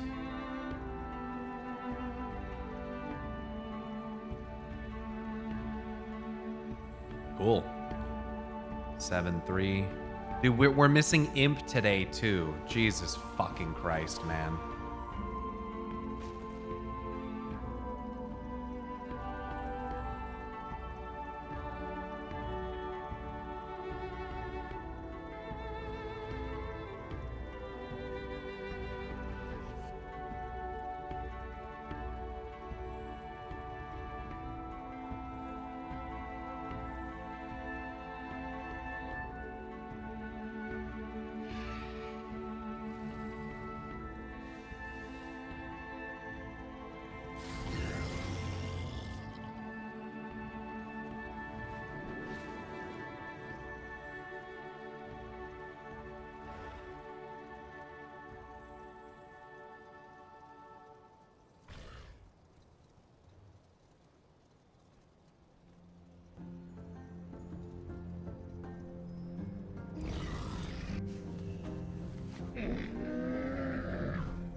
We're not raiding tomorrow, just so you guys know. I mean, obviously.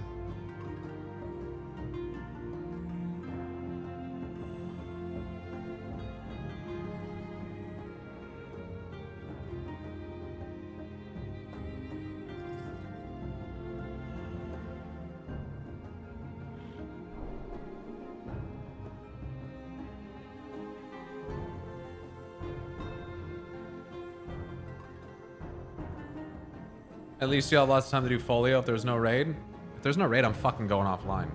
You see the new Captain America skin in Marvel Rivals? No. I have not. Working on my Ellie Shaman, got him at 274 today. Nice. Why am I almost like nostalgic for DF music already? DF music is good. I think anyway.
I love DF. I like DF mostly. There was just like one cringe thing at the end. That's mostly it. Did you watch on YouTube Avarice Arthas, The Price of Vengeance, an AI video? It's amazing. You're fucking rage baiting me.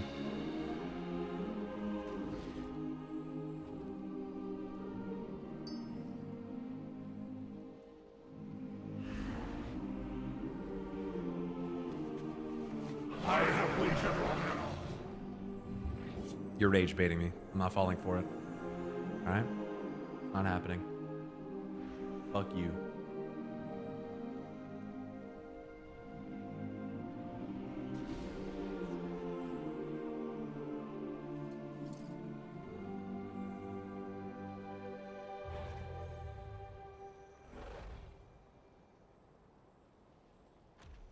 It released 5 hours ago. If you already said something about it, apologies, I missed it. Brother, I don't watch AI fucking dog shit like that unless I'm gonna make fun of it. Draken has great city music, 100%.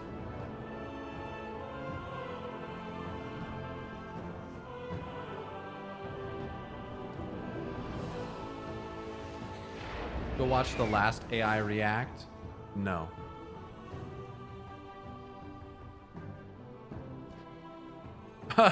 Thanks, Machop. Thanks for something for 32 months.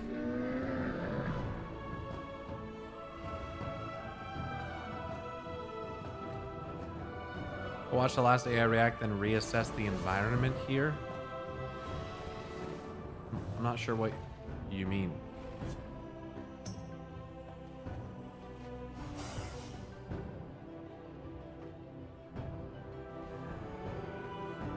Dude, there's so much stuff in the React channel, I'm never gonna fucking catch up on it, dude. I have stuff in here from fucking January, man.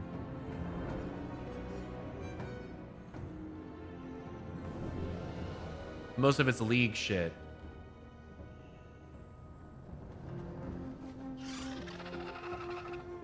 I'm guessing he's talking to me. Yeah, AI is glitchy, but this was really well done. Actually loved the music.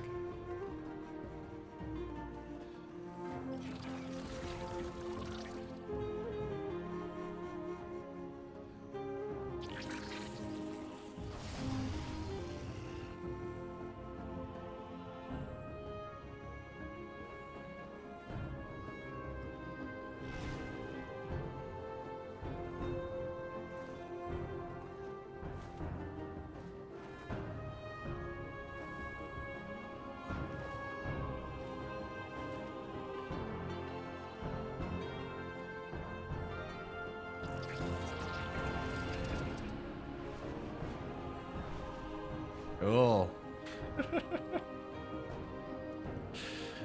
Cool.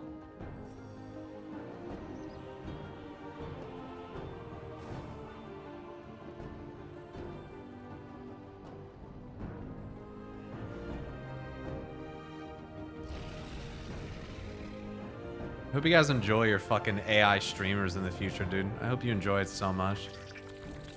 I hope you love your fucking fake generated pyromancer that just like spews bullshit, fucking baseless like lore theories to you all the time and just like analyzes media and gets it wrong constantly. I hope you fucking love the fuck out of it, dude.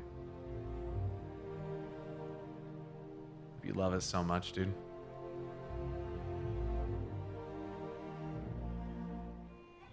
You love it about as much as you loved Undertale? Yeah, well.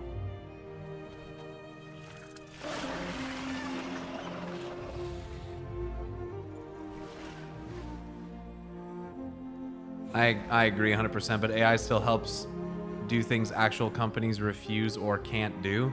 Yeah, this isn't one of those situations, though. AI streamer that always responds to you because everyone has an individual stream.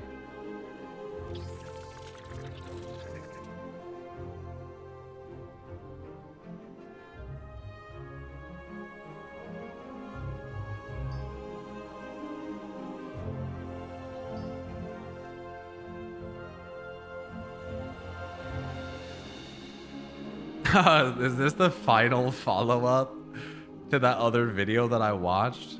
It is, dude. Oh my god, dude, it is. It is, bro.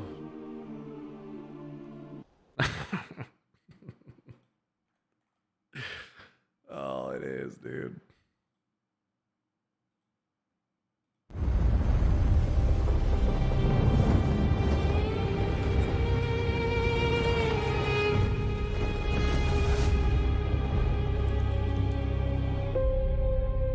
Dog shit. I mean, it's already dog shit. It's so fast.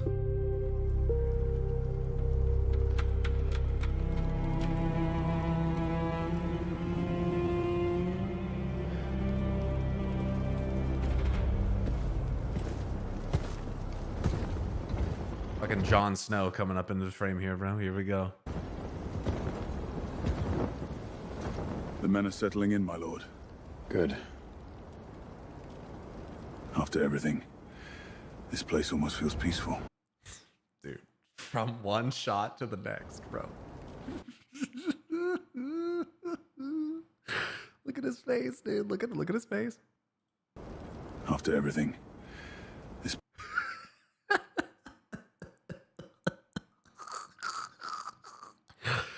Oh, bro, it's just... place almost feels peaceful. It won't last.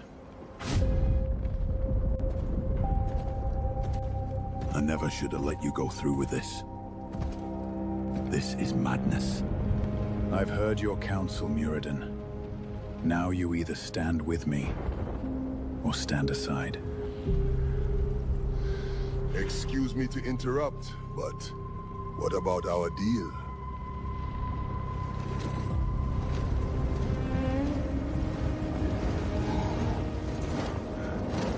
Was that 100 of the same dude right there? What was that?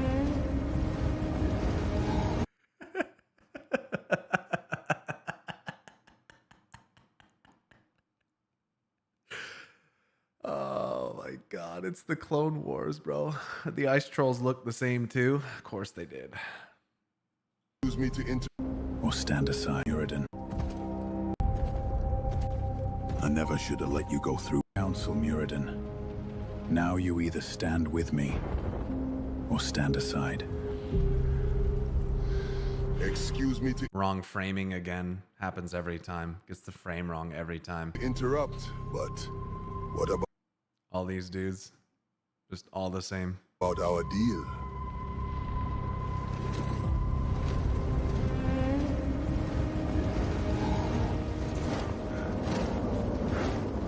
Prince Arthur's. Quickly, my warriors! These murderous creatures have burned our ships and robbed you of your way home. What? That was not the plan. Damn beasts. Slay them all.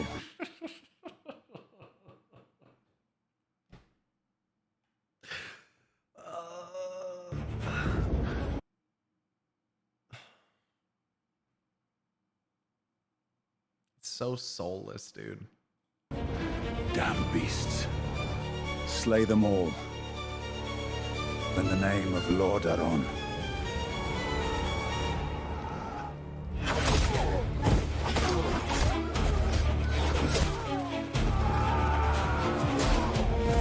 What the fuck am I looking at? What are they getting hit by? Like, what is happening?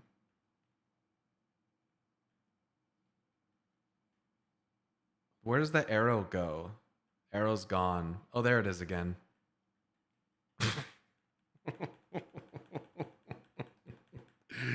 AI is so good, bro.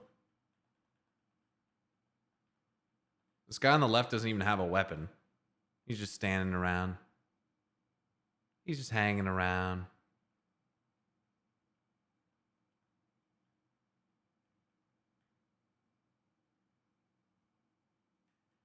This guy's recoiling before he gets hit.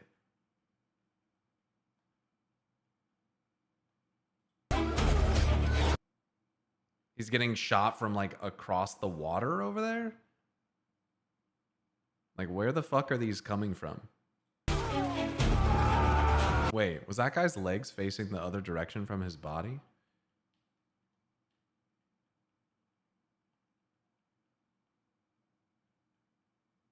It's kind of hard to tell. His feet are completely fucked.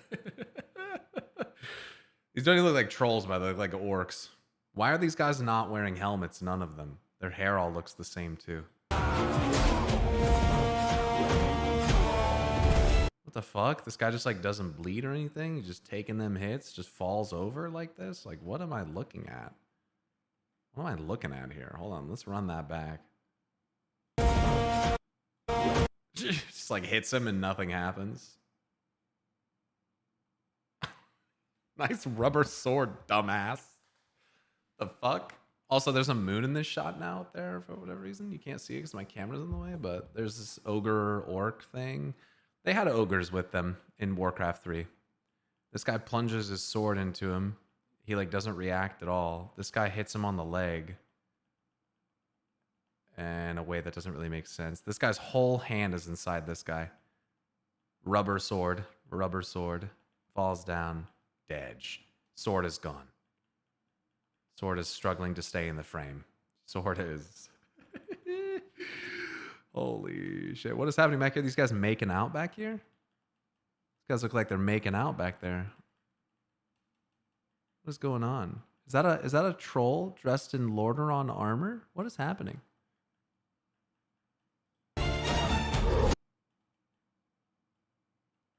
Wow. AI is so sick, dude. Kind of brushes this guy. Doesn't really make any sense. Turns. Goes from a two-handed swing. Hand appears on the other side of his body all of a sudden. Swings and doesn't hit that guy. But he falls down anyway. Immediately gets tackled.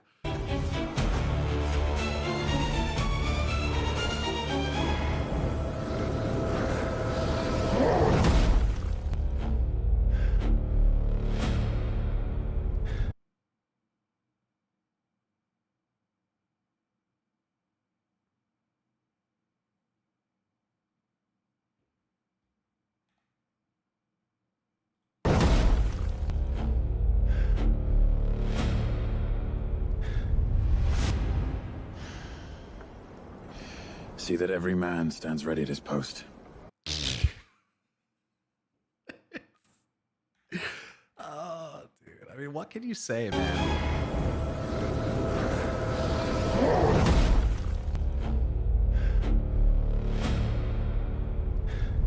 What can you fucking say?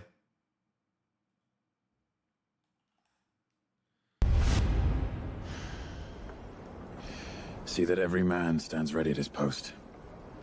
Yes, my lord.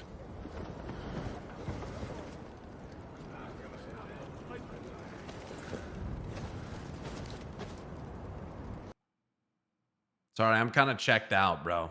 I'm kind of checked out.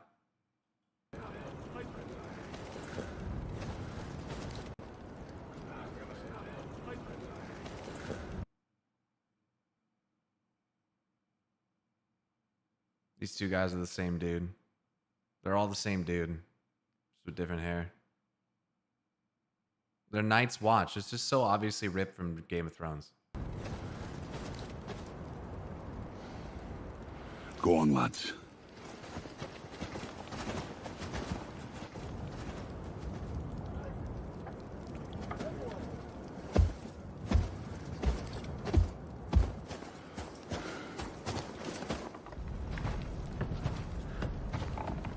Careful with that wood, it's brittle in this cold. You know, you always did choose the worst times to start fixing things. I used to hate your patience. Always did Did you choose just the walk worst. downstairs that weren't there?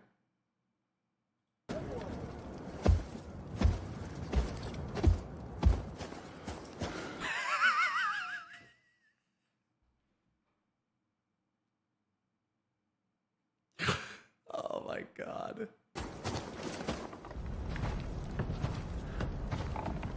Careful with that wood, it's brittle in this cold. Does he actually say that? Is this actual dialogue from the game? It sounds so bad. You know, you always did choose the worst times to start fixing things. I used to hate your patience. Is Sounds that like really real what you came dialogue. here to talk about? I hate your patience. Very serious face. Very serious face. And then next shot, check this out. Is that really what you came here to talk about? He's kind of smiling at him. I don't understand. Your patience. You know, you always... Hold on, hold on. Okay, never mind. Careful with that wood, it's brittle in this cold. You know, you always did choose the worst times to start fixing things. I used to hate your patience. Is that really what you came here to He looks so bad in that shot, dude. talk about? Also, all these guards were walking away 2 seconds ago. You lied to your men. You betrayed the mercenaries who fought for you. That's no the lad I trained. That's not King Tyrannus's boy. I am no one's boy. I did what I deemed necessary. What's happening to Earthus? Is vengeance all that's important to you? You weren't there. You weren't there to see what Mal'Ganis did to my homeland. What he did to innocent men, women, and children. You're right. People who unironically like this shit are the same people who literally cannot engage with hypotheticals. Just nothing happening in their heads.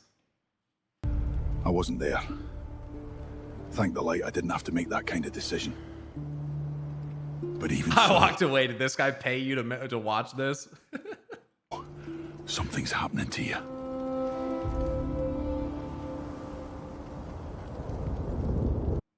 He just looked the other direction. Look, he looks left. Next shot, he's looking right.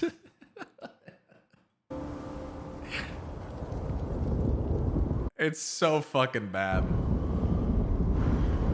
And Arthas just looks the opposite direction, like for whatever reason.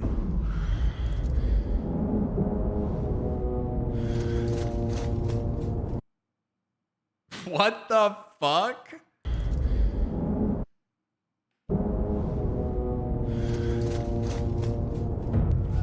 The winter is coming.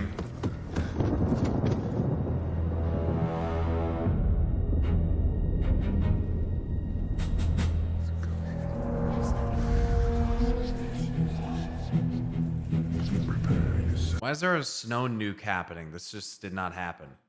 He's coming. Are you alright? Well, the dwarf's taller than Arthas now. He must be standing on a couple crates.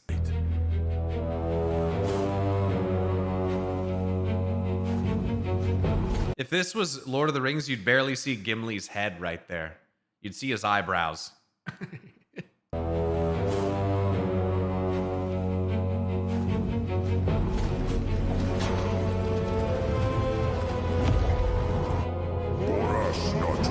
What the fuck?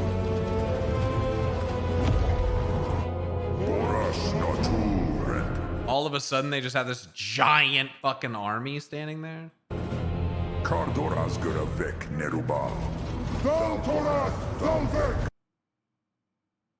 Why does he have a tail? Dreadlords don't have tails.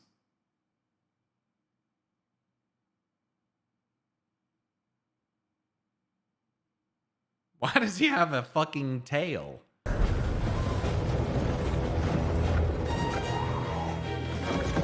Now they do. This looks bad. We're completely surrounded. Does it look bad? We can The whole video looks bad. still destroy them. That rune's blade you've been searching for. Frostmourne. It's our only hope now. No, this is part 3, dude. Well, lad, I have been... Wait, was that their whole army? They're facing the wrong way.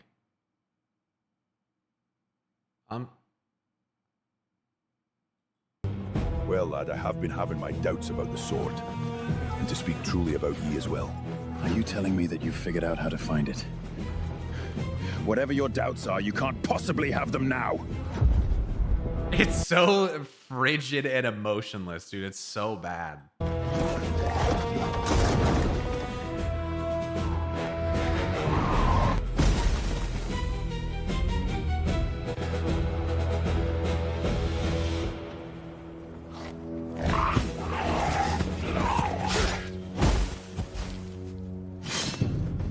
My lord!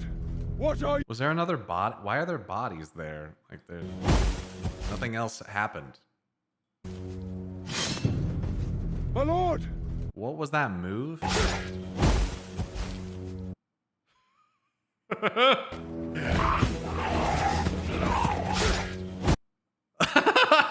They're all the same guy, by the way.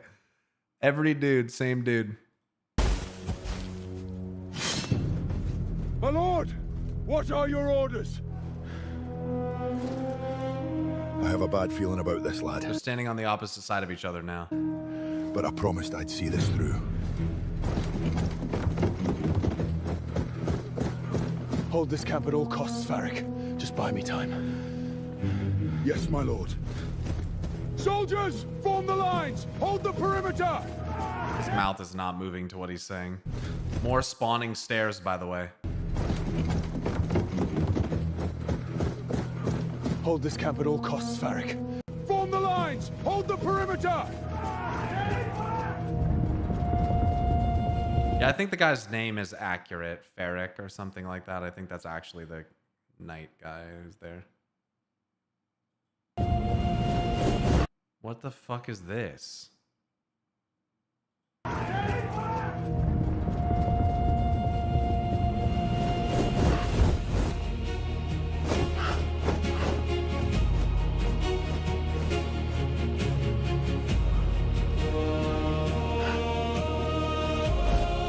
Assume this is Medivh.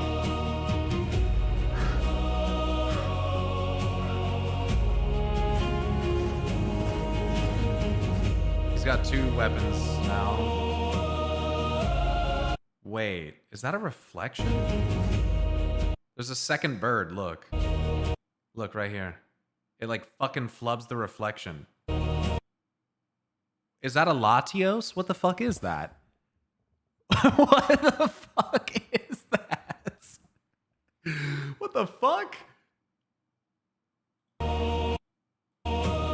That's a fucking legendary Pokemon.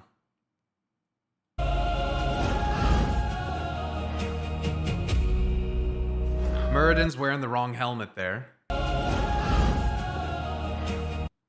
And he's just as tall as Arthas. And he's only wielding 1 weapon now. They're walking it. Wait, why is there 3 of them now? Where the fuck did the 3rd guy come from?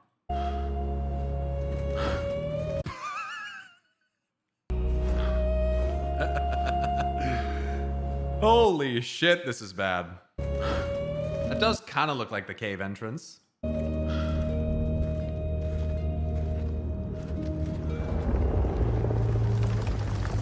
That was Falric and Marwyn should be there as well, the ones that accompanied him back in Lordaeron. Right, but that didn't happen at this part.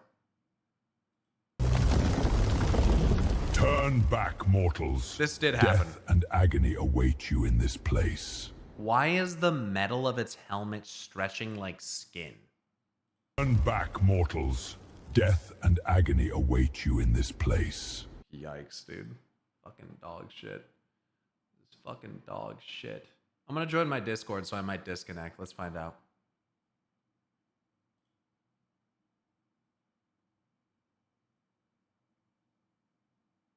Nope, I didn't disconnect this time, but it looked like it was gonna. Why is he holding his warhammer like that? And also, Muradin just went from having 2 weapons. Look at this. Muradin's weapons are so inconsistent. Axe. Hammer. Axe. Hammer, which he's holding backwards, by the way. Turn back. Hammer. Oh, wait, where does this axe come from? Check this out.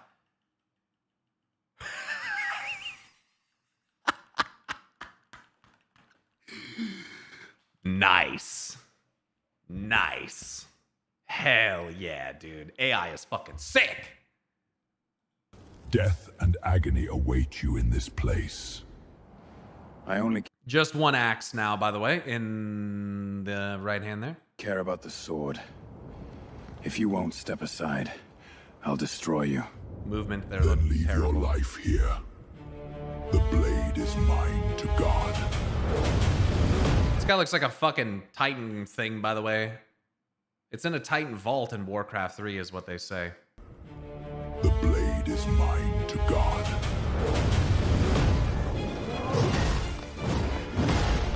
What the fuck? Why is he just sliding backwards? That is not what he says. Yeah, I'm pretty sure that's not what he says.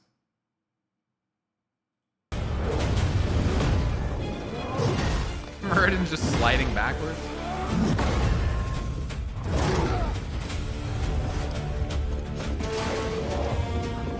Oh, he's got 2 axes now.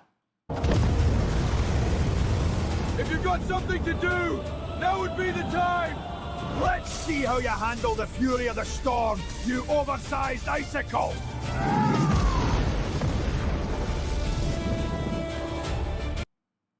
Is that something Muradin can do? I guess I didn't know he could do that. And now he has a 2-handed axe? Let's see how you handle the fury of the storm, you oversized icicle! He does have some like that. They have storm bolts, but that ain't it.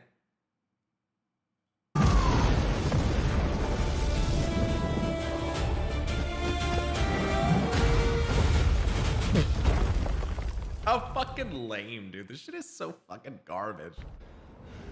Why is this hammer so small in this shot, by the way? Look at how small it is. Little baby hammer. It's like huge in this one. Just a little bit of baby hammer. Turn back before it's too late. Wait, does that thing have fucking legs? Wait, since when did it have legs? Bro, it doesn't have legs the entire time. And then when it's laying on the ground, what, his fucking legs are exposed?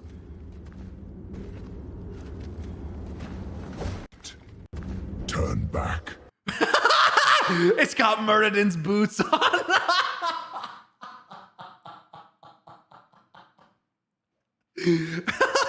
Oh shit, dude, it's so fucking trash. Before it's too late.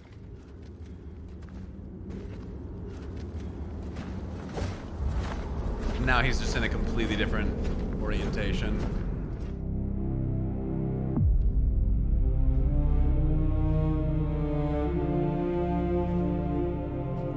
Show the sword. Why are we having why is there a fucking like what is this?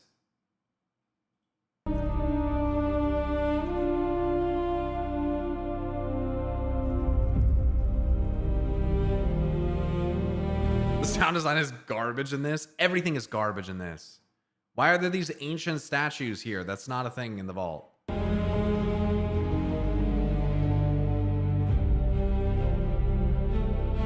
They didn't even get the fucking runes right, dude.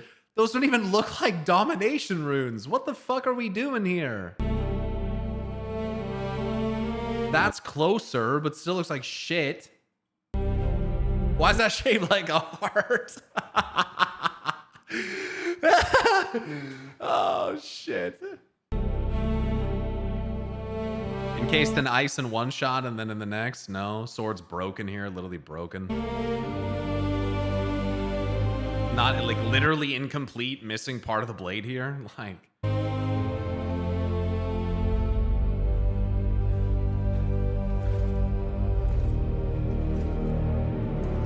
Also, the game says it's in a vault.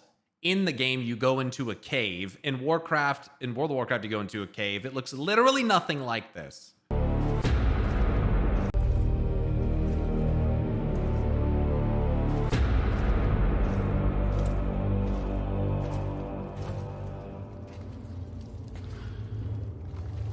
Hold that. Look at the dais.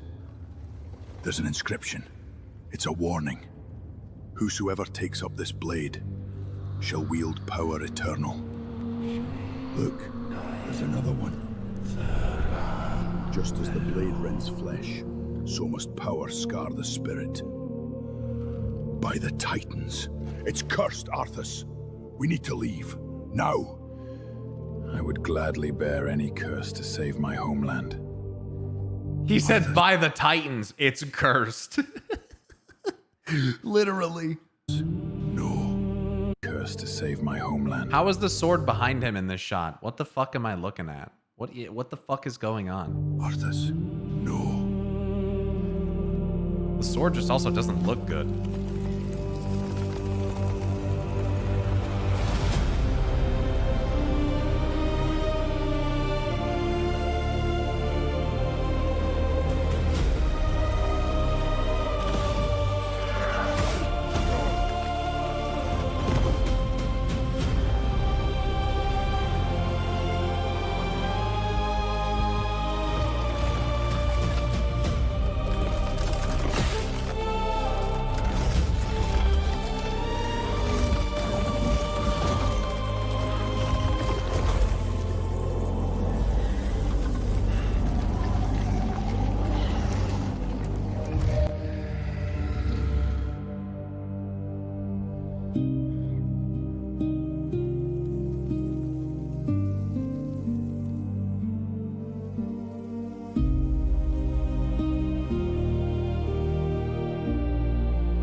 Is that it looks more like a donkey than a horse.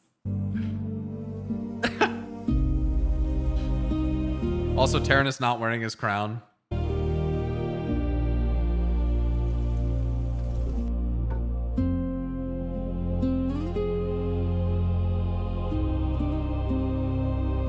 Surely meant to be like Uther, probably. Oh shit.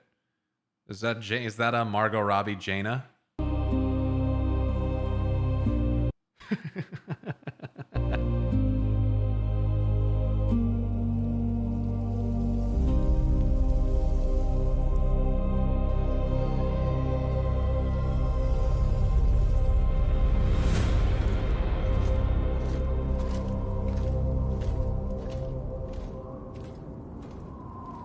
I feel bad for Arthas if he wasn't such a dickhead. Even his armor changed. Everything changed. Yeah,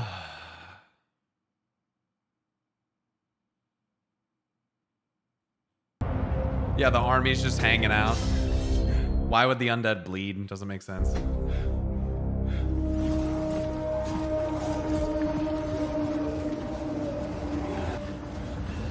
No tail in this shot.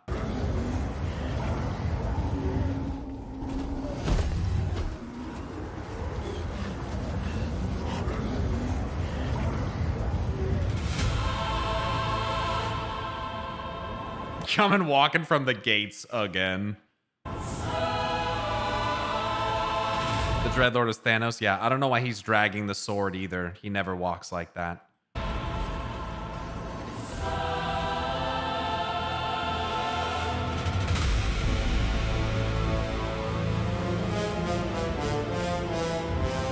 Chills. It looks like shit, dude.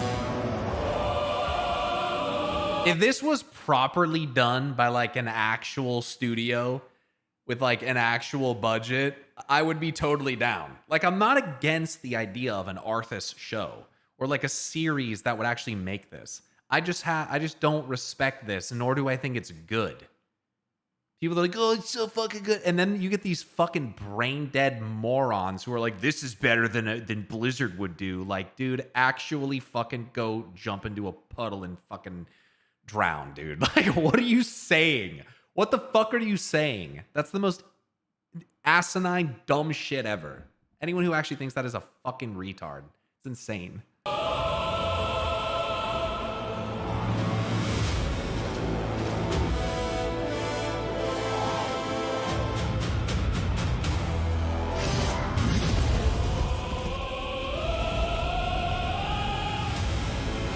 What the fuck is going on? Also just reusing the White Walkers from Game of Thrones again. Ritual of Doom yourself, IRL. Oh god, they fucking whiffed that, didn't they?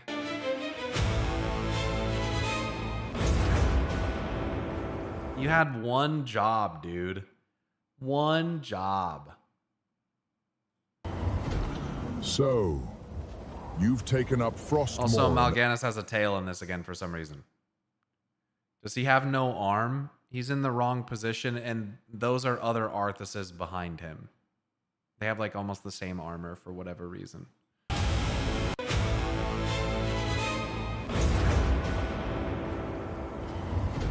So, you've taken up Frostmourne at the expense of your comrades' lives, just as the Dark Lord predicted. You are stronger than I thought.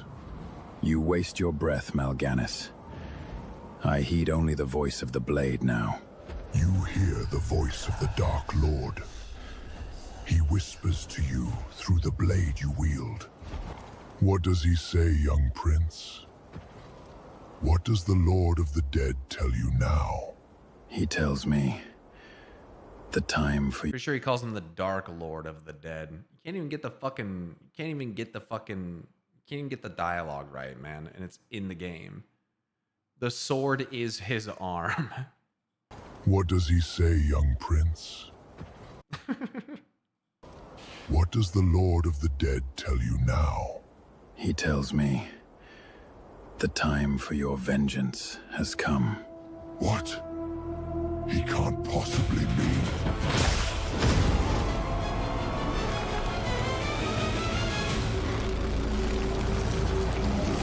Now, the black and red effect of the soul inside is a nice touch. I highly doubt the person who made this did that intentionally, but it would match well with like Revendreth anima. That's about it, though. The sword looks completely fucked up in the shot, by the way.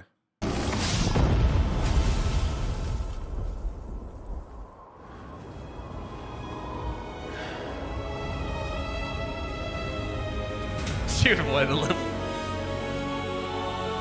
That looks horrible.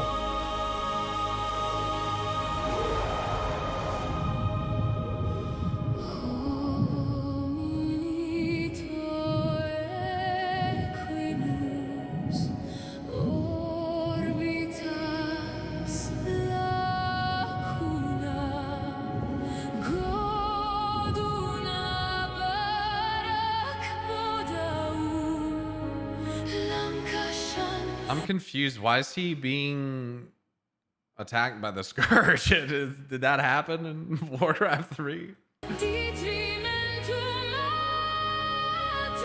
Also, what is this music, dude? Jesus.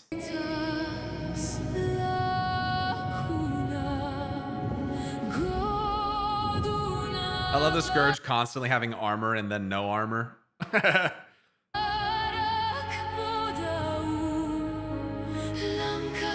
Why does everyone have a blade in them?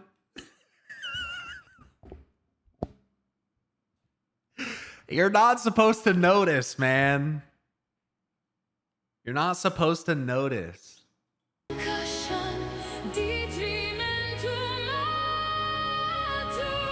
Obviously summoned swords. Also, that move doesn't make any sense. He's overhand swinging, and then all of a sudden it's like being jammed down into the ground. He's speaking fucking Simlish.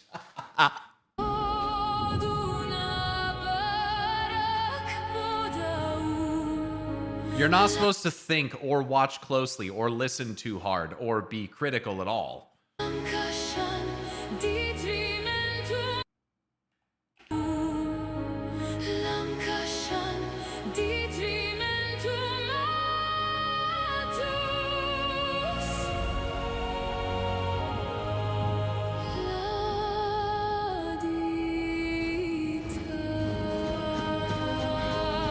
Why does he have a trail of blood leading from him? I don't.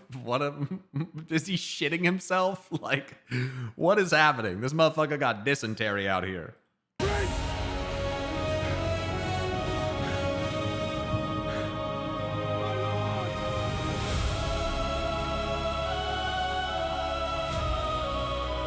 My son.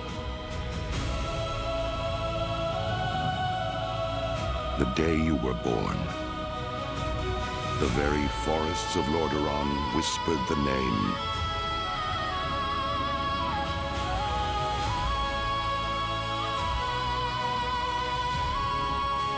Arthas.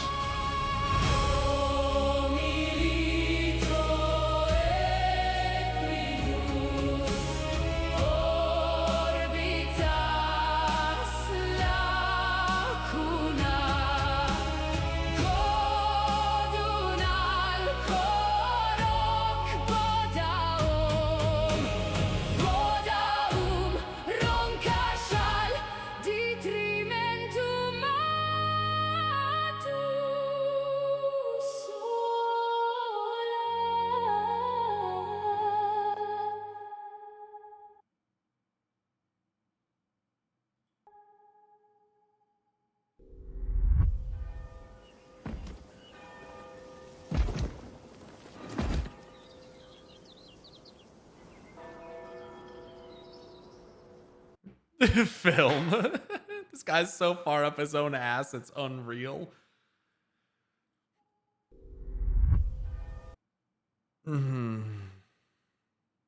What is this supposed to be, Lordaeron?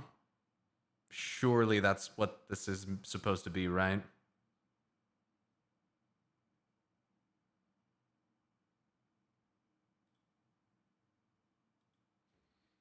If this was water, I wouldn't let my dog drink it. What a piece of shit, dude. What a fucking joke. What a fucking joke, dude. Wait, hear me out. Gal Gadot as Tyrannus Menethil. Oh my god.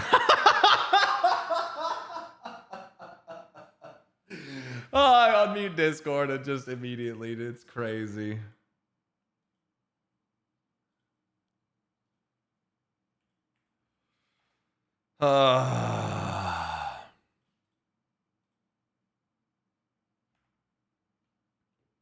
It's crazy. Crazy world. Crazy times. Your party is full.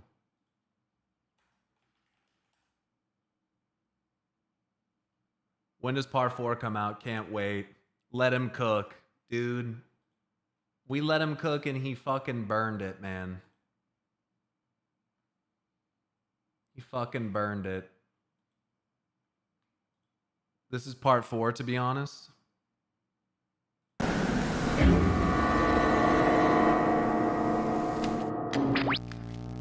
Computer. Computer. Idea.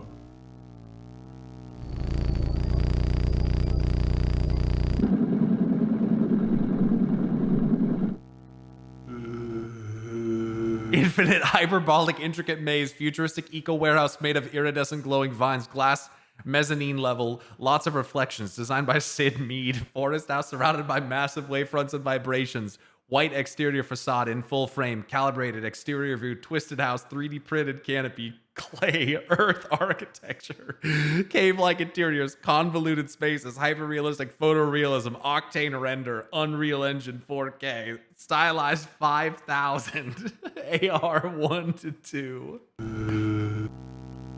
Computer, do. Wait. Masterpiece.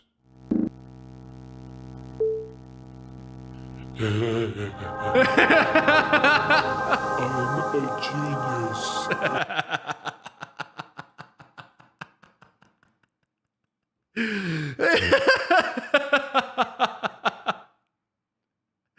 I'm a genius.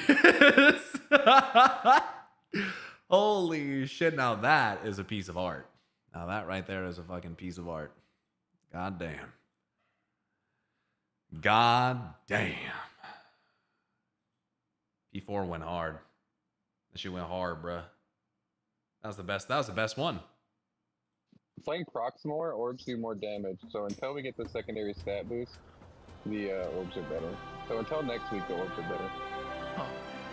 Well, I don't care because both are boring and it's probably like a 0.05% difference. Yeah, it's like Not even I'm using the orbs 0.05. purely because that's how I proc my wings. Yeah, So that makes sense. That makes sense. That's the only reason I'm using them now. Yeah. I have weapon poisons to proc the ring, so I'm chilling there. To be honest, you probably should have done it on Tuesday though, because nobody does world content anymore, and you have to do 5. Oh, the void assaults, so they scale if you're in a group, so it's like just as fast as doing solo or with a group. It's not the void assaults. I'm pretty sure. It is. Yeah, It is void assault. completing any void assaults into Lamon. Yeah. Or every song. Yeah, this week is void assaults. Yeah, I did I them think at last 12 week was o'clock. full sites, I think. I did them at 12 o'clock in one mode. Yeah, I don't have an issue with like doing a different. Yeah, I think that's fine. Just the whole tree is just boring as shit. That's the problem with it. And supposedly they're gonna add to it. What did I walk as we into go here? on, so maybe Absolute we can do fucking. stuff later. Oh, Yeah, just it's supposed to be expansion long. but, nothing, like, nothing. I don't know. Like, why Thanks for the add it 1 year now if resub, it's by the way, just gonna man. Be 0.001% at the bottom of my meters. Like, why even have it? Like, just don't implement it until it's like actually something It's meaningful. long. I mean, they're not getting rid of it, or they're just gonna keep expanding it. I don't know. We do at least have the power for the whole expansion. I don't know if they're expanding it or not, though. You know what'd be fun? Like in D&D, there's cursed objects and stuff. So like if we had like a cursed object or something where you're punished for using it, but when you do use it for a little bit, like you gain so much advantage. Yeah, and they could like make it like old god themed, and they could call it like corruption. You could be like mind controlled for 5 seconds and attack the raid, or stuff like that. That's literally what corruption was. Like, if you had too much corruption, there's a chance you would get like mind controlled and you would be incapacitated for like a certain amount of time. Didn't they do that in Or, Legion like- with Shadow Breeze? That was in BFA. The corruptions were, and I that meant, system was like- awesome. I meant with the Shadow Priest. I thought it was in where they if they Surrender they to void, they do madness. Oh, surrender to madness. Yeah, surrender to madness. Yeah, that's If, what you're talking if about. your target, I think, didn't die by the time it ran out, you would just die. But it was like so powerful that you would just use it, and then you'd get battle res. Dude, I wish we'd bring stuff like that back. It was impossible to balance. Was the thing with surrender to madness. Alright guys, my PC shut off mid-sentence.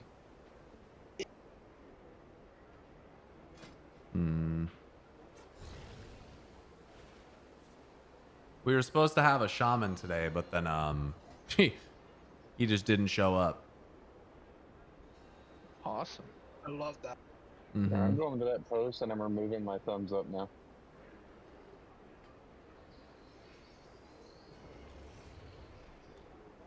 Why does that happen in like every trial?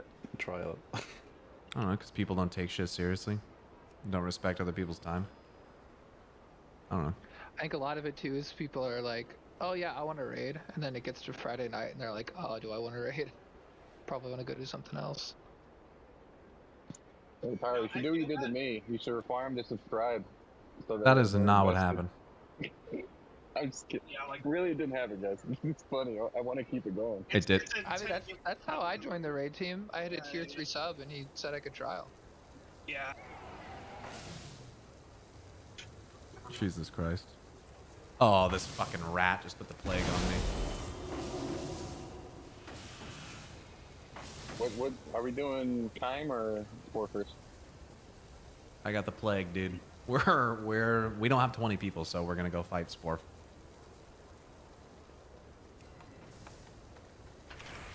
I think the shit disappears in like 10 seconds. It refreshes if you spread it to someone else, by the way. Yeah, but you have to like actively do it. It won't like, you know, the other ones stayed on you forever. There was some carnage in Goldshire I was seeing.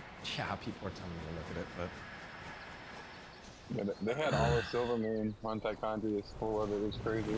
I got to see this shit in real life. I don't care about it in a video game. All the RPers in Goldshire finally getting what they're due. The den has been ravaged with vermin. If we deal with that problem, the elder...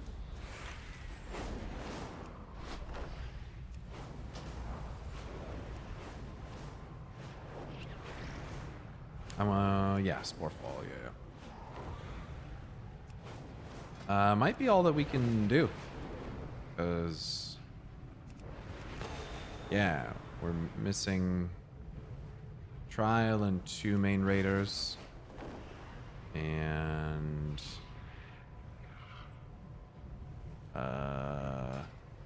yeah. We should have had 20 today, but... I knew that, Imp wouldn't be here. I think I DC'd. I'm gonna reload real quick. You got The invite's gone out yet? I've invited you like 3 times. That's weird, I haven't gotten. It's because you haven't been online. That would be why. I should have got that one though. Yeah, you got that one. I really hope they make all future raids flex for Mythic. They're not going to. So Ian did an interview with someone recently. He said they're looking at possibly doing certain bosses as flex. Yeah, I watched it this morning. Yeah. So I bet they could do the first couple bosses as flex would be cool. I think if they do like a solo boss raids, that should be easy. I think that's what they're gonna do. I don't think they'll do. I don't think they'll do some bosses in one raid and some not. I think. That's basically what theirs are, though. Sporefall, but Does he sound laggy to anyone else, or is that me?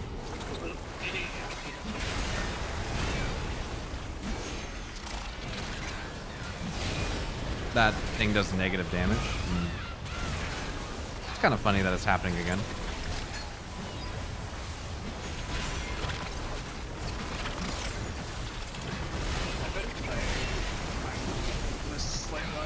So like when Pyro pulled, I went try to cast School this time, and I'm like, right, I'm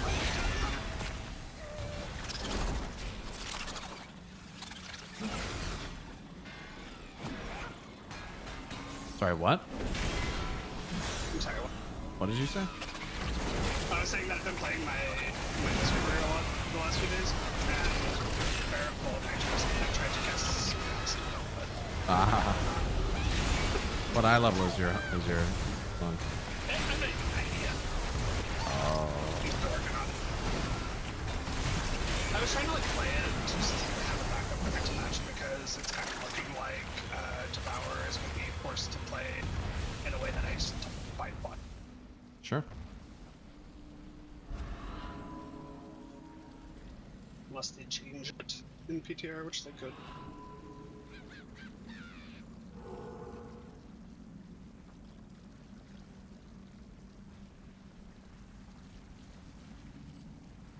Oh, we have a disc and a holy. Nice.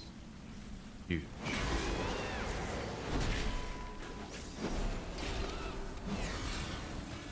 Actually, I knew Void Core 2. I forgot about those. Yeah, I think I have everything from this boss. I think I need like to do one more thing from there. Yeah, I need the Howdy Skull. I think I don't need Oh, I need more any. Yeah, this one too from last week.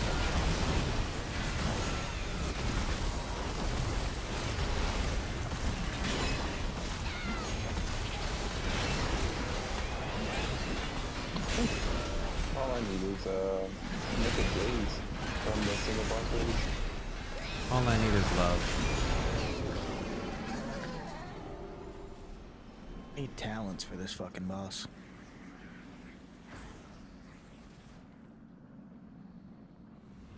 I need to go look in the recruitment Discord real quick.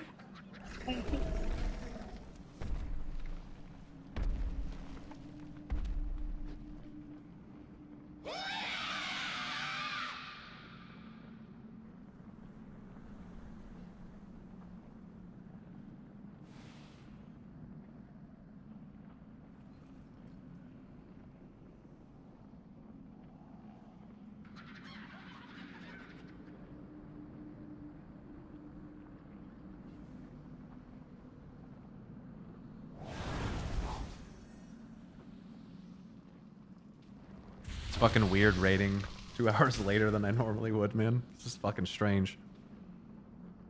Jay, look at the PM in Discord.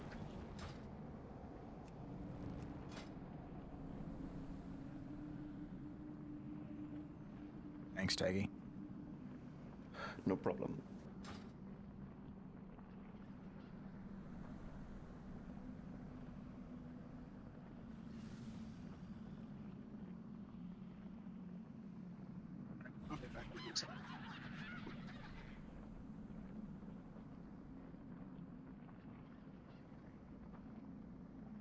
Oh yeah, last log.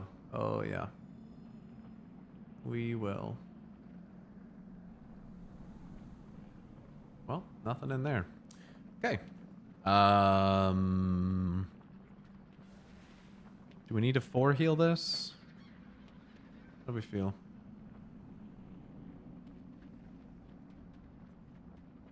Anyone in chat interested? If you're, you know, geared? This is flex. We don't really need to get any more. Actually, I thought you said gear didn't equal skill. Well, yeah, but I'm not carrying your ass either. 2, 4.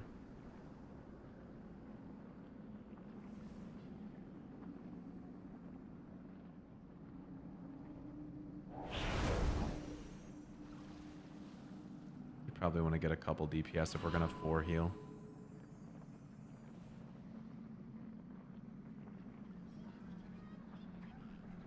2, 3, 12 is probably a bit much. And I'm gonna see if I can get us some DPS who aren't fucking brain dead. Make sure you got rerolls if you need them, please. Shit, I should probably go get those, right? Yeah. We don't have a warlock, so.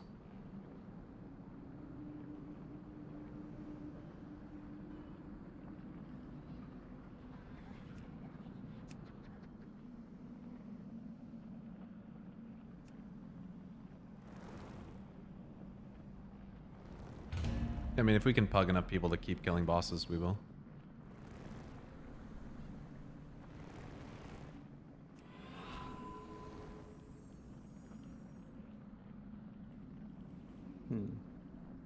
Like, is our roster like 22 or 23 at the moment, or are we missing that many? Damn. We're missing a tank. We're missing a DPS. We're missing 2 DPS. So that, I mean, that right there would be 20. Yeah, that's 20. And then we had 21, but that warlock just like left the guild. Oh, yeah. And then Throng didn't pass their trial. And then I kicked that fucking priest. Yeah, there's been some changes. Yeah, definitely. Yeah, and then we're supposed to have a shaman, like I said. We're not raiding tomorrow, so today's really the only. Yeah, I was really hoping, since we are just gonna raid one day this week, that everyone would show up. Yeah, I think we are still planning to have the druid come over. I need to get him invited. This guy's a bog. Mossy's coming back? I'm just kidding.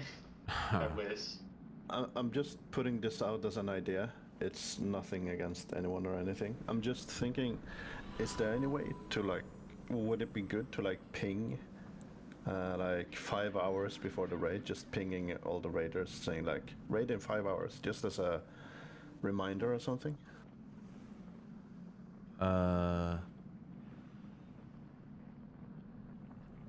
Maybe some people forget or whatever, I don't know. Since we don't have like a sign up or calendar system or anything like that. I mean, he pinged like- yesterday saying we're ready. yeah. So, I feel like we've also had the same raid days and times for so long now Yeah. that like just forgetting that it's raid day is kind of It's like forgetting that you had to work. Like, yeah, like at that point, like set a reminder for yourself each week if you think you might forget. yeah. Like, I don't get the vibe you guys cuss people out for calling out, so I don't understand. Like, why you just don't say I can't make it. What's up? Like, you guys don't seem like a group of people that would cuss someone out for posting in there, hey, I can't make it Saturday, or I can't make it Friday. No. Unless you're unless you do it all. Yeah, unless you do it all the time, obviously.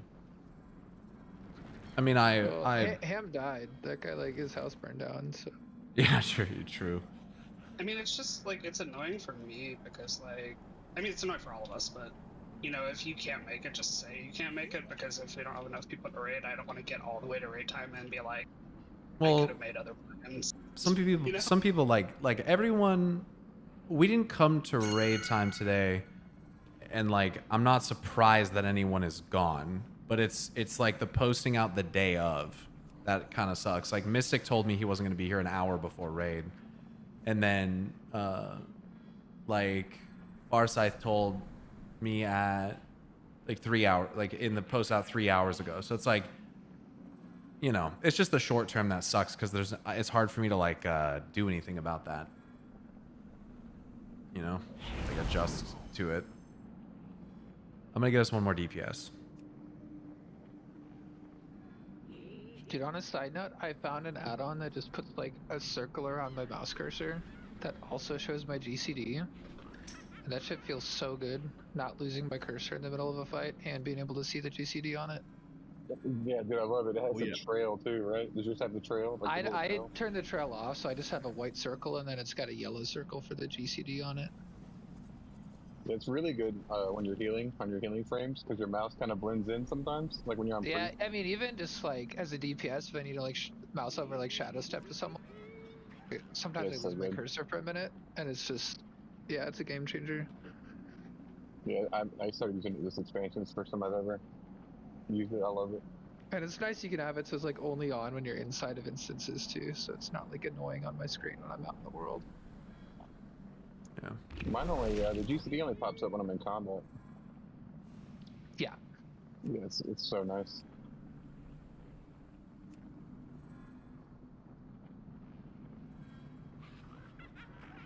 What's the name of this add-on? I think it's just cursor circle or something. Let me check. Hold on.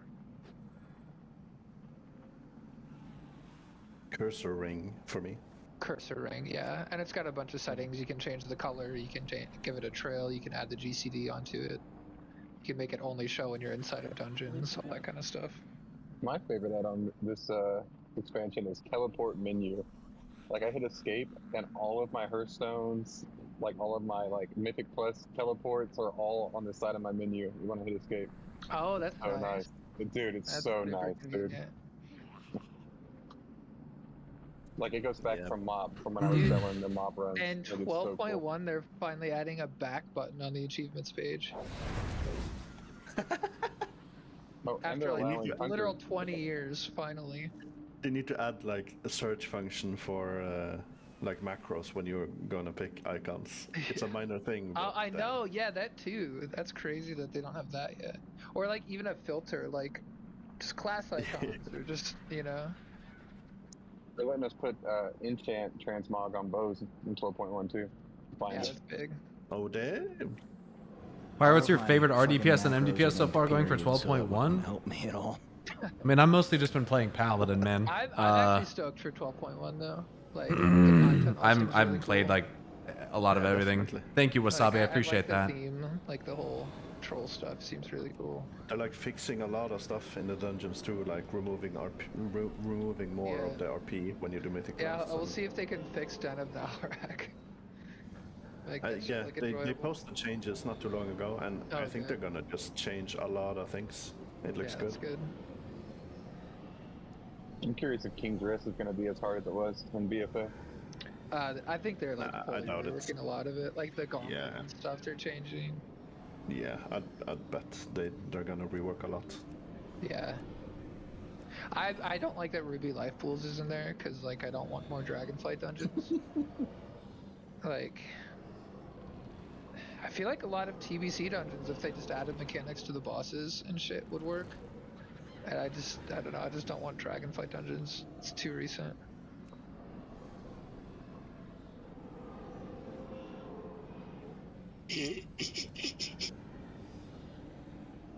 Oh, yeah. Saw that coming.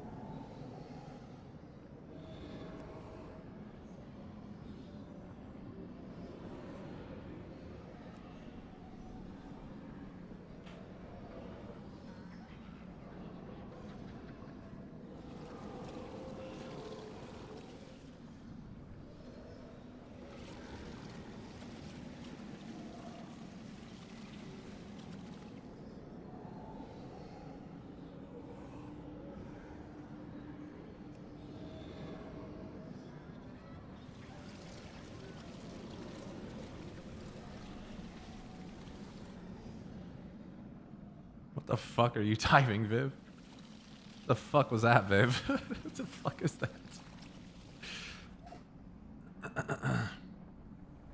I want to level up an alt, and I have an 80 Paladin DH Rogue Hunter. I can't decide which one to play. Don't play Rogue or Demon Hunter. Rogue is like the most modern feeling class in the game. It's got a lot of people that play it. You should definitely pick Rogue. You should not play Rogue unless you hate yourself. Hell, dude.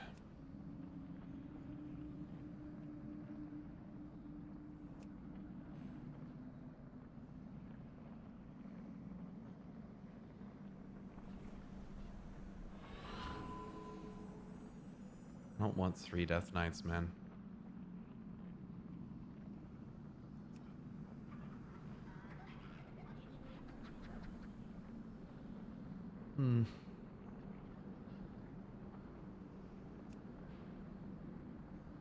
I can swap to my shaman. Fine. That's fine. Get in your shaman.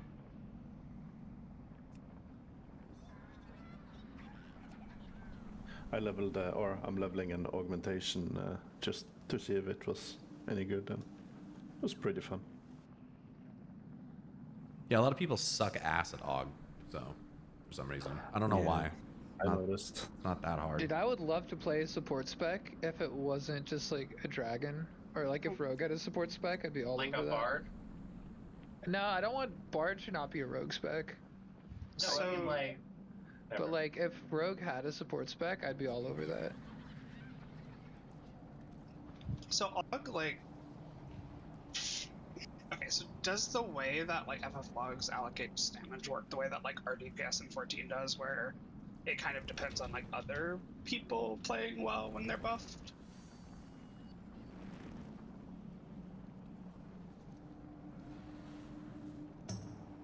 Based on your team. That's what I thought. I feel like The it's rest just so hard to add like support specs to a game that was not designed for them from like the base level. I mean, it's not. I don't think it's hard. I think it's just that like adding them and not giving you a good way to measure them. Yeah. Is like Yeah, really it's kind of lame. And like also like not giving like every time I've played AUG, I don't feel like I have a lot of great feedback to tell me that like I'm doing it right. Yeah. Yeah, the fact that it doesn't show on the damage meter is a fucking joke, dude. It's so Yeah, crazy. Final Fantasy logs. What the fuck is that? Final Fantasy logs, like you gotta look at their logs, their support classes get the damage they increased the other players by on But melee. that was a innovation that Kira of Warcraft Logs fame like created. Like he made that. That is not inherent to the game. Yeah. And why don't we? I don't want to sound like a chud when I say this, but like old Blizzard would have just hired someone like that and had them update their in-game DPS logs for them. Oh yeah. Even if it was just small contractual work. Exactly. Why not just do it? Built a damage meter for WoW that would track it like in real time, but then Blizzard banned the functionality. Yeah. Like that's so they cringe, should, dude. Like a lot of those like add-ons that they want to add to the base game, they should have just done contract work or just full-on hired those people to a dedicated like UI team. Like they have the money for it. Like if they could, like if they wanted to, they would. Small indie company, dude. They don't have any money. True. True. There are. Alright, who's clicking off their buffs?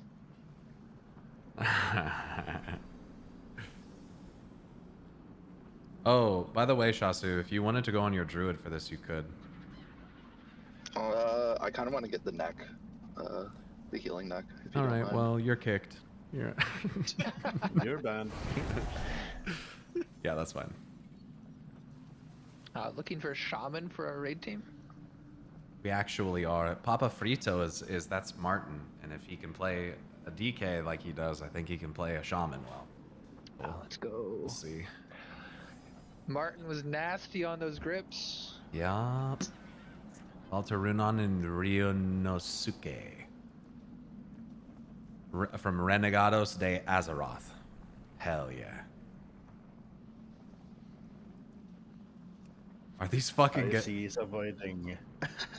Are they coming to the fucking raid? They're just chilling. We need a warlock, dude. I'm kicking the Shadow Priest.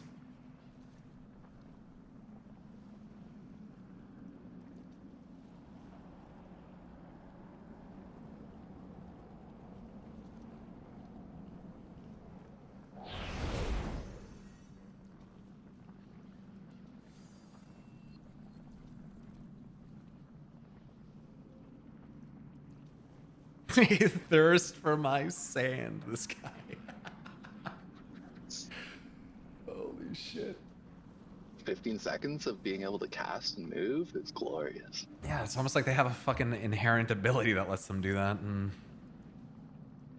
Yeah, but we want to press it like 5 times a fight. Yeah, instead of like fucking twice. Yeah. Like, yeah, Spiritwalker's Grace, it's so nice. Yeah, it's essential. That's one thing I like the most about Elemental. I'm gonna be honest, I wish it was like half the duration and half the cooldown. Or you just had it twice as much. Kinda, yeah. I agree with that.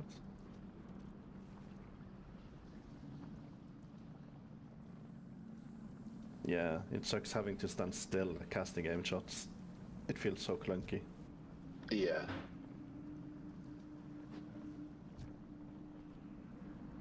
Is this druid coming to the fucking raid? Waiting on us. Nah, he's just gonna leave. He in 10 hasn't seconds. moved in a hot minute.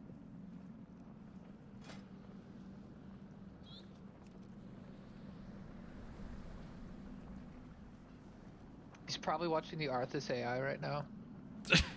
Oh yeah. Maybe they have slow load screens. Sometimes people have like, you know, bad computers. Ew. Imagine being poor. I mean, my computer is the reason why I am poor. Kinda real, honestly. Like $1,000 graphics cards and shit. What the fuck are we doing? $1,000 graphics cards, all because people want to make Arthas AI shit. $1,000 graphic cards, $1,000 RAM. Ugh. They need to steal Tank Shaman from SOD? Fuck yeah, they do. And Healer Mage, bro. I think they're getting sued now. Like vanilla. the RAM, like the people that make RAM, they're getting sued. Yeah. There's, I think, a class action, basically being like, "You guys are a cartel." Yeah. Which is true. Apparently, that happened once in like the 2000s too, and then they had to get sued for it. Fucking RAM cartel, dude. Good. Yeah. It's insane. Holy fuck, dude. It's almost 6 o'clock. What the fuck is happening? We're gonna lose all these pugs after this anyways, so just like just like sum this get guy. this I don't over even with. know where he is. He's not even They're flying, I think, very slowly. Duskglow Gloriette. Credence of Remembrance. Guys, are they gonna switch back to Night Elf low key? Yeah, So Night Elf's who's gonna good. be our Night Elf's devourer good. I also next? just like being Night Elf better, I think. Who's gonna be our Shadow what? Meld is OP. Like, are we losing a devourer next patch? Probably. Are we? I may play Miss Weaver instead, so. You're gonna have to take that up with the healers. I don't know about all that. Yeah, what the hell? Motherfucker just forcing his way in there like that, crazy. True. No, but wouldn't Sour? I think Sour's gonna play DH still. Maybe. Bro, I could dude. I have listen. Oh, I yeah. already got the I will teach you uptime on Og, fellas. bro. Og is so fucking easy.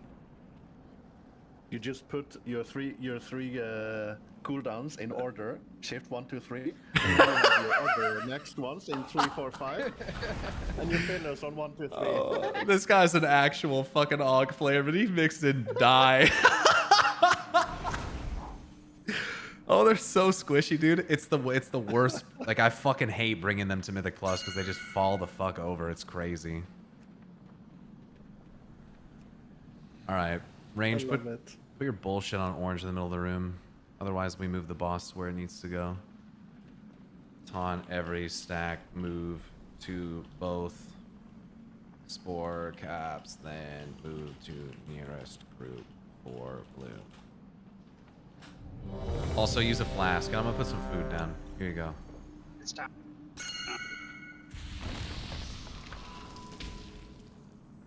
Please use a flask. Get in a flask.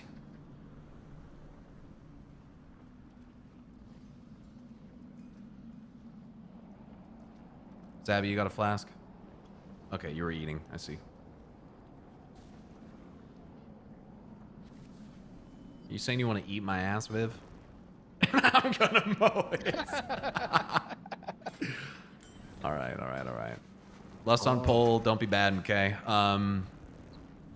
Shasu, Link, first and third. Talus, you can rewind. Healers, just do whatever. Just Link first and third and fucking do something so that we don't die on 2 and 4 if we get there. After this, I'm eating spaghetti and meatballs, alright? So. Hell yeah. Hell yeah. Vibe kill one shot. Here we go. I'm not going to make these guys join the Discord. Last full magic, let's get it. Yep. End of the night. Here we go. Good thing we've been wiping on this for 3 hours.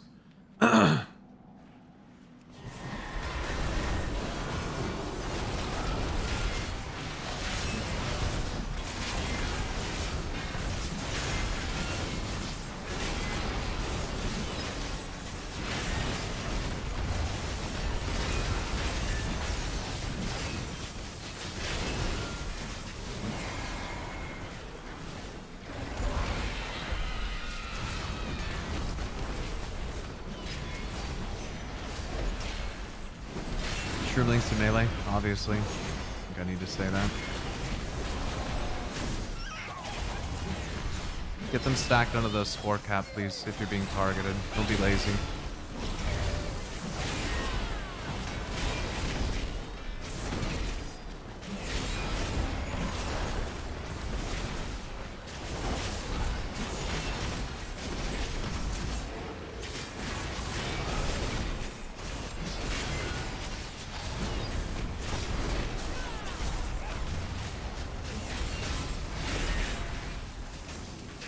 Behind you range. It's like right on your other dudes.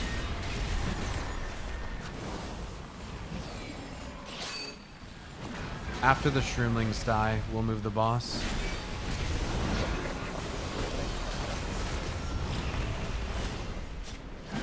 Grip. Shroomlings need to be dead.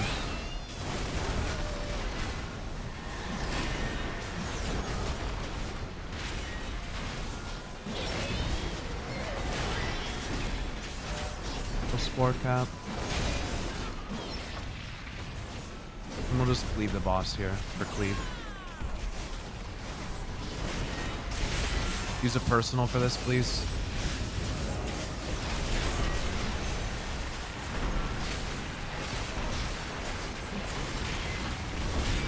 Go this quick. Melee. 2 in the back still. 2 in the back still. Link in the middle. No, we won't have one. It's fine. Good. Moving the boss.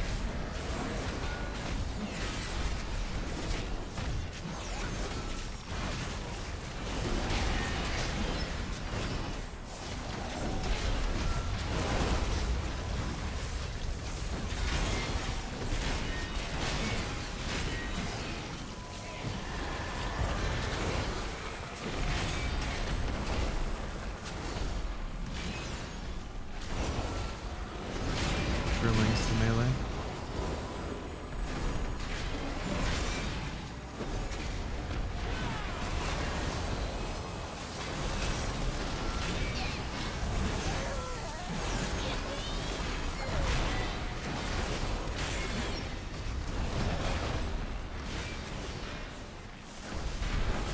He didn't taunt.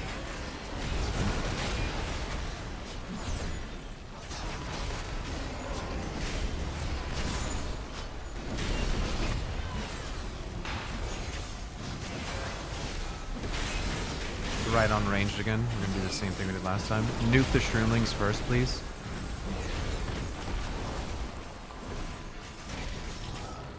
Shroomlings need to die in melee, please. There's one in range. Thank you. Stun them, please, so they don't move. Finish these off quickly.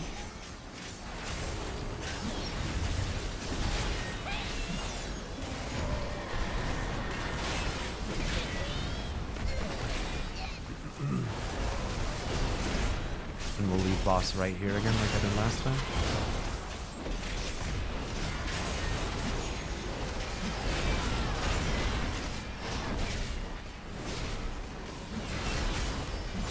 Personal.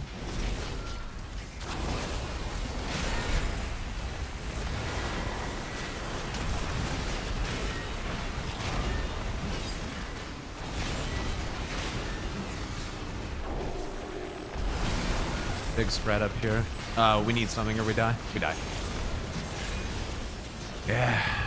They're a bit spread in melee. And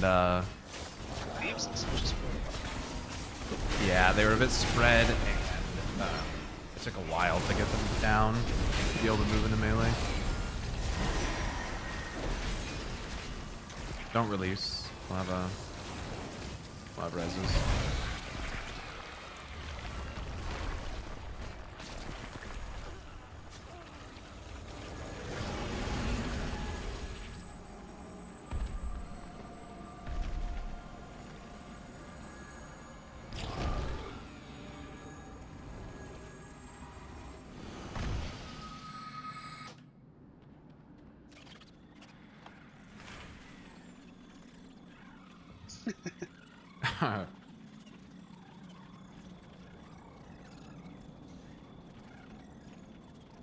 What are devourers? Holy shit, they're broken. So there. They have been the whole expansion. Stupid class.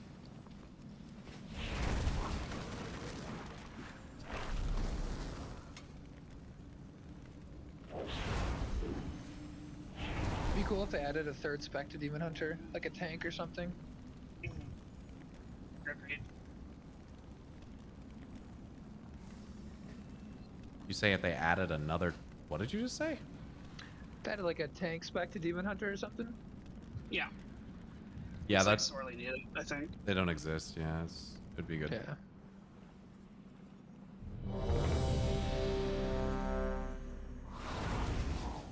Let's do that again, but cleaner. We need the ads to be like really stacked, and especially in melee, they need to be like under the boss. Don't like come up and stand next to the boss. Be under the boss, please. Like make sure the ad goes under the boss. Otherwise, it's not really helping. Be one with the boss. And we kill the shroomlings on the second and fourth set quickly so that I can move the boss to the fungus. Or to the spore cap, really.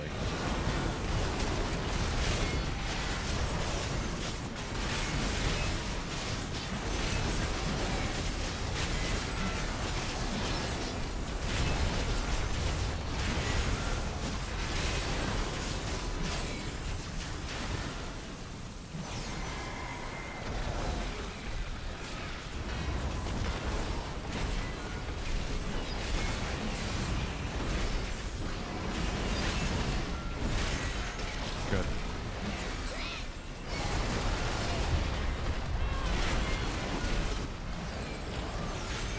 Much better.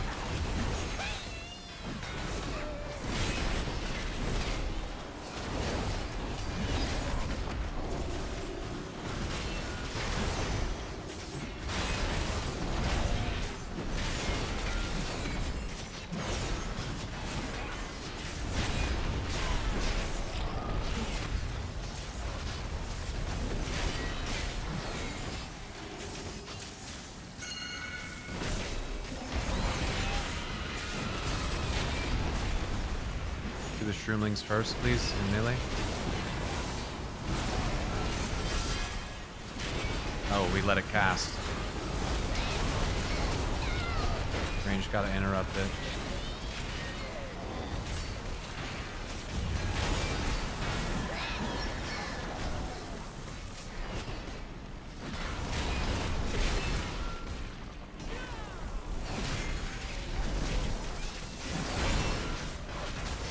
I can't believe we lived that. It's like a guaranteed wipe in like every other group.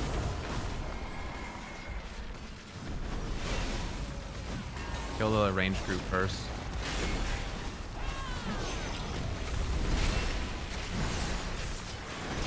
We are gonna need link this time between the groups.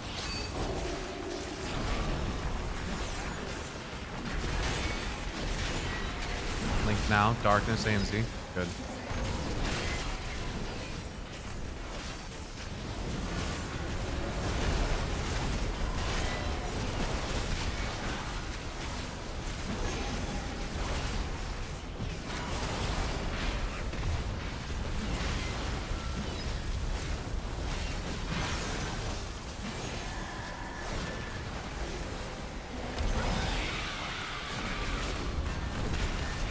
Should we kick this thing?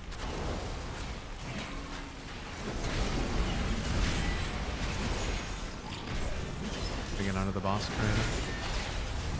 Kick, kick. Thank you.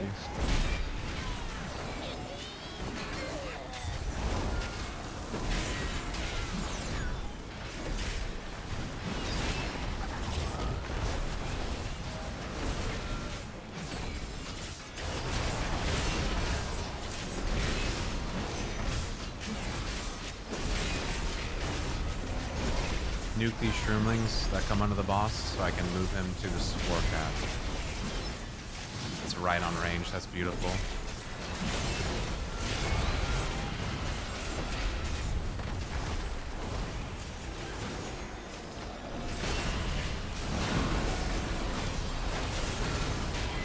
Make sure we're kicking the spore cap. Moving boss now. Finish the shroomling, please.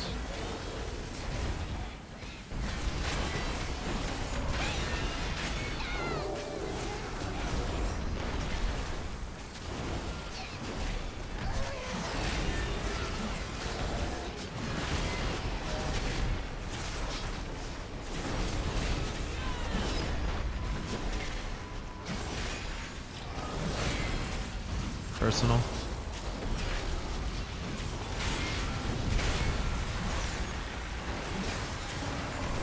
Should be able to get them all. Finish the other one.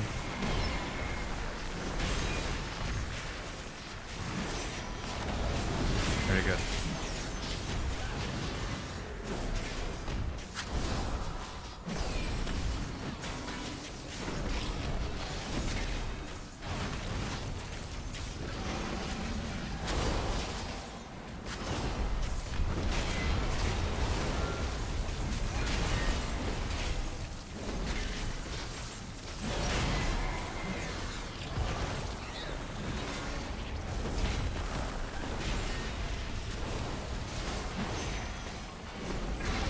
sure you kill the shroomlings out here. Don't kill them over there, please.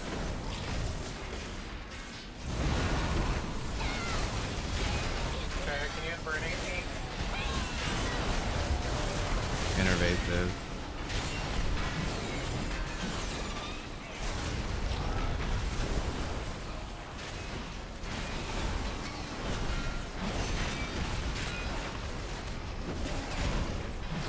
This tank is good.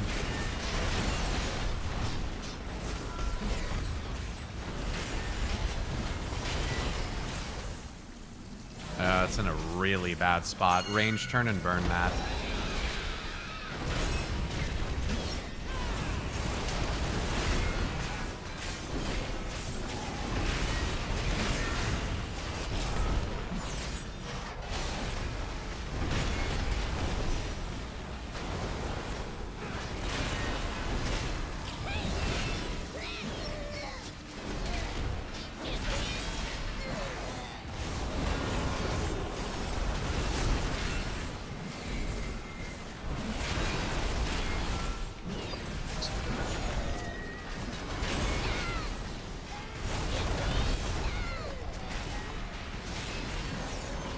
We will need Link on this set. Do the mechanic, please.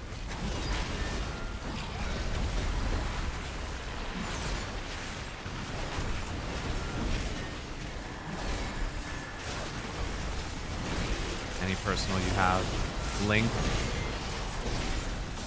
Darkness, stand in. The boss.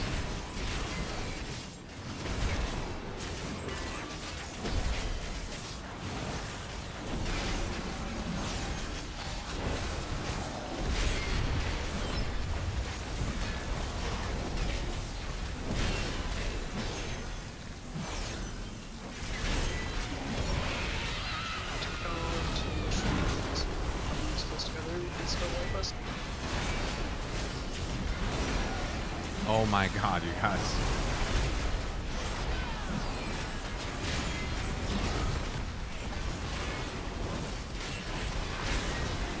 Oh man. Kill it. Too well. You can do it. Interrupt.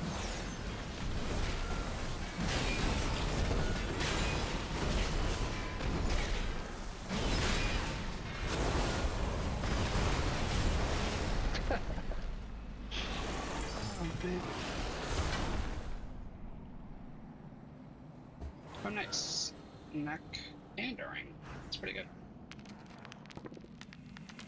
I'm gonna use my bonus roll before I roll for the neck, I guess. Why can I not release? You're here forever. Okay, cool. Bonus roll the neck. Easy.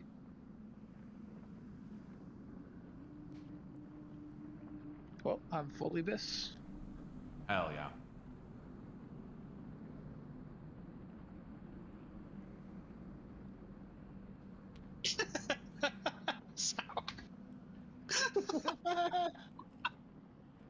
Can someone cast a res or something? I can't. We're in combat. We're stuck in combat. That'll do it. Tanks are still alive or something. RIP.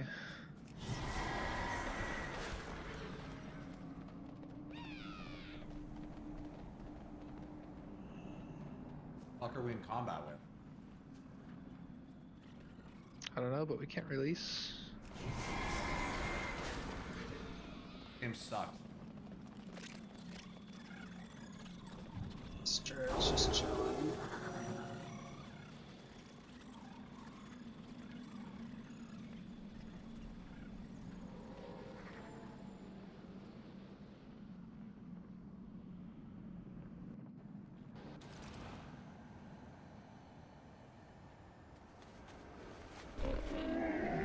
I was butt fuckering.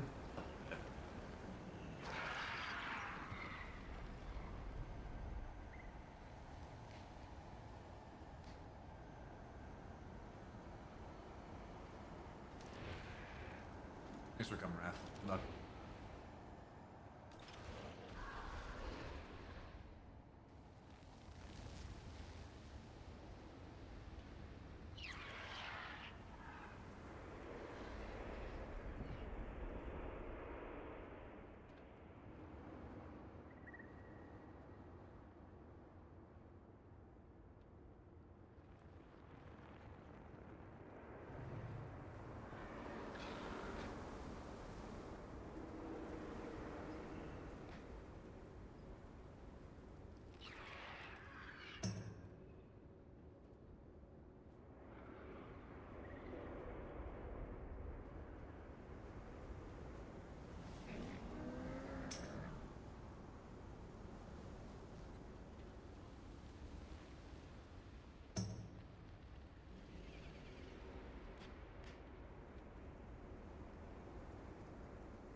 Nice, Farah. Yeah, same Farah. I got everything I need now, and I just need one more socket from Vault next week. I'm chilling. We need the fucking paladin skip.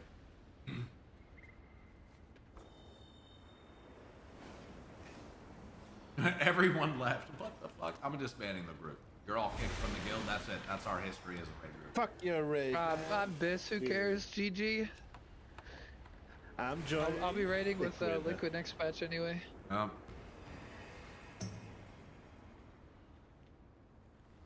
If you're an S tier player, you're already in Liquid.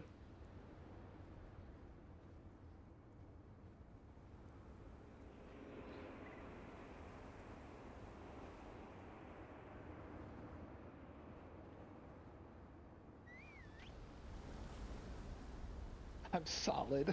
Shut up. You are solid.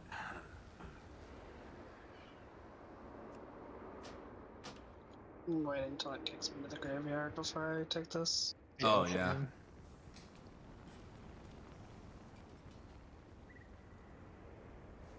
Fuck! I'll be back. Oh, weird.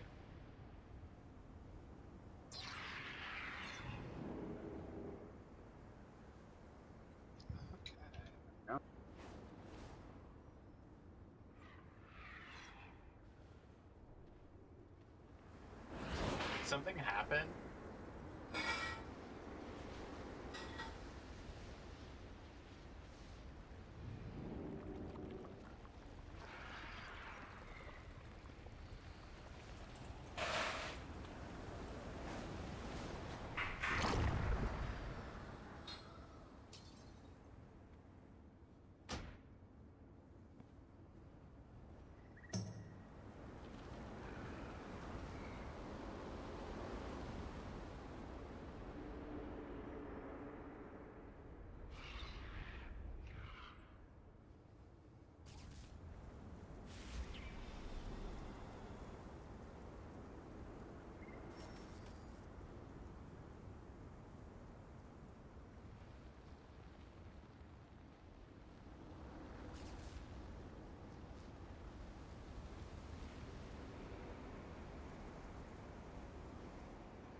Oh, nice. I needed one more Spore Fall kill next week for the mount.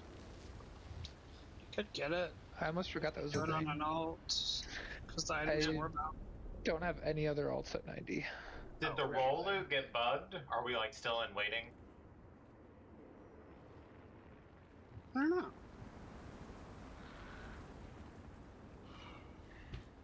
Pyro. I saw you won a ring, so maybe check your mail.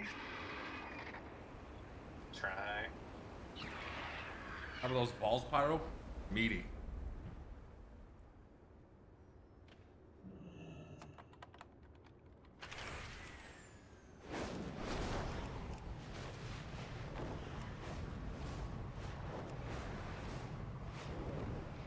Man, missing your first day, like, in a raid group, man, is like missing your first day at work. It's like really not a good look. It's a no call, no show, instant dismissal where I work. True. Yeah, you probably want to come on the death knight. Fuck. Need to So- regen for some haste. I'm still not getting the countdown to release the graveyard yet. So I'm gonna relog again and hope for the best. I like to not think of this as work. I mean, it's not work, but it's a commitment to, 19 other people and the time. You know what I mean? Take your right hand in marriage? Oh, Lord.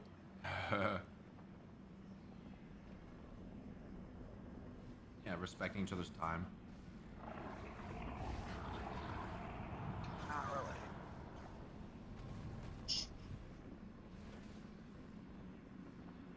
I'd rather be sitting in the other room jerking into some furry shit, but here we are. You know what I mean? Like, we gotta make our commitments and our sacrifice. Can I share the sauce? Oh. I'll share the sauce. There we go. I'm free.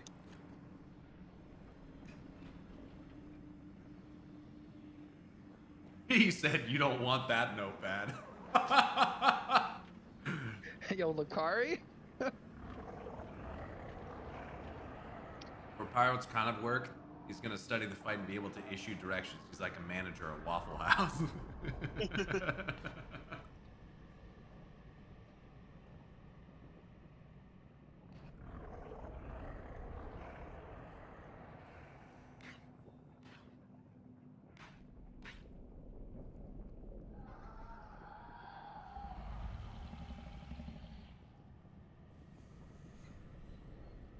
I feel so bad for Olive, dude. She does not handle thunderstorms well, and let's just say they happen a lot here. Oh no. Does she have one of those Thunder Buddy vests?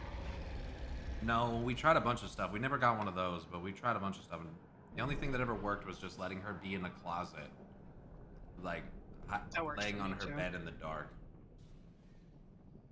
What? That worked for me too, trust. Oh, God. I heard there was some dog relaxation music. I don't know if that helps though. Hey Pyro, have you tried those calming gummies or them calming treats? Yeah, THC, couple times, yeah.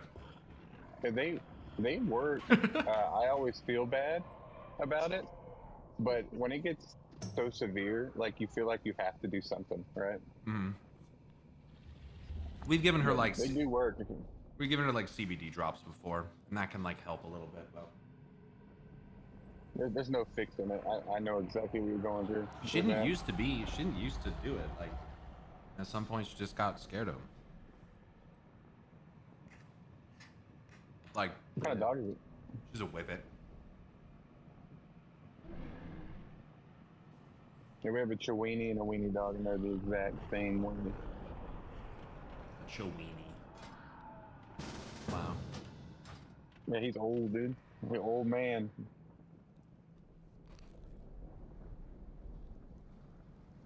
Our other dog just doesn't give a shit. Like she doesn't even know. She has no idea what's going on. She's just hanging out.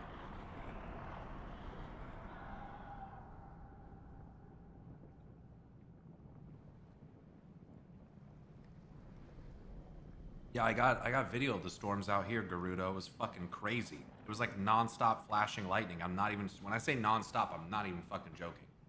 Constantly flashing lightning for like an hour.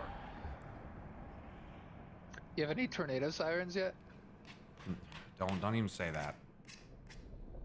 But no. Not thrilled about that. I would not be either. That's like, that is one of the big downsides of the Midwest. I'm like so accustomed to it at this point. You guys don't have volcanoes here though. That's what I was always worried about. True. It's funny, like, I pretty much am not scared of hurricanes, but like tornadoes scare the shit out of me. Yeah, dude, I was listening to like a documentary about the Joplin tornado back in like 2009. Yeah. And that is just I insane. remember when that happened. That was crazy. You guys ready? Just whisper me INV when you're ready to come back into the raid. I'd like to come on my boomy if we can find another mage for Kim. Okay.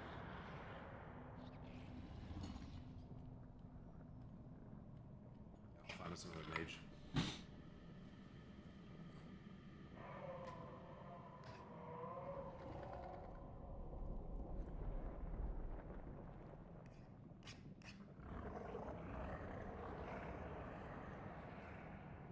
Ollie, you see that? Does that make you feel better? Hello, meatball.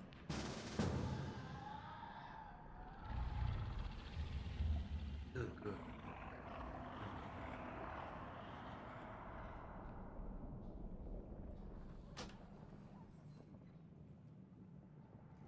What the fuck, Jay Wild?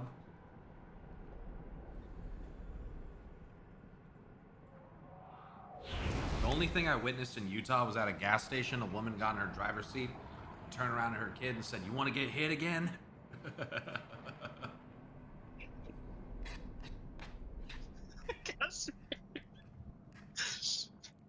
I was like, yeah, a lot just clicked into place for me. Oh. Oh, knowing that he's from Utah? Jay, you're from Utah. What do you know about soaking?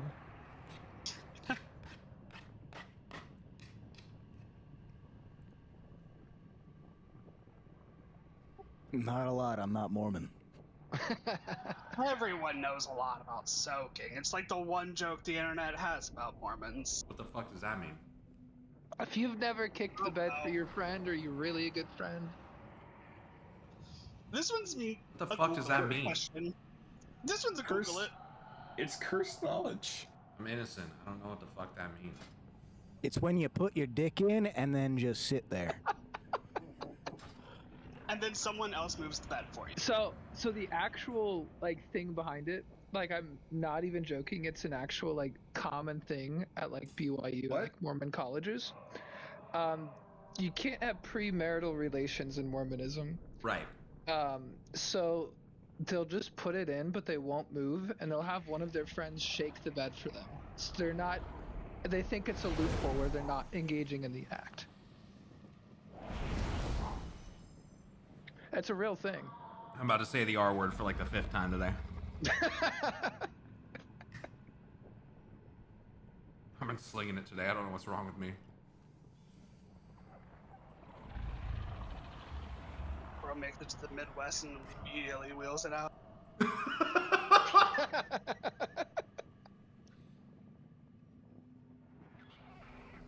Holy fuck.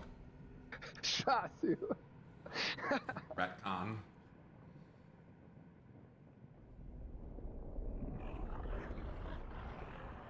To be fair, you watch that art to say I think it deserved to be slung a few times there. True. See a draw. Avalanche, thanks for the follow. Alright, I'm gonna plug some people. Where the fuck is this druid at, by the way, Karina?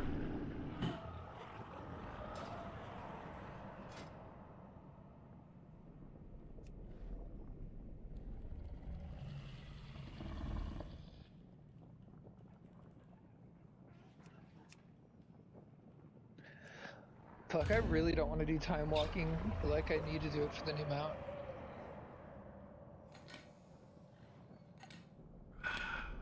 Level a bunch of alts. Yeah, I'll probably just do it on my druid. Do the 5, keep the buff. Yeah. Well, you can also just do like the 5 dungeons this week, and then you just keep the buff. Yeah. So I'll just do it on an alt for that. Dag, do you want to come on your monk for this? Yeah, sure. Or Jay, isn't that where you work? Do you need the trinket? Yeah, you do. That's like made out with your work uniform, no?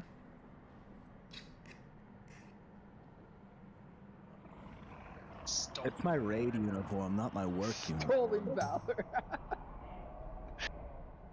The real BBC.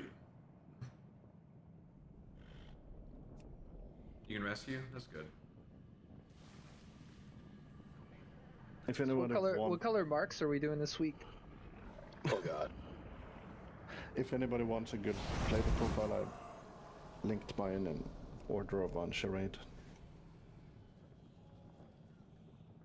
Oh, dude, I'm 293 item level now. Holy shit. Yeah, good juicer, dude. If anyone wants, I can send you the liquid UI. Will it make me a Wait, woke first how do you gamer? even hit 290? Oh, 294 is probably if you don't have a crafted item, no? Judging by my play, probably not. Correct, Cass.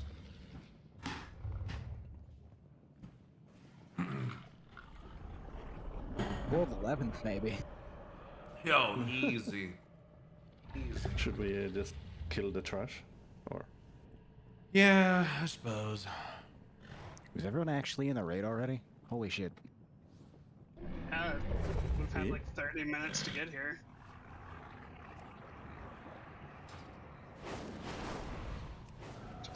Yeah, it's taking me forever to fucking sort these groups. I thought we were just sitting around goofing. No. Are you coming on your druid, Viv? No? Okay.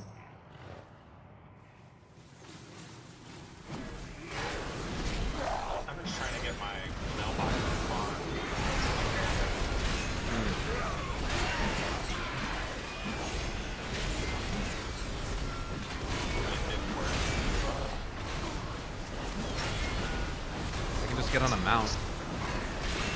No, I meant from the score box. Rolled the ring, but because it bugged, I didn't get the ring. Cringe. Actually, take the bags. Is it not there? Yo, I guys, saw go it look, roll. go look at Nixium's tweet from 7 hours ago and try not to smile. No.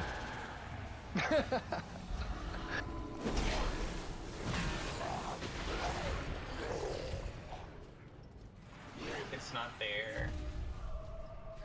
It just take like an hour or so to show up in your mail.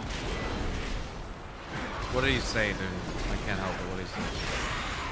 He said, Sindora need to enslave an army, drive the Amani to the brink of extinction, recklessly create a new fountain of magic to indulge their addiction, wither roaming these streets, and the higher class should be spitting on the players. Give the elves their ego back. It's like so on brand. This one was In favor allowed of to grow Garrosh for video too that he long. made. The rift has formed it into Guy something just wants to terrible. see genocide in his games. Without a goddess to shape it, it is only torment and rage. Where is the It harem, must though? be stopped. True. Do we want to kill the trash? Not On the really. Platform or no? What I want to do is check the logs of this fucking mage. Never Chad. Why do I have a feeling his damage is fucking bad? If we skip the trash, there's Yikes. a chance we get the bug, don't we, where we can't respawn? He is trash. Bro's a fucking great parser. Fuck out of here. By the way, Pyro, if you right-click their name, can you? What shows? Copy for you? Raider IO profile in URL. Ah, okay. For me, the Warcraft logs is showing too for some reason. Yeah, you got something that I do not. Just I think that's the Archon app. Could be. That Windweaver. Okay. Windwalker monk is a 9 of 9 mythic on their main, but we need a mage.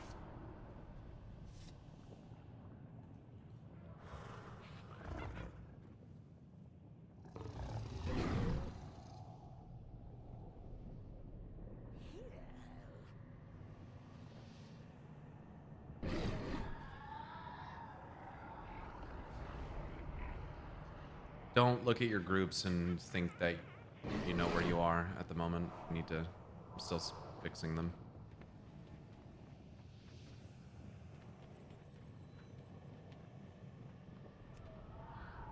What are you talking about, Viv? You're a hag. You can't just say that to people.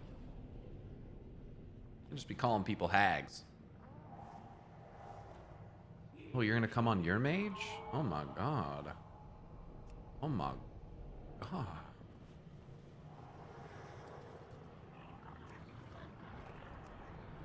The fuck out of the group. Bitch.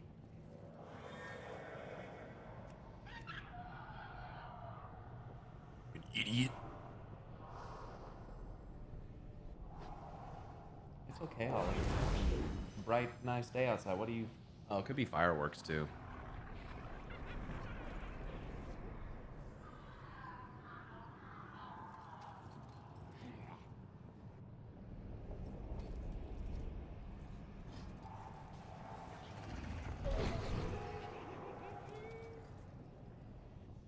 Running a Curse of Strahd campaign, and there's a really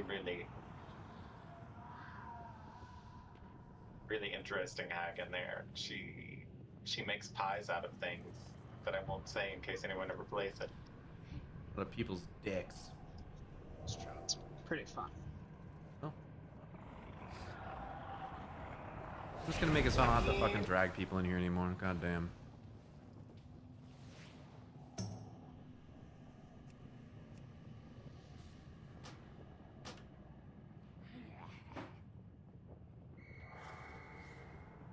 Look at this fucking raid comp.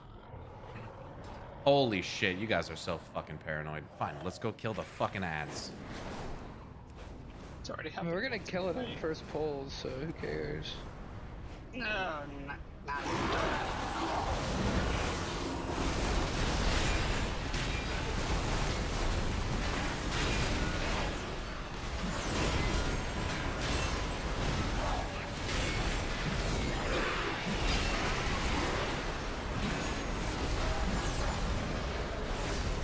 Healer saves are going to be Shasu and Viv. DPS saves are Zabi and Tag.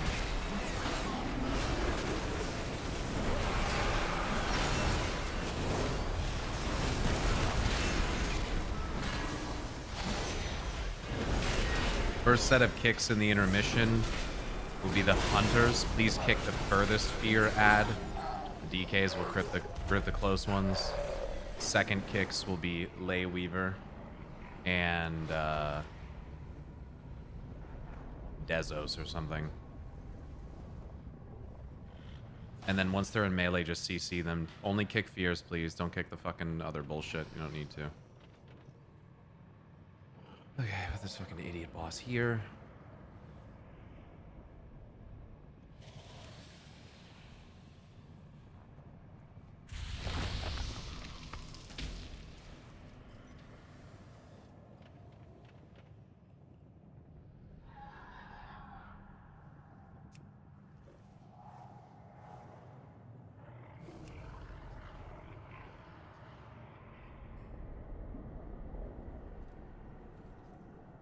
On CD? Interesting. Can we get Battle Shout, Mark of the Wild, Sky Fury, and Breath, or Bronze, please? Blessing of the Bronze.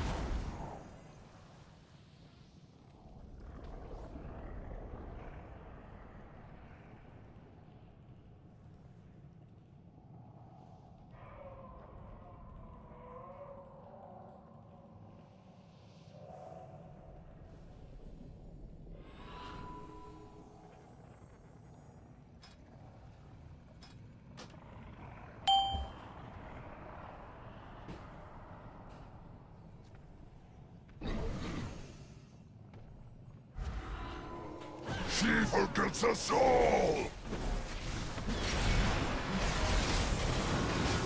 Hurt as I do! Odds. Curse!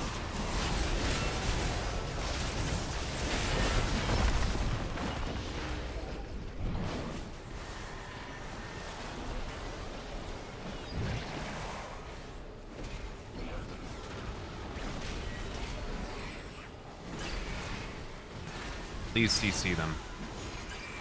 Drops, slows, knocks, stuns, anything that you have that can CC them. Saves go. Healers go to green, DPS go to red, please.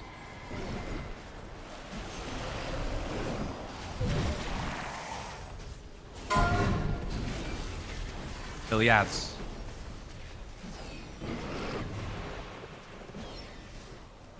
For the big ad. My prey!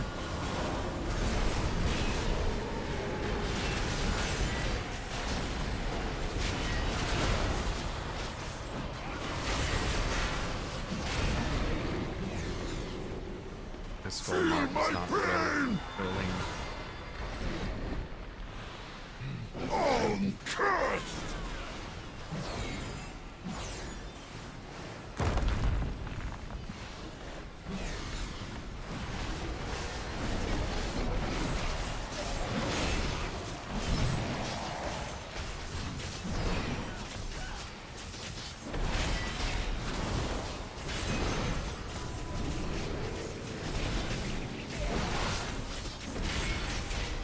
CC and kill the ass.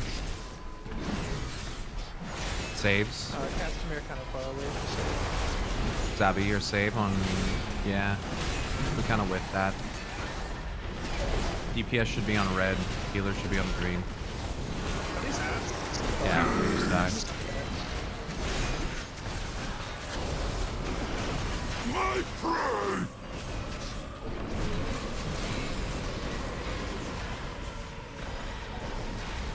Oh, I guess you can release. Doesn't really matter. Just die. Again. Away!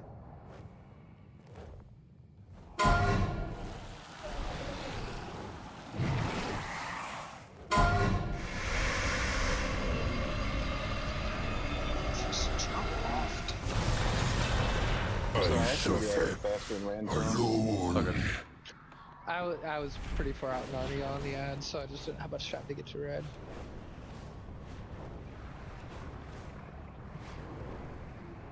Sabi, you here? Yes, sir. If you can change like 1 or 2 talents, try to go for the binding shot if you can on this boss. It just helps a lot. Yeah, I'm swapping to BM because I'm in the first group. The cooldowns don't line up in group 1 for marksman. I'll have it. Anyone got a mailbox mount real quick?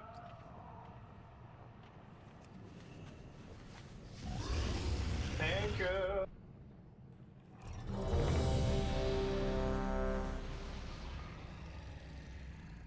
I'll try to be more proactive about calling saves. I was a bit slow there. Again, in the intermission, hunters will be first picked, then the mage, and then pretty much any range can help on the second set. DKs will grip the close ads, so make sure you're kicking the far one. Ultima, Kieliath, Fallaway, who's not in here, and Dezos, you're all looking to kick on the second set of ads. And the hunters they'll have it back up each set, so just let them get the first kick each set. She forgets us all! Feel my pain!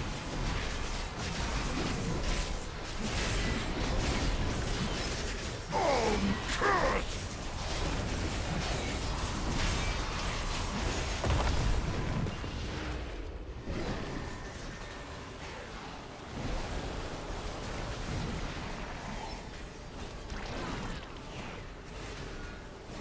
Bring them over here this time.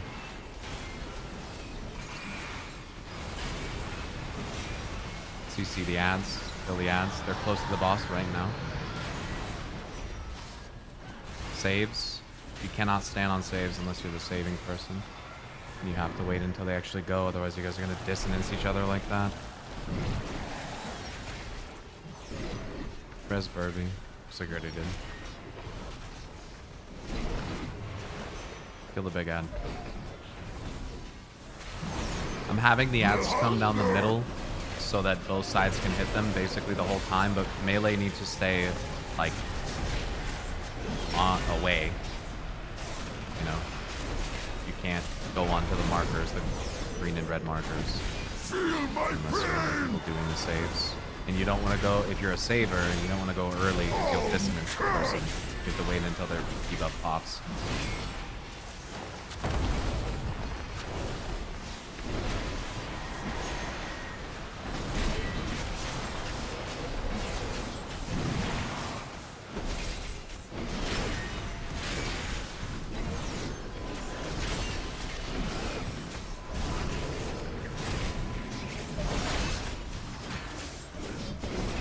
Saves are coming.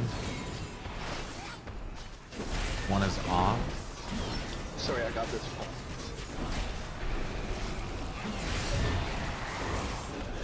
Iliads, you see them.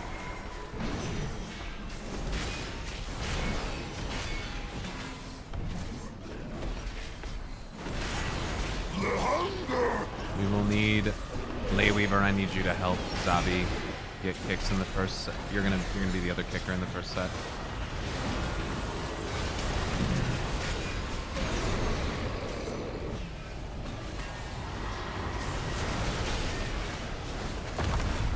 Away! Remember, after every ad set that we get, we need to bait closer to the middle. We need to move back towards the middle. You don't ever want to be standing on the edge of the room.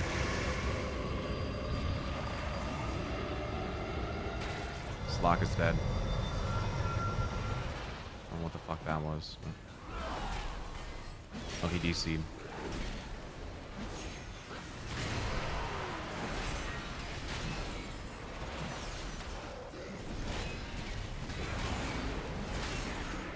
Get out with your debuff, Jay.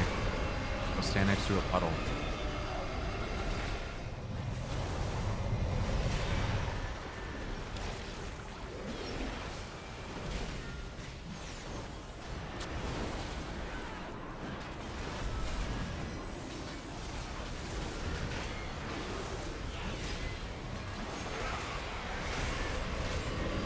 last set.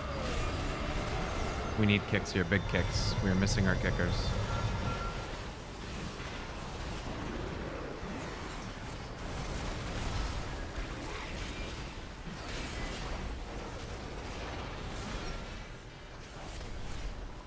Kill these ads quickly.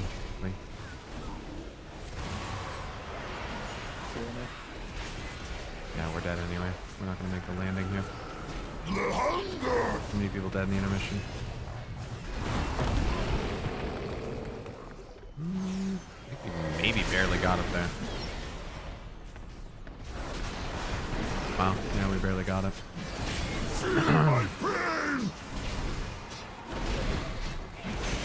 You can send one tank solo.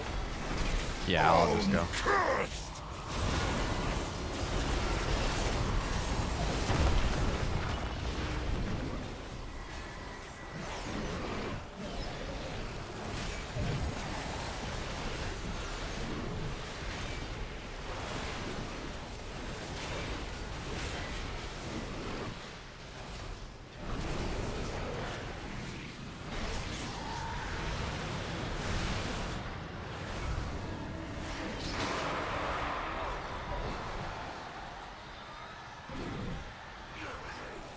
Assume in 15.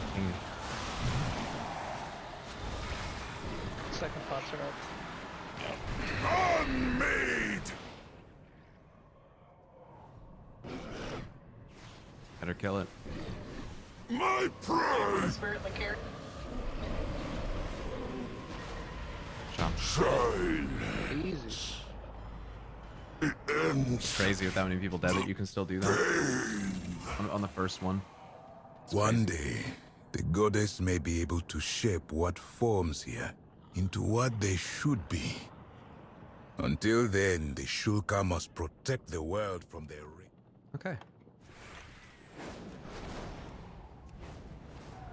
We still have some time. See what bosses we can kill in Voidspire.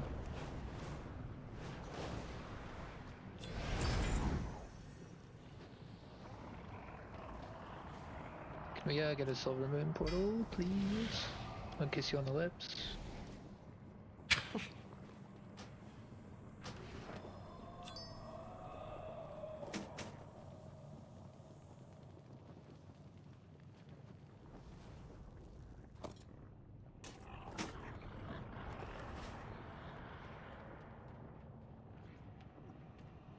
Well, my bonus roll next week is gonna be Gaze. Should I just pug it next week, maybe? Farah, that is toxic. I see what the fuck you just did. Same with me, Taggy. If you want, we can do it on Tuesday. Or Wednesday. Sorry, what did you ask, Tag? My next bonus roll is guaranteed Gaze. So should I just pug it alone, or like pug it? Yeah, pug Chimeras. Does anyone else need anything for this boss? Mushroom housing items? So no.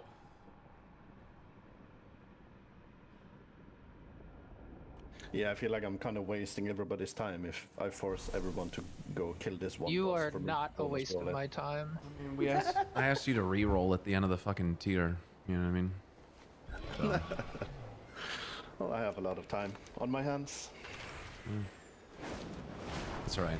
It's not like we had 20 people fucking waiting ready to go into Voidspire today anyways, so I don't feel like any time's been wasted. It's all good. Today's like laid back, you know? Yeah. A little bit more casual. Is it 2 weeks until you get the rest of your stuff, or was it 1 week? 2 weeks, yeah. And it's you again. Yup. Should I play? I'll be waiting for our next meeting.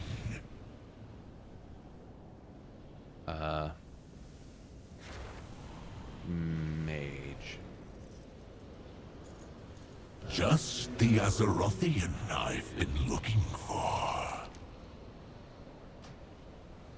Always a pleasure.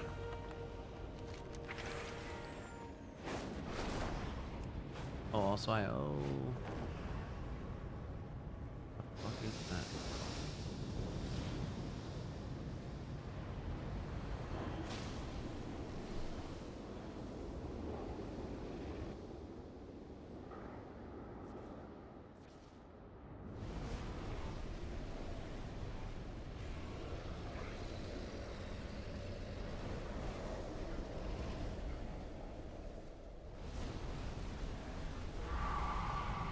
275.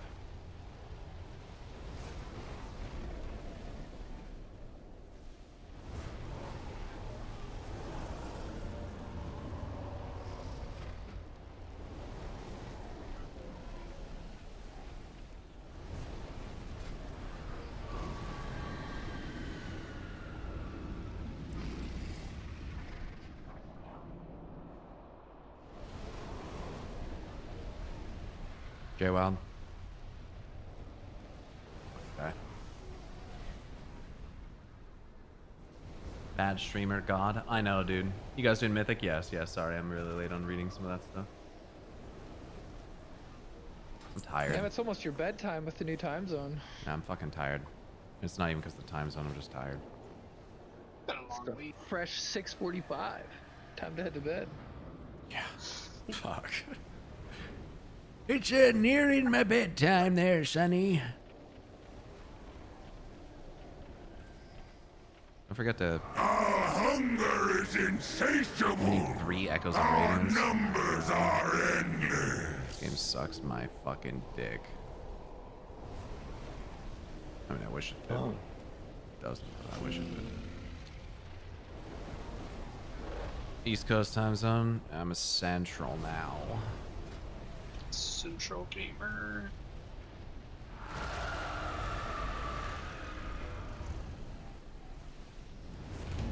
You just hit 280 eye level? Hell yeah, dude. It's crazy.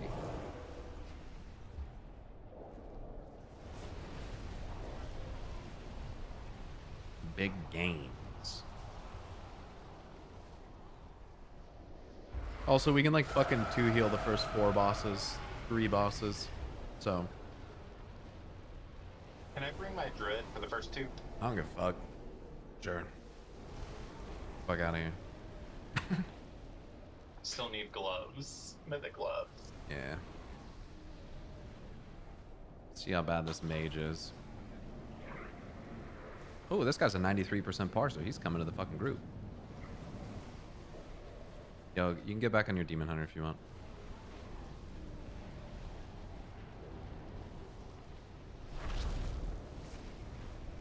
Ayer, this guy's an Augie. A 3900 Augie. He's probably pretty good. All submit to our hunger. Yeah, he's aight.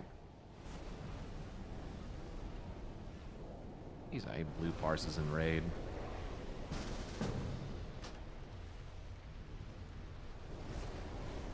Runs from cops.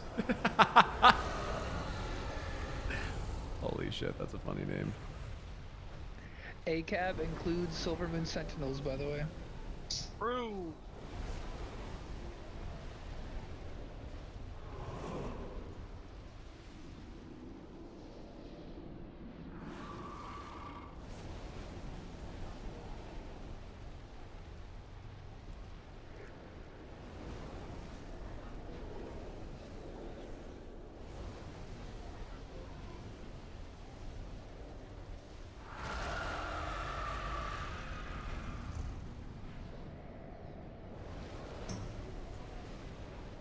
It's a fucking funny ass name, dude. That shit gets me.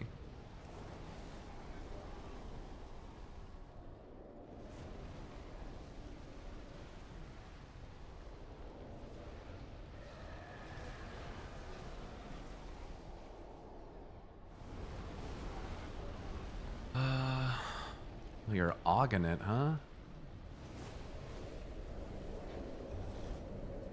Now what do we get? A warlock? All submit to our hunger. Sephilock? I don't know. Let's see. They parse like dog shit. Storm Rage? Ooh. Yikes.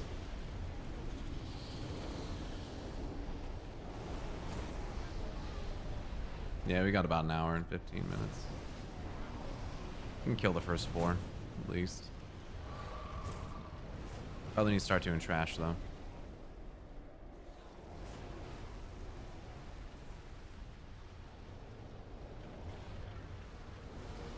And this guy looks like a fucking gamer. Let's see.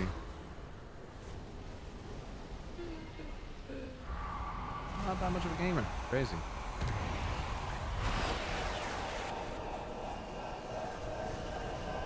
Another thunderstorm warning? Fucking hell, dude.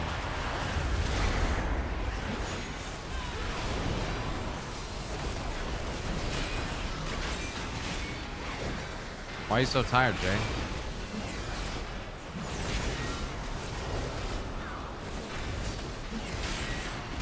Listening to Let you. the void consume itself. Dude, you got Holy shit, dude. You just pwned the noob right there, dude. That was crazy. Pure. Dude, he just 99 cars on you, bro. That is fucking wild.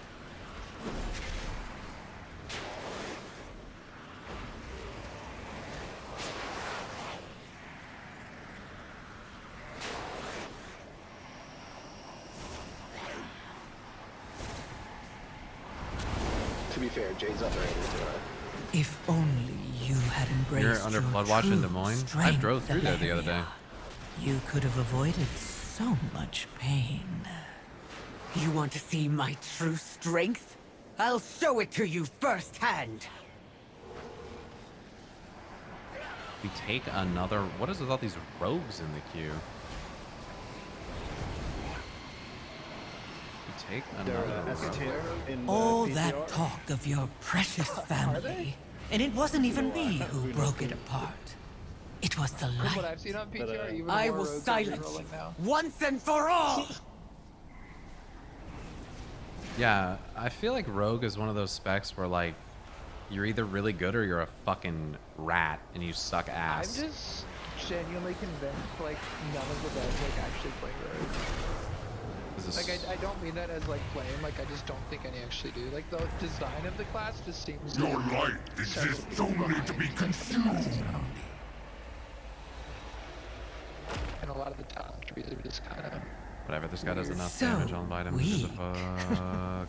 So pathetic. We 3 healing? I played Rogue for like 10 years. I quit the Legion because it became a pirate.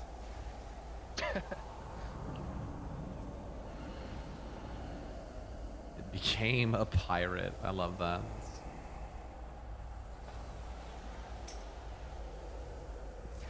Atrophic poison is getting buffed, though, so I can't reroll.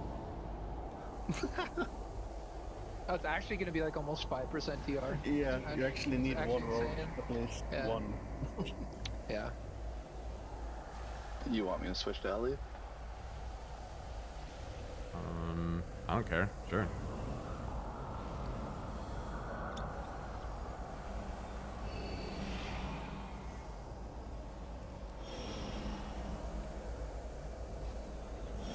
Oh, look, we found an Ellie shaman. Crazy. Look at that shit.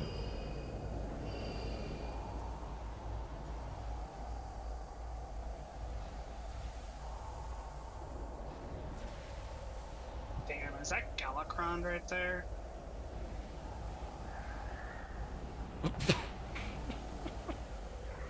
Yes. He got the eyes. Wait, no, we're 2 healing. Alice, we're 2 healing.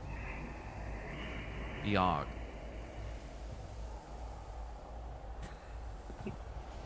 Galakrond at home. 3K? Grats, Terraburn. Hell yeah. God, I still need to do 3K Mythic Plus. I just...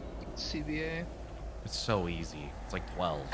I literally need to do like one more dungeon. I just haven't done Mythic Plus in like 2 months. I think I'm at like 2993 or something. As soon as I hit 3400 for the mount, I was like, done. Yeah, I might do 3400 to like get the extra mount because I wanted the red mount from Shadowlands and skip that season. But I don't know. I'm just like kind of bored of Mythic Plus at this point. So who wants to push 4K rating with a Beast Mastery Hunter?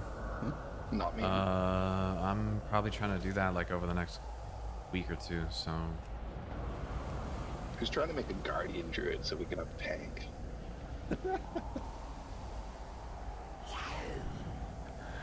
Indeed. Hey, Pyro.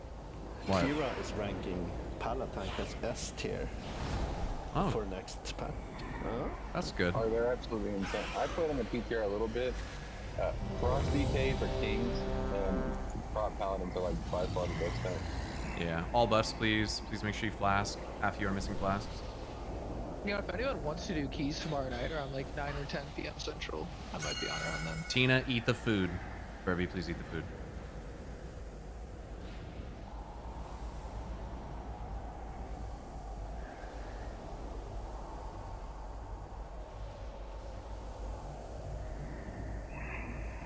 All the cops are Titans, so he should be good here. Voids here, they're not cops.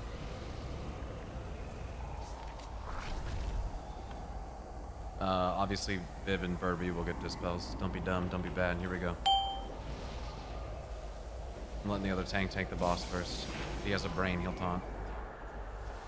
Furby, do you just want to mass dispel the second set? This battle is mine!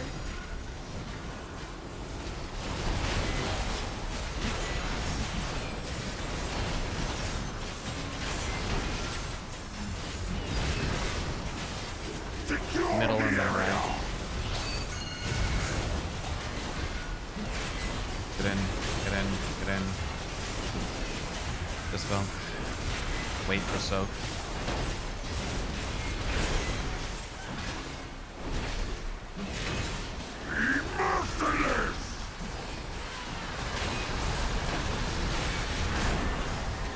In. Dispel.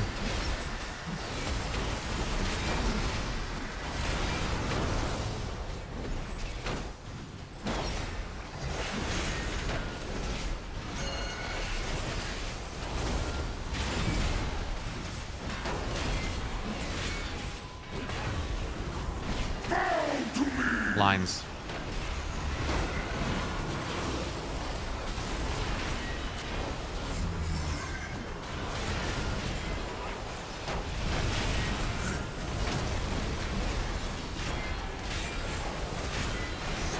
I will not be stopped! Lines.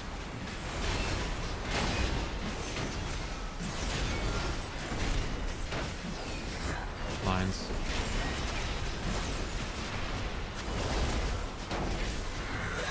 Secure the area! Middle and top left.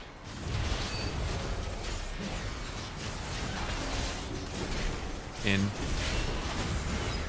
Dispel.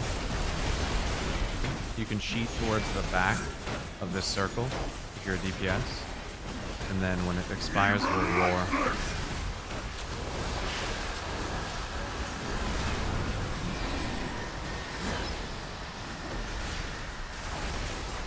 Dispel. You missed it. You dispel soon enough. Do we kill both? I guess. Know your place! Oh, we die. 'Cause we're in a null zone. Oh.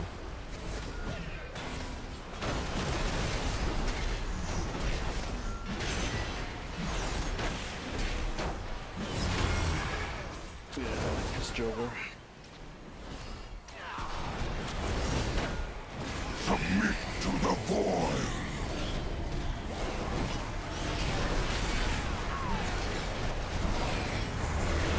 Know your place! Those weaklings made you overestimate your Need power! to be there quicker. Need to move I faster. made you remember it!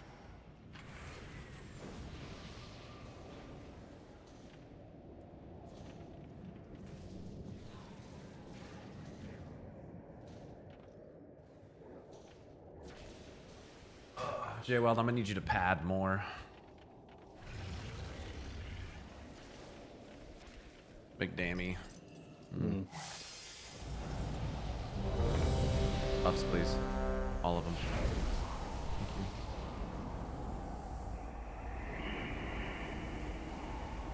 Sour.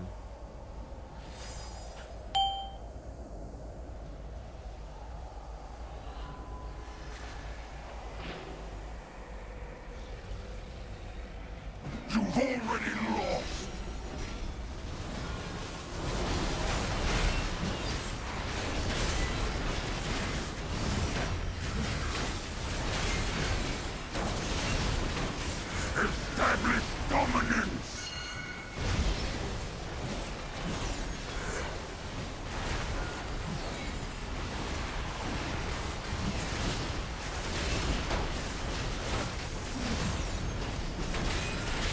can dispel, well said.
In.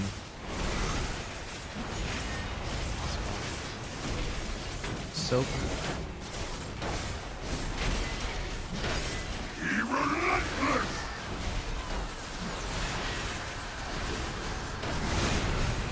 In quickly. Soak.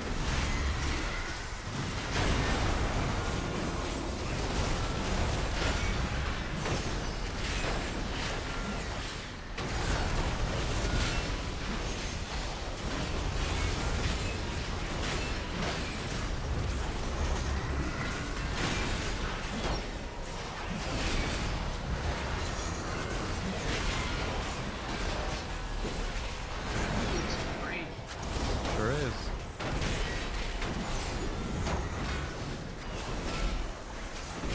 I didn't move the boss, did I? Boss didn't move. Submit to the void. I don't think so.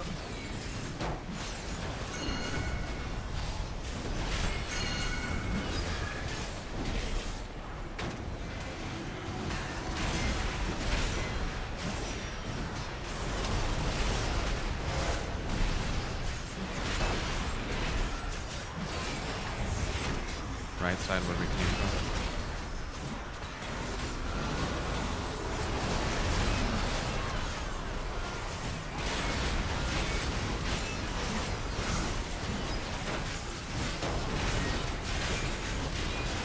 Establish dominance. Defeated by such weak creatures. Mage kind of cranked.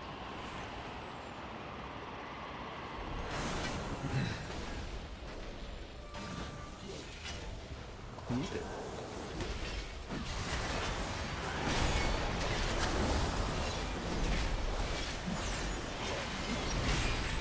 do Voracious next. As usual.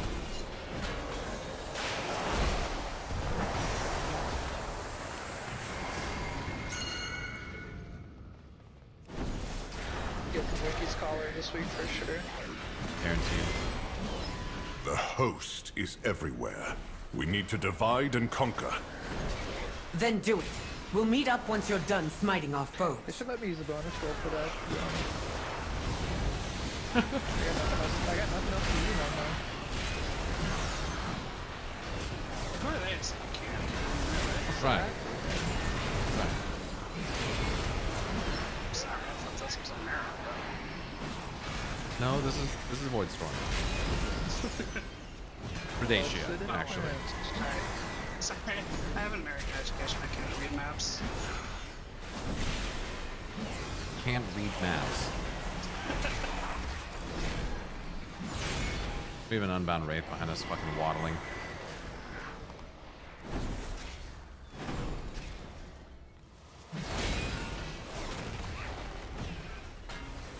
Yo, this zone was not in the Arthas video, so I don't know anything about it. What do you mean? This looks just like what they generated in that piece of shit video. God, dude, I was pogging out the whole time. Yo, what's up, Kingslayer? Take your thunderstorm back, send it our way when it's a cold front, please. Pretty sure when you get a cold front and you mix it with like warm air. Isn't that how you and like isn't that like the start of how you get tornadoes? Like, Yep. I don't think you want to do that. Power grows in the belly of an ancient beast.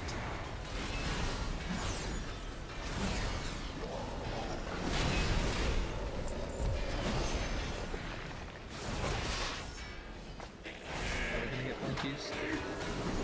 Nope, RIP. Someone got it who doesn't even know to loot. That's how you know you should be sad.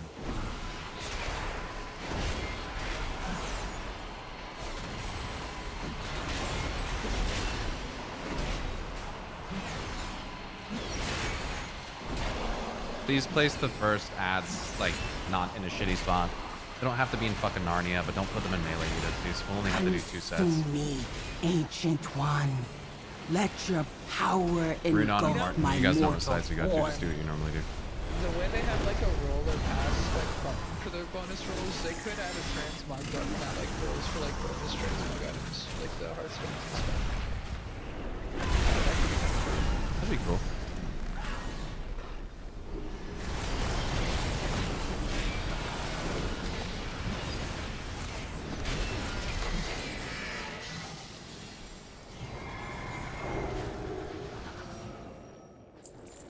Never lucky.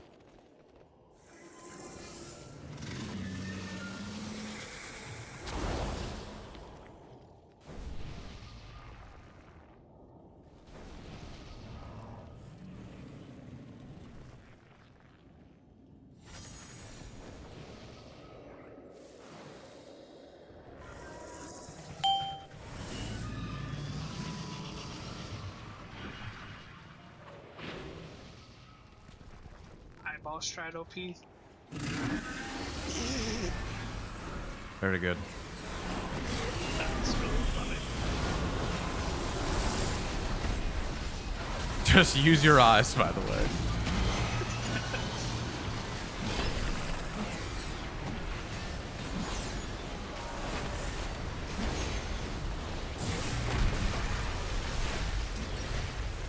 It's so fun being a tank on this boss. You just can't die unless you fuck up your taunts.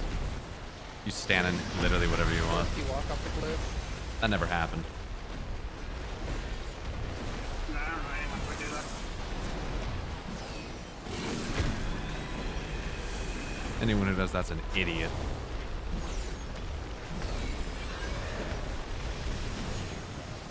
Probably plays the game for the lore. Ha!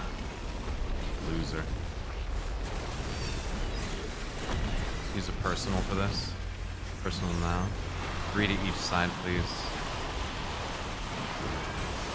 DKs, do your grippies.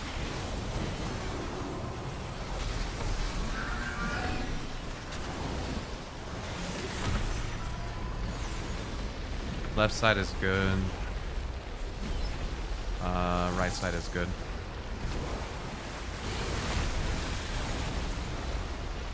Good positioning on them too. Make sure they're stunned by the wall. Finish them off.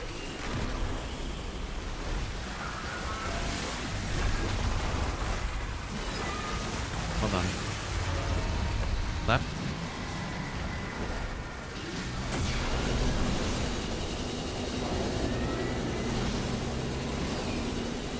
Good A and C. Health pot if you get low during this, please.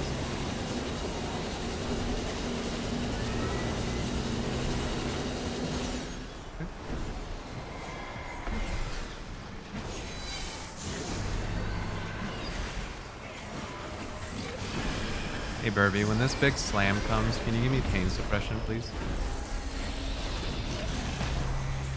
Oh, I'm unholy. Oh, no worries, no worries. I'll be fine. Okay, thank you. Oh, that was almost not enough. Holy shit.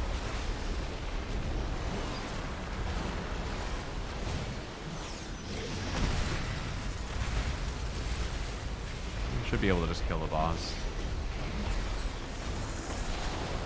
Move it, move.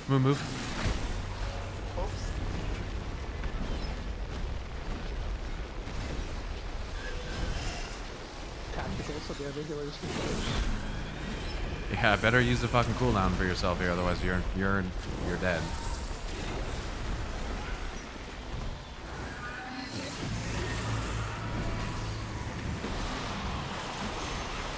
Kill the boss.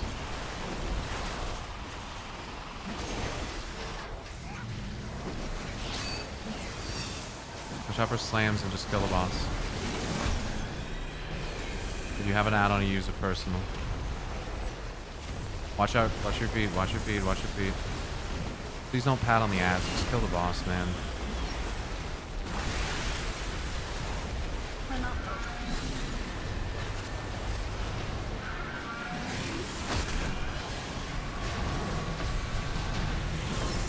That's a lot closer than it usually is.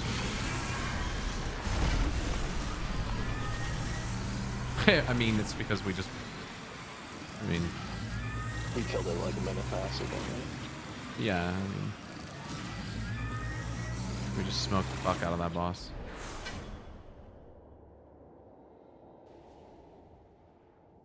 We also have a... Do we usually get, like, have to, like, actually do that for that second set of parasites? Yeah. Oh, that's why I felt closer, because we just skipped it entirely. We should be rezzing people before we run off. Oh, we are. Look at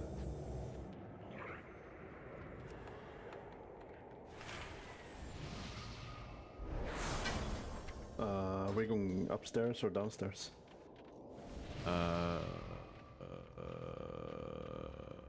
People don't get the inside joke, by the way. So I don't know if I'd say that with pugs. Yo, Runa, that's toxic. Tox. Well, most people went downstairs. So. We're going downstairs.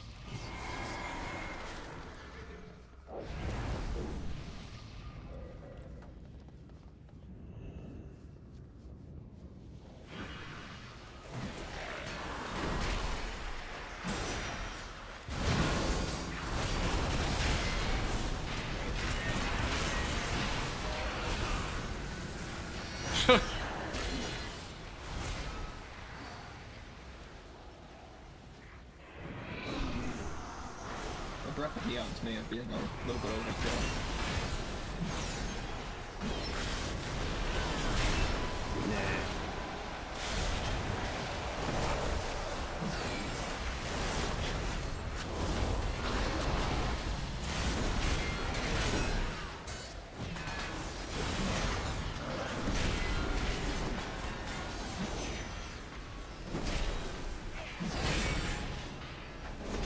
You're such a fucking... You're such a troll, dude.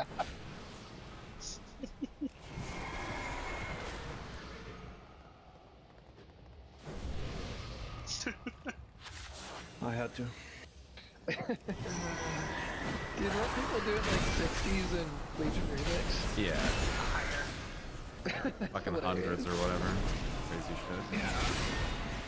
They were like so... You will serve me.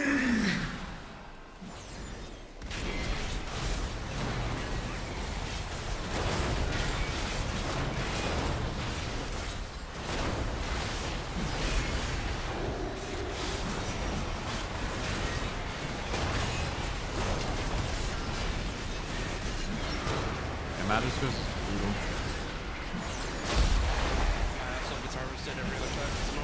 Yeah.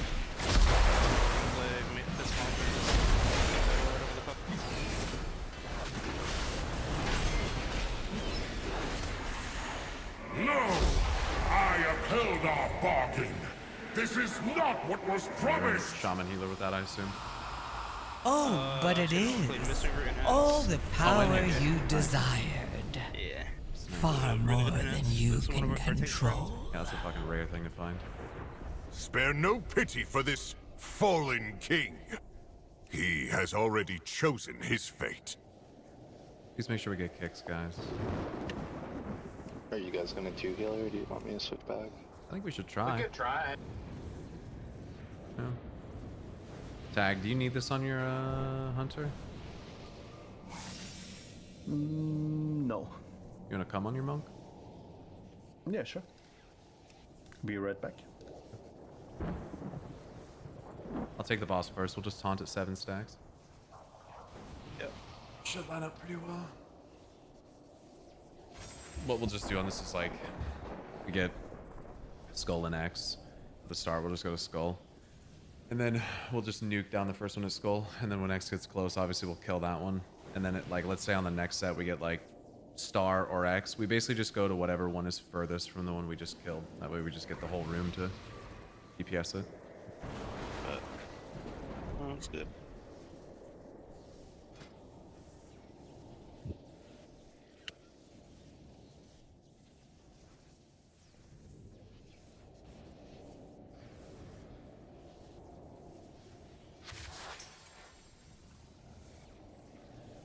You're good, Zabby.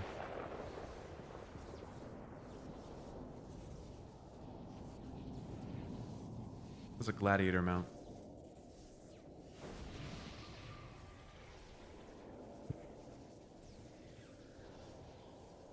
Season's horrible, don't play it.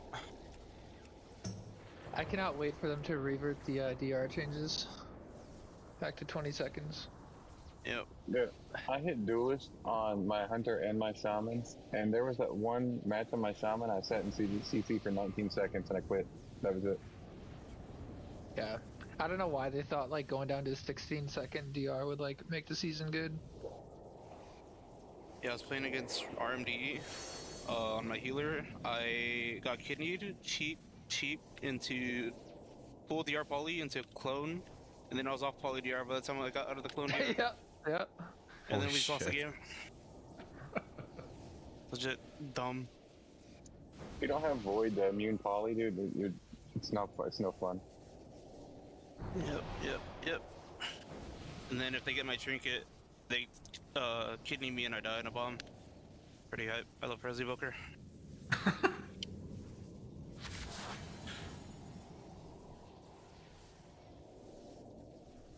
Yeah, I'll probably just do like BG Blitz to get the Mog this season or something, but... Should, yeah. That's like the easiest. That or Shuffle, Yeah. both the easiest ways. Yeah. Dude, I hate solo shuffle. I did it in Dragonflight a bit, and it was just... It was AIDS. Do you think I have time to get the enchant? Yeah, you have more than enough Just time. do like BG Blitz or something. You just keep Blitz and... Is it 1900 for the enchant?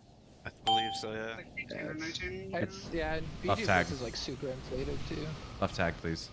You take the boss first. I'll get first taunt. Have to check it out. And you can just farm the crates in a raid to get the conquest for gear. Usurpers! Usurpers! Fall to me! Ed Warren would just turn on a movie for like 6 hours and you'll have the full set of PvP gear. Abandon! Figure we didn't get the one here. Come to X. Nuke X. Bow to me! He's next to the gate. More to replace! CC. CC, please, range kicks, especially. Cool. After this, spikes. After spikes, I'll taunt when he puts it on you. And then you can take him out to the middle of the room. Watch your feet, watch your feet, watch your feet. Zabi, look out, look out, look out. Res Zabi? Actually, we want to... Yeah, we need to move him.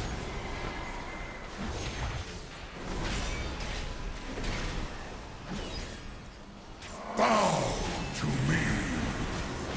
Nuke this concentrated void, please. More to replace! Kicks. Kicks, please, guys. Kicks or we're dead. We're dead. You gotta, like, CC. You don't even have to just kick. You can stun, you can disorient, whatever. Deserving of suffering. The void's eternal night! It's fucking Demon Hunter, bro. I love it.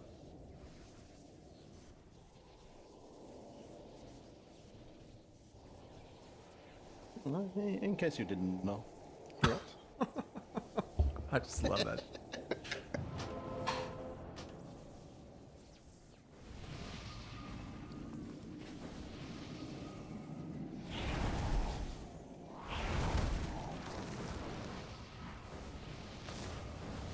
Yeah, the range especially really need to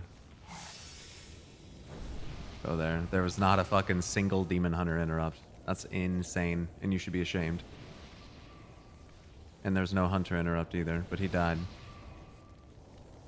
The fucking Shadow Priest is #1 on kicks. Oh, that guy's insane. Uninstall the fucking we get game that if guy that on the ever raid team? happens again. If you ever get beat by a priest again, uninstall the game. All right, here we go. Let's get. don't release after a fight. We don't have a lock, but at least we have. Top damage, dude. What a god, dude. What a god.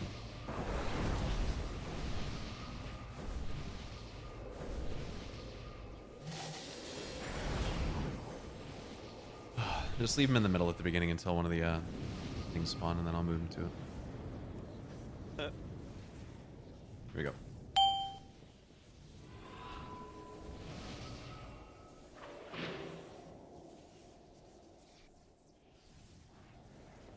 Usurpers! Usurpers!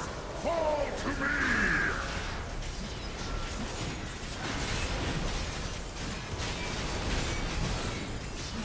Abandon! Skull. Nuke skull. Everyone hits skull.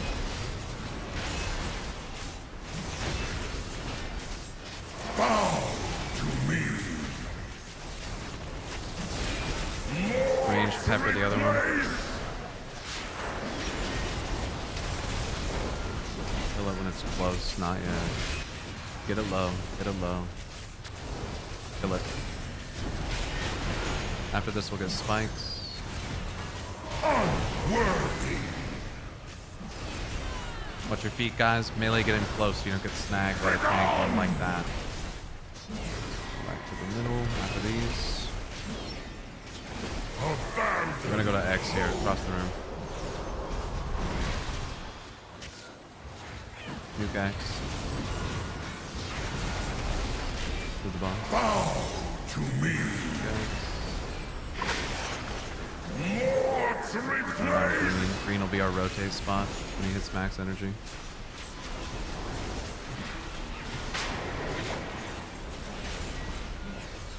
Getting close. This will be Sour Darkness. Bruno named Z. Taunt. Kill the orb. It hit him? No, it didn't. I got lucky. I didn't mitt though, so. Jesus fucking Christ. Plus 3 heal. Let's go Prez.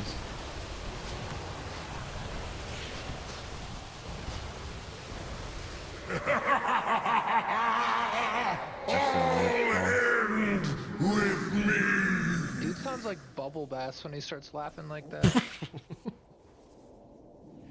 You forgot the pickles.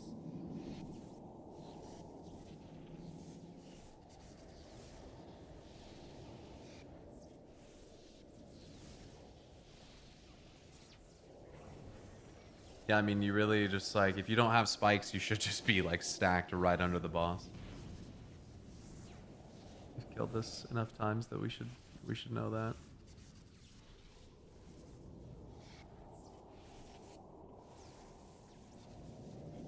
And not having a lock fucking sucks.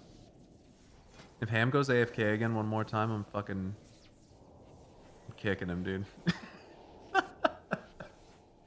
He takes one more day off. He better be losing a limb.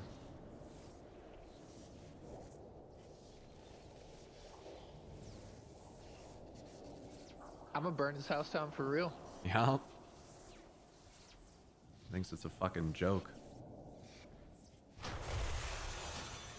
He has no idea. I'm gonna turn off the power steering in his car. Fuck. I'm gonna switch his pillow out with one that's always warm. Recoup yourself, please. I'd like to kill dragons today if we can. God, I hate dragons. Yeah, I know. I just want the paladin skip so I never have to kill the boss again. Dragons with no warlock, I'm gonna kill myself. Yeah, Yeah, Jay, it's gonna dude, that's what's suck. up. What the fuck?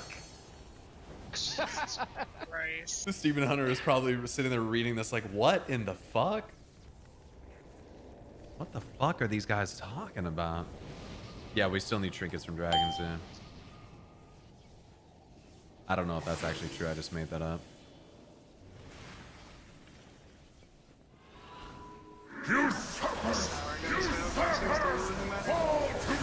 Actually true.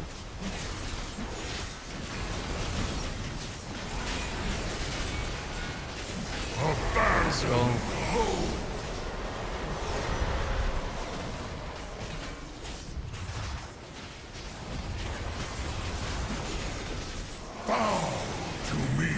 Despotics towards the wall. Kill the other void. Kicks, please. Kicks. Kicks.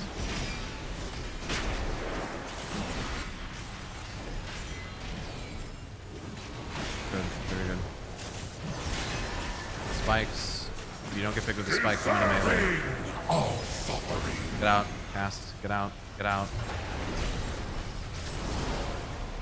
Wait for these, and then we go to the middle.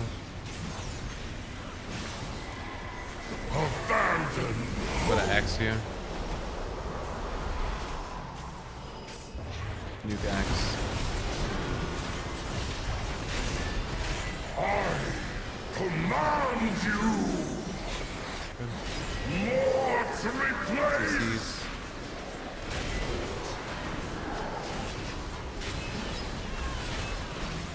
Kill the orb quickly so I can put the boss in position. We're spinning on green.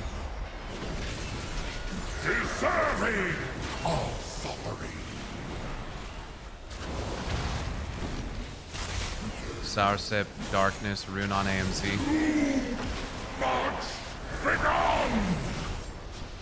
Damn, guys. With a beam? That's crazy.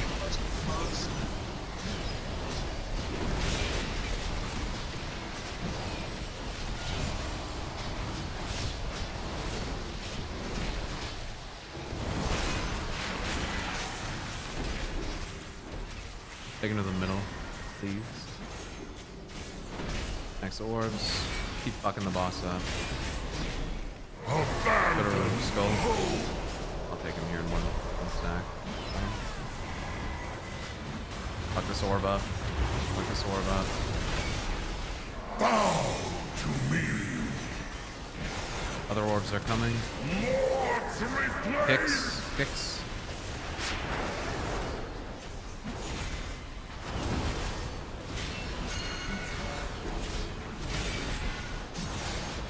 Kill the other void.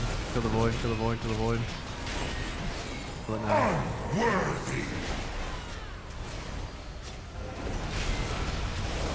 Watch your feet. Watch your feet. Health pot if you get low. Moving him. I have 15 stacks, by the way. Get Star here. Just kill Star. He's already here. Fuck it up. Fuck it up. Fuck it up. Fuck it up. And when Star dies, we'll take him back to where we just had him. Kicks. Kicks. Kicks.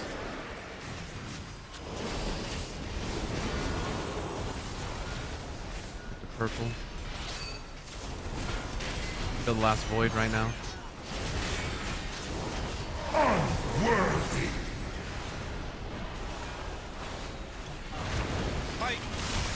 Watch your feet. Watch your feet. Watch your feet.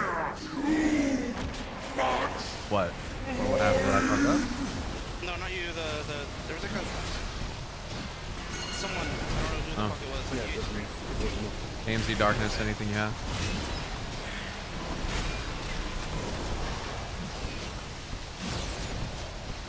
I'm gonna move the boss from here on out. Just kill the boss. GG. Yeah, we can 2-heal that shit. I feel like most of our deaths were just silly shit, like getting hit by the beam. Abandoned. He starts rotating, it just kills you. Or I guess we 3-healed that, excuse me. For some reason I thought we were 2-healing, so. Slow brain. Another story of a mortal asking for more than they can handle. And I barely made it, and when I rolled back, I didn't see that I had the lines, so I had to panic move out. Oh, that explains that reaction. Yeah. So we'll 3 tank this. Martin will just grab all the ads every time he can. Zalatat, you will face the judgment of the light!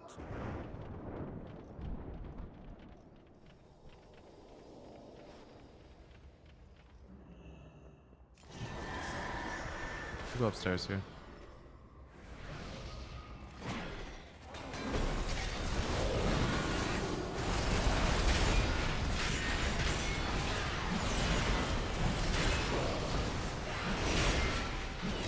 Can't you like just choose it by getting items and balls to one character? No. Your account got blocked out for a week.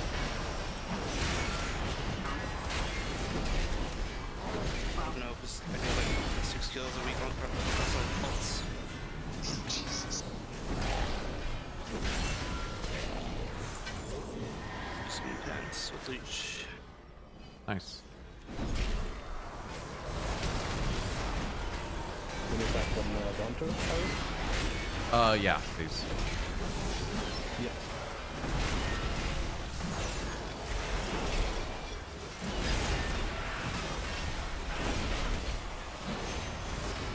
The good thing about it is I have fucking suicide on me on this fucking fight anymore. Jesus. Yeah, the soak movements are hard to watch.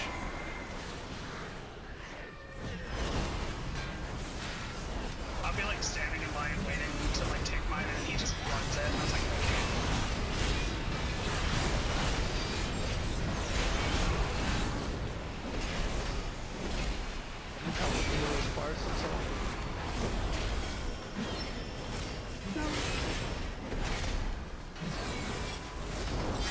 With Pyro. Look at the screenshot in stream. F is my kick, by the way. Oh boy. The one that's lighting up. Yeah, that's close.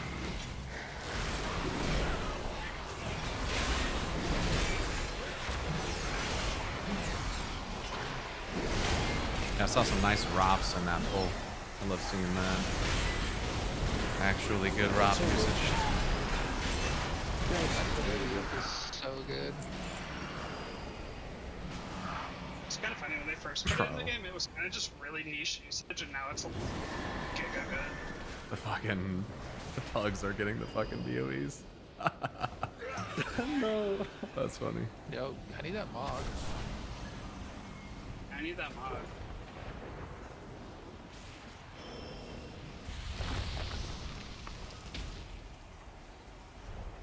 I just need to set up this one. If you're a group 1 soak, last week, stand on X. I think I was there last week. Try and stand in the order you're going to be soaking into. No one else was group 1 soak. 3 people.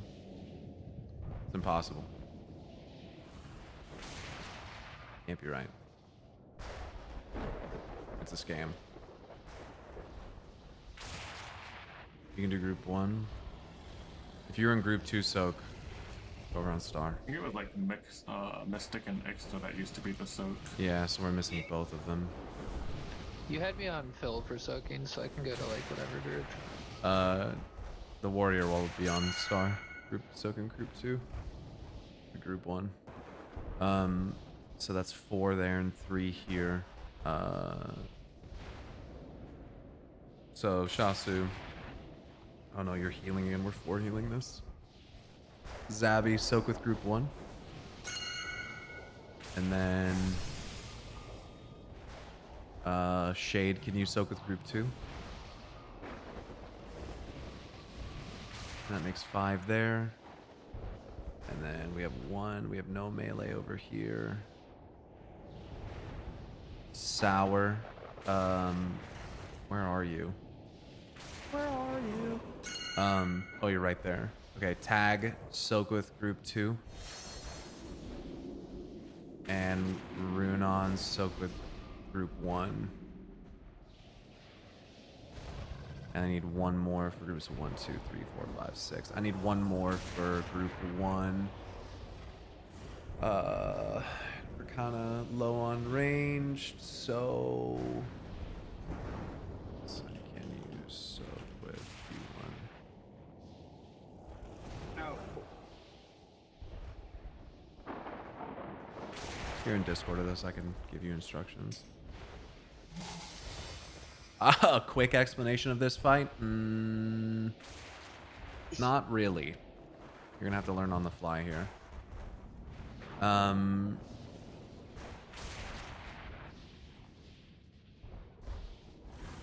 This guy's not responding to what I'm saying.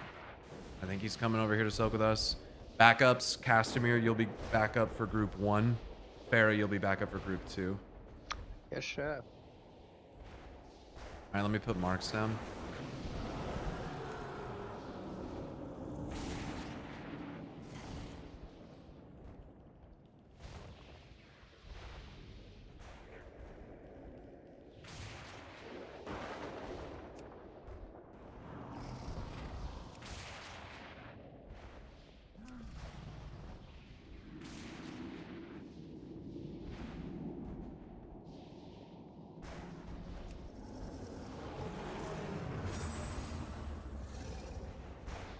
Have you done this? Have you done this, boss? Cops? Yeah, I think it like twice. Okay, I'll take Azarak at the beginning. You'll take Veilgore. We'll just taunt swap after every gloom. Yeah. Do we need to reset for their position? Yes, we do.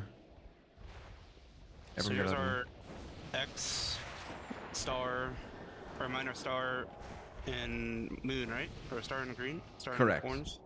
You're star and green. Mine will be X and circle. Yeah. I got it. Yeah. And then there is just like there's one exception to the taunt, basically, which is after second intermission, I would take Veilgore and you would take Azarak because group 1 will be doing the soak in second intermission. Sure. But the boss will die very quickly after that, I assume. So. Okay. Basically the soak that I'm talking about, Shade. You know how the soak works in Heroic. In Mythic, if you take the soak while someone else takes it next to you, you guys will splash damage and you'll probably kill each other. So you just can't do that. In the intermission, the dragons are going to do abilities at us. They're going to do fear breaths at us, and they're going to do beams at us. And the ad spawns and it needs to die very quickly. The first fear in the intermission goes south. I always get this fucking backwards, man. I thought it was first fear north. Yeah, first fear is north, excuse me, in intermission 1. I think it's first fear south in intermission 2 is what it is. I'm pretty sure it changes. It's been a fucking minute though. Just get the fear out of the raid. Whenever I've done it, we just do north-south for every... So you do north first on second set? First and second? Okay, then north first. I think the only thing that gets added in second is just the gloom, so... Gloom and the little shitter ads. Yeah, everyone get this feast. So for the soak, we just have to be in a line, but not too close so it doesn't splash? Correct. Yep. And then range, prioritize the back. Let your melee soakers get the front ones. Should I try to reset? It's not gonna work, so you guys just all need to get out of the room. Yeah, you can be on either side of the orb, so you can do like a zigzag. We end them together, brother. Bow down. Oh, never mind. Sorry, Viv. And is it less on pull as well? Yeah. Group 1 soaks will always be going to either X or circle. Group 2 soaks, the group that you're in, Shade, will always be going to either star. Almost every time it will be star, but then after the second intermission, there is one that will go from the middle of the raid back here to green. So you, group 2 wants to make sure they get that one. And anyone not in group 2 cannot get hit by that one, because of course it will just one-shot you. Everyone in group 1 can come back here, please. No beam. I'm also just facing that towards you, right? That's what we did in my other group. Whenever I did tank it. Yeah. Or do I still soak that? We can soak it together. Oh, gotcha. The beam, you mean? Yeah, no beam? Yeah. Fear outside of the intermission, is it going to purple? Typically over there. Along the edge of the bloom thing. Yeah, be close to the boss. Yeah, you want to be as close to it as possible, because on Mythic, when you get feared, it fears you fucking hard. It fears you very fast. So you want to be standing close to him when he breaths you. That way you're not out of range of healers. And then also, yeah, when orbs spawn, you want to be like honeycombed around each other very quickly. Or very closely, not overlapping though, but that way you don't, kill each other. But group 1, please come over here. You want to start over here every time. Makes your soak job easier. Not literally group 1, but the first soak group. So the people that I asked to stand with me on red. So First gloom. Yeah, first gleam. Gloom, excuse me. That's right, gleam. I mean, you can stand over there if you want. It just, I don't think it benefits you. I don't think it like makes it any better or worse. I was watching another video, Pyro. I wasn't one of them, was I? It's Ivy. Yeah, you're in group 1. Maybe Arkovu. I might change some things. We'll see. So I'm still missing someone over here. Who was it? Oh, right. It's the other DH. That's right. Okay. All right. Here we go. First thing that's going to happen really quick is going to be first Fear Breath, which needs to go, like, over there. And you want to come stand with me on X. You can like stand on me. We just stand them and put their faces together, and then I pull SE close, and they'll overlap that way. Careful with the tear shot. Yeah, that's why.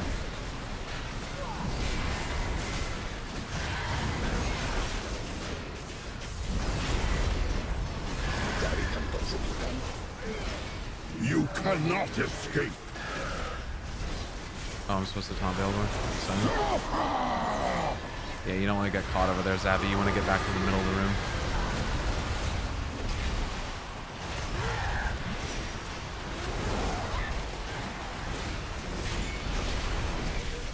Group 2 soak coming up in 8 seconds. It's going towards Star.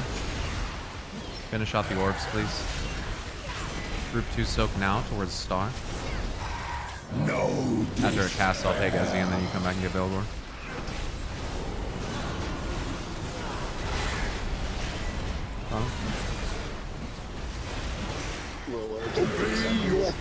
Fear comes over here, Zabby. Ooh. That's fine. It's fine. Stay there.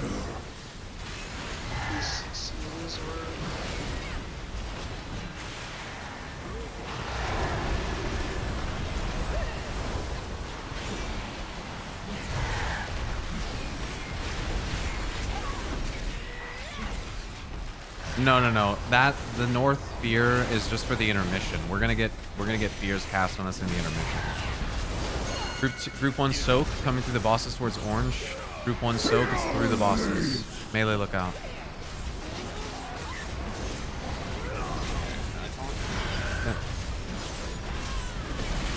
Come to the light's blessing. Okay, intermission 1. If you get Fear here, go north, which is where the bosses are standing now.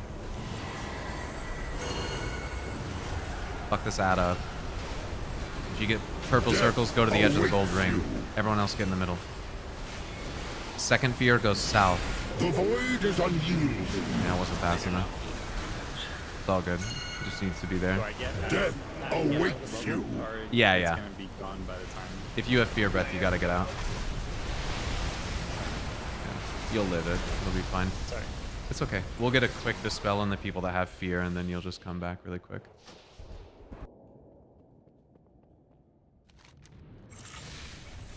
If you get fear before intermission, where do you want it? Fear before intermission goes to like the left where I put moon marker. There's trash in the way. It's fine.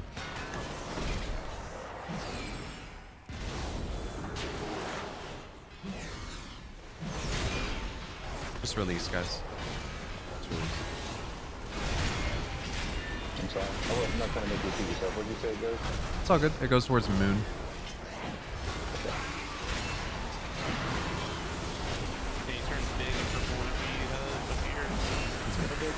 Above your head. You want to stand close to the boss because when he fears you on Mythic, you move very quickly. You'll die quickly if you're too far from the healers and they can't dispel the fear off of you. I got freedomed with the fear on me one time. That was crazy. Yeah, I sent you to Narnia. Sorry about that. No, that was hilarious. It was fucking funny, dude. He was fucking zooming across the room. Actual Barry Allen. So you want to go to like moon basically with fear. And then at the beginning, if you just want to start on X with me, and then Veilgore will just turn and just like take a couple steps right to us. Gotcha. And then I'll move Azarak towards him. Sorry, these are like minute details that we normally have our tank with us, so I'm like not even used to going over that stuff, so it's my bad. Yeah, after the soak, we just go stack on soul, right? Yes, yeah. Until your little ad rings come, and then you need to, yeah. And like, make sure that like not just that you're stacked close to other players, but everyone's kind of as close to the dragons as possible, because we missed like 10 orbs from the group. Yeah, there was a lot of orbs in the back that last time. Yeah, range needs to be in the back spots and let melee have the front, but you guys all need to be clustered with your circles kind of overlapping a little bit. Because then Martin is running Blood Death Knight so that he can Gorfine grasp them all together.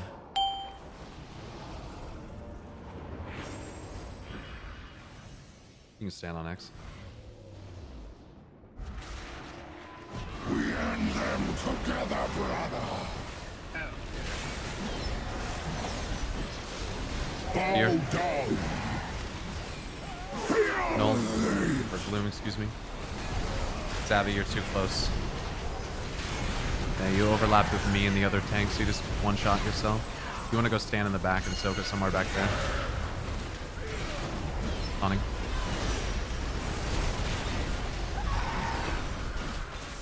You cannot escape. We did get all the soaks, though. You can tell because of how big it is. You can tell because the way that it is. Take your ad.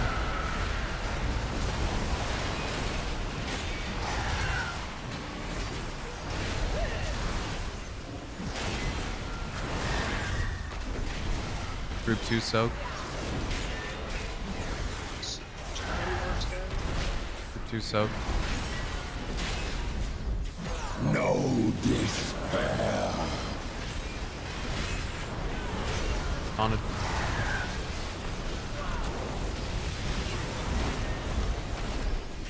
Obey your fear. Take this. Stay there.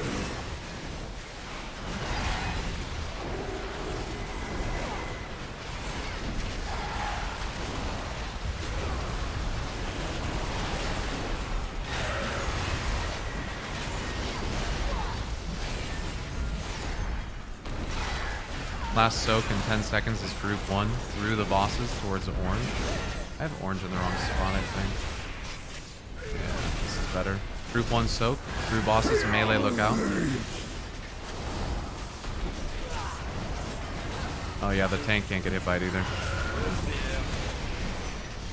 Come to the light's blessings. Wipe here.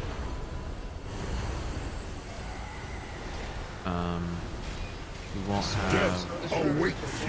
We won't have any res protection for this, so. The void is unyielding. I have a lock. Sucks. Yeah, right or left. Either way is good. I think usually our other tank will go and kind of stay in with the group. Not all the way, but you know, that direction.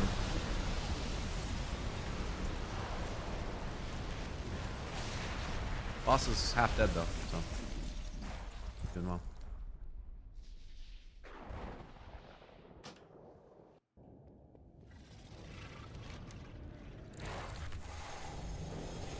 Something is wrong here. Can't sense the organ within the stream anymore. Yeah, it's so fucking humid now.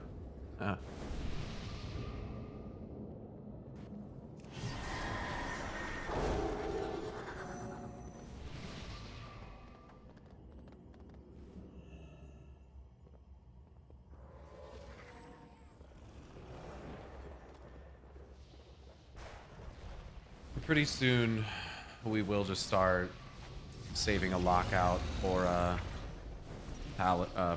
Illyria.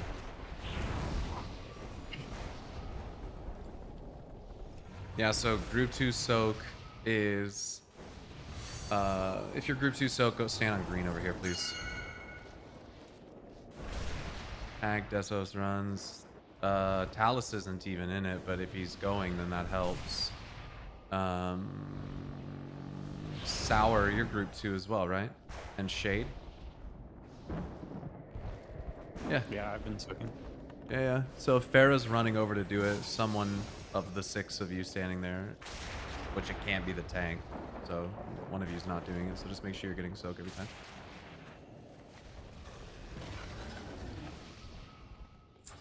Alright, here we go.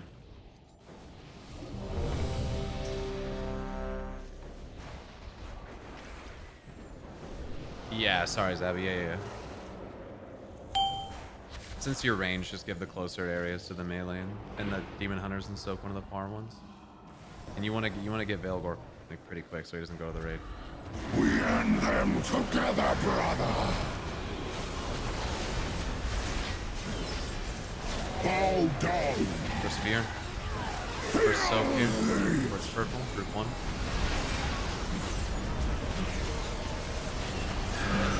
You got hit by that, didn't you?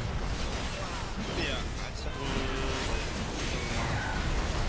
thinking it like this. Yeah. You can go basically like you cannot here escape. And let him just knock you towards the raid a little bit.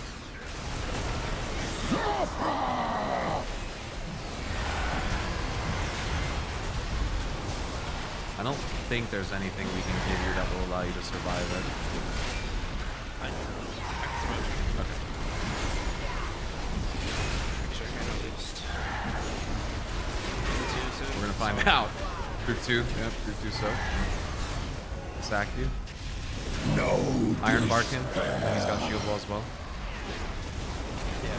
Fair enough. Alright. Taunting. Oh, I got stunned.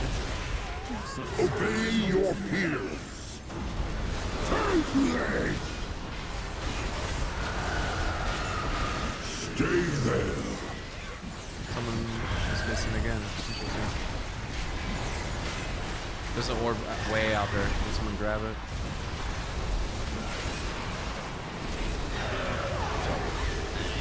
Okay. Let's go again. That Veil Wing. I try to always like stand under his feet. That way when he knocks me, I never go out of his hitbox. Yeah, it can be a bit tricky. We got through this. Yeah, and it's just like different positioning and stuff, which is awkward, so every group does it different, I'm assuming as well. Don't release. Come to the light's blessings.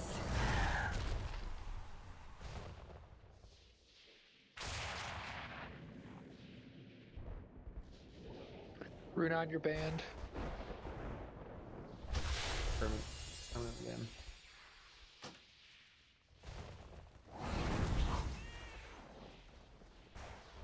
Just recoup yourself. We got 10 minutes, so we gotta make the kill happen here.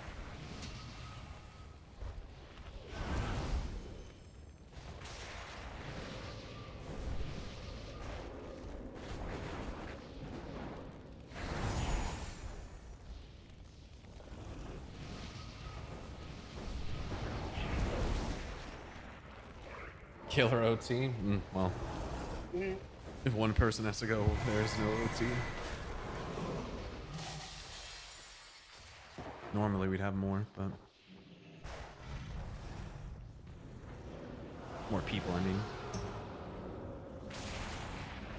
Alright, here we go.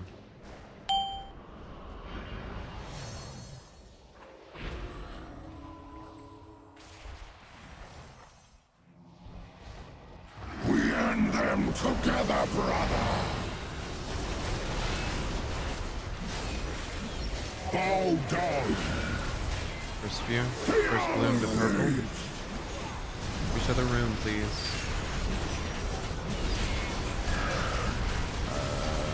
Am I available? You guys around?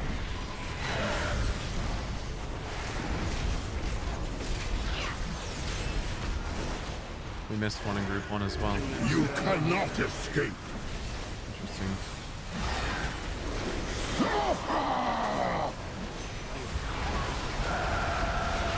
Is there any way to fix this hair?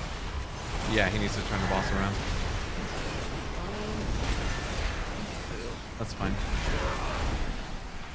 Second bloom. Towards star.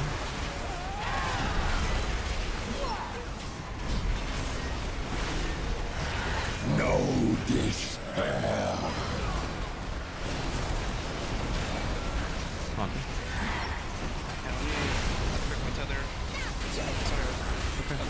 Obey your fear. Here.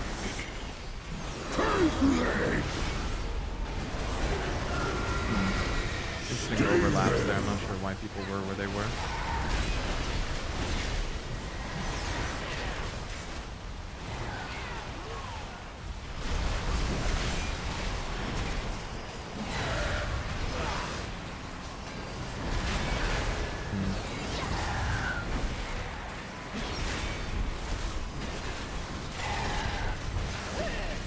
Last bloom through the bosses towards purple, or excuse me, orange.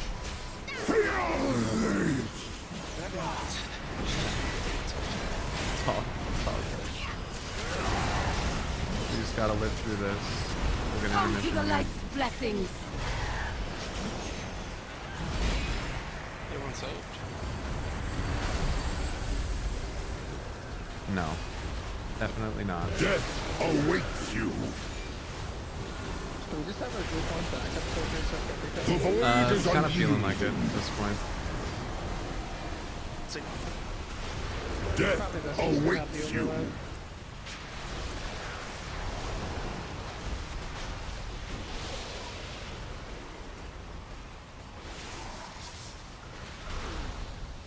Don't release. Just use your Ankh Shasu.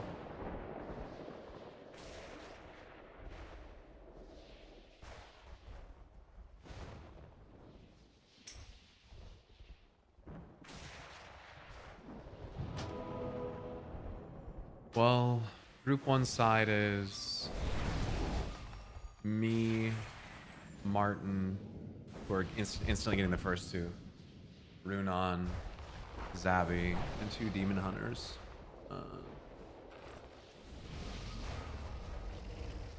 And then group 2 is Warrior, Bezos, Aggie, Sour, Shade,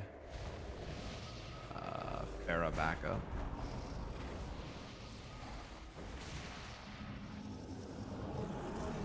We do have. Oh no, maybe it's only 1 demon hunter on our side, right? 1, 2, 3, 4, 5.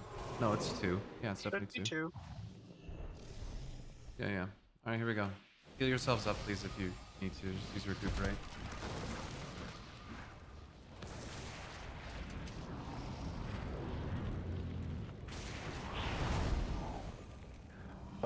Who takes Azarac first? I do. Yeah. Okay.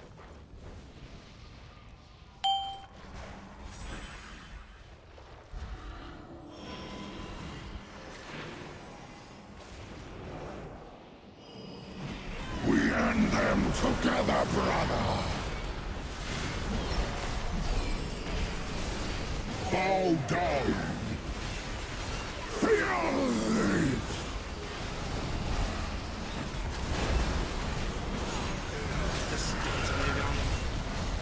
Bloom 2.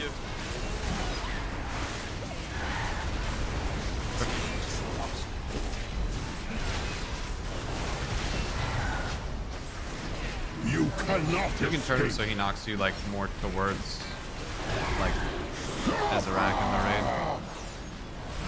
That way. Like a necessary reason to have him knock the other way.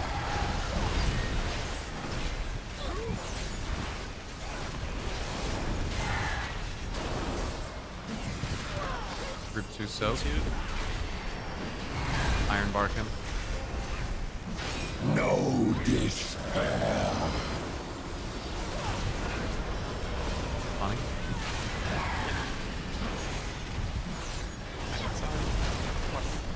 Obey your fears. Take Stay there.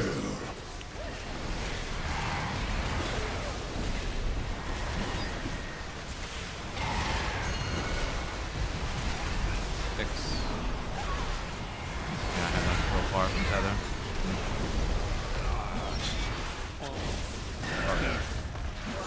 My shit.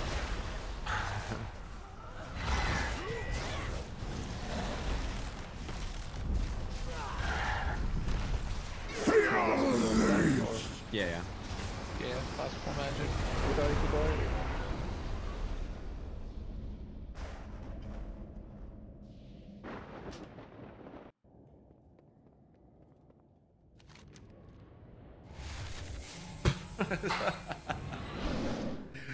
Oh, I'm getting DMs between fucking. Oh god, I'm getting DMs that are meant for other people. I was fucking pumping, dude. Oh shit, wrong person, wrong person. That was fucking funny. Yeah, definitely wrong person.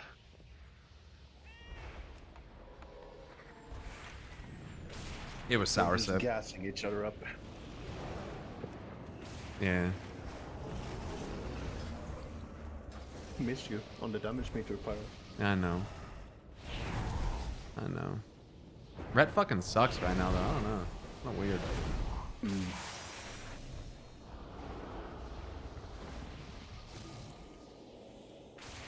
We get buffed soon? It's not enough. Get me back to season 1, dude.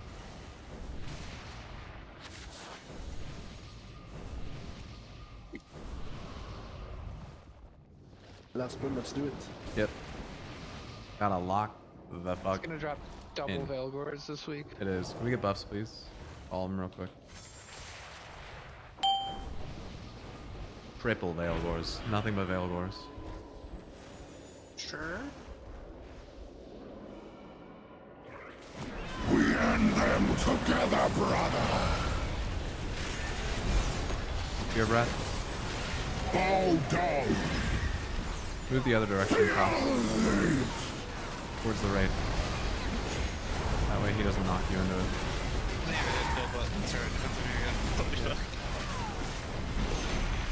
Connie. Hey, we soaked. Let's go. Why is the boss over there? Not escape. What? I'm scared. Viv? Viv definitely accidentally taunted? Just druid things? I don't know. I was like,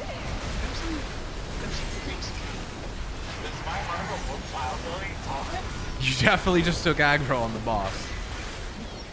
Oh, that's what I can tell you. Were you in Group 2? Yeah. No. Yes, it does that. Group 2 soak.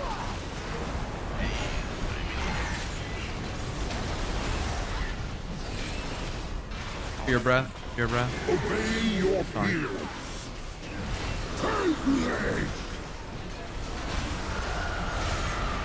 Stay there.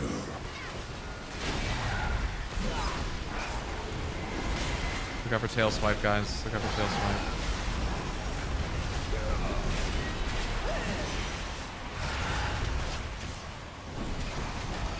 This is so fucked. This fucking line is huge. Stay alive. Last gloom. It's through the bosses towards orange. Very odd positioning. Look out melee.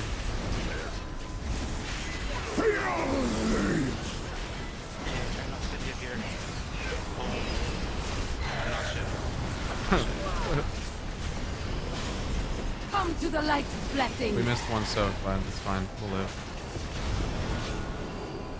Hey, first sphere goes north over there, please. Then the second sphere goes south. Go to the edge with your bullshit.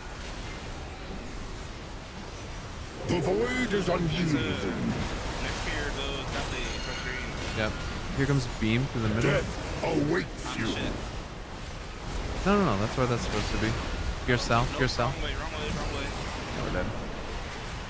Pretty sure that was on someone who's killed this boss before too. That's frustrating. Oh well. That's alright. Considering we didn't raid on Tuesday and we can't raid tomorrow, we did what we could. Who was that? You can look at the logs.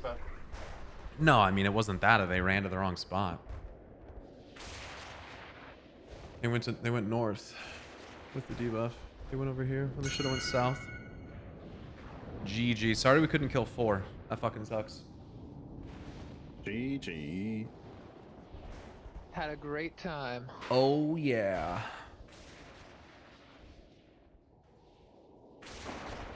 Have a safe weekend. Don't blow Yeah. off any fingers. Yeah. Yo, Shade, do you have a raid guild or what? I do, but I mean, I had a shitty guild, and I just joined a different guild that's progging Lura, so I don't have any of these bosses except I'm progging Lura currently, so... Holy fuck. Alright, well, good luck. Yeah. Thank you. That is a fucking Alright, insane good night, boss. guys. Good to know. Have a good 4th of July. You too, man. Yeah, Good GG, night. fellas. Peace out. Enjoy. Later. Imagine getting recruited into Lura Prog, dude. That's fucking insane, man. Yeah, I got recruited. We're progging Lura. I haven't killed any of the other bosses. That's fucking insane. That's like, what are we doing? All right, guys, I'm gonna get the fuck out of here. I got some shit to do. Have a happy and safe 4th of July if you celebrate that. Typically, if you're American. I'll be back streaming. I think I should be streaming tomorrow. I don't know if we have any plans. Are we doing anything tomorrow? I'll find out. Anyways, thanks for watching, guys. Whether you watch on YouTube or Twitch, appreciate you hanging out and supporting. Whether you subbed, gifted, subs, chatted, followed, whatever it was. Thank you so much. We did make it all the way here to Illinois, and thankfully, it appears after today's stream clear that the internet is pretty fucking good. So stoked to see it.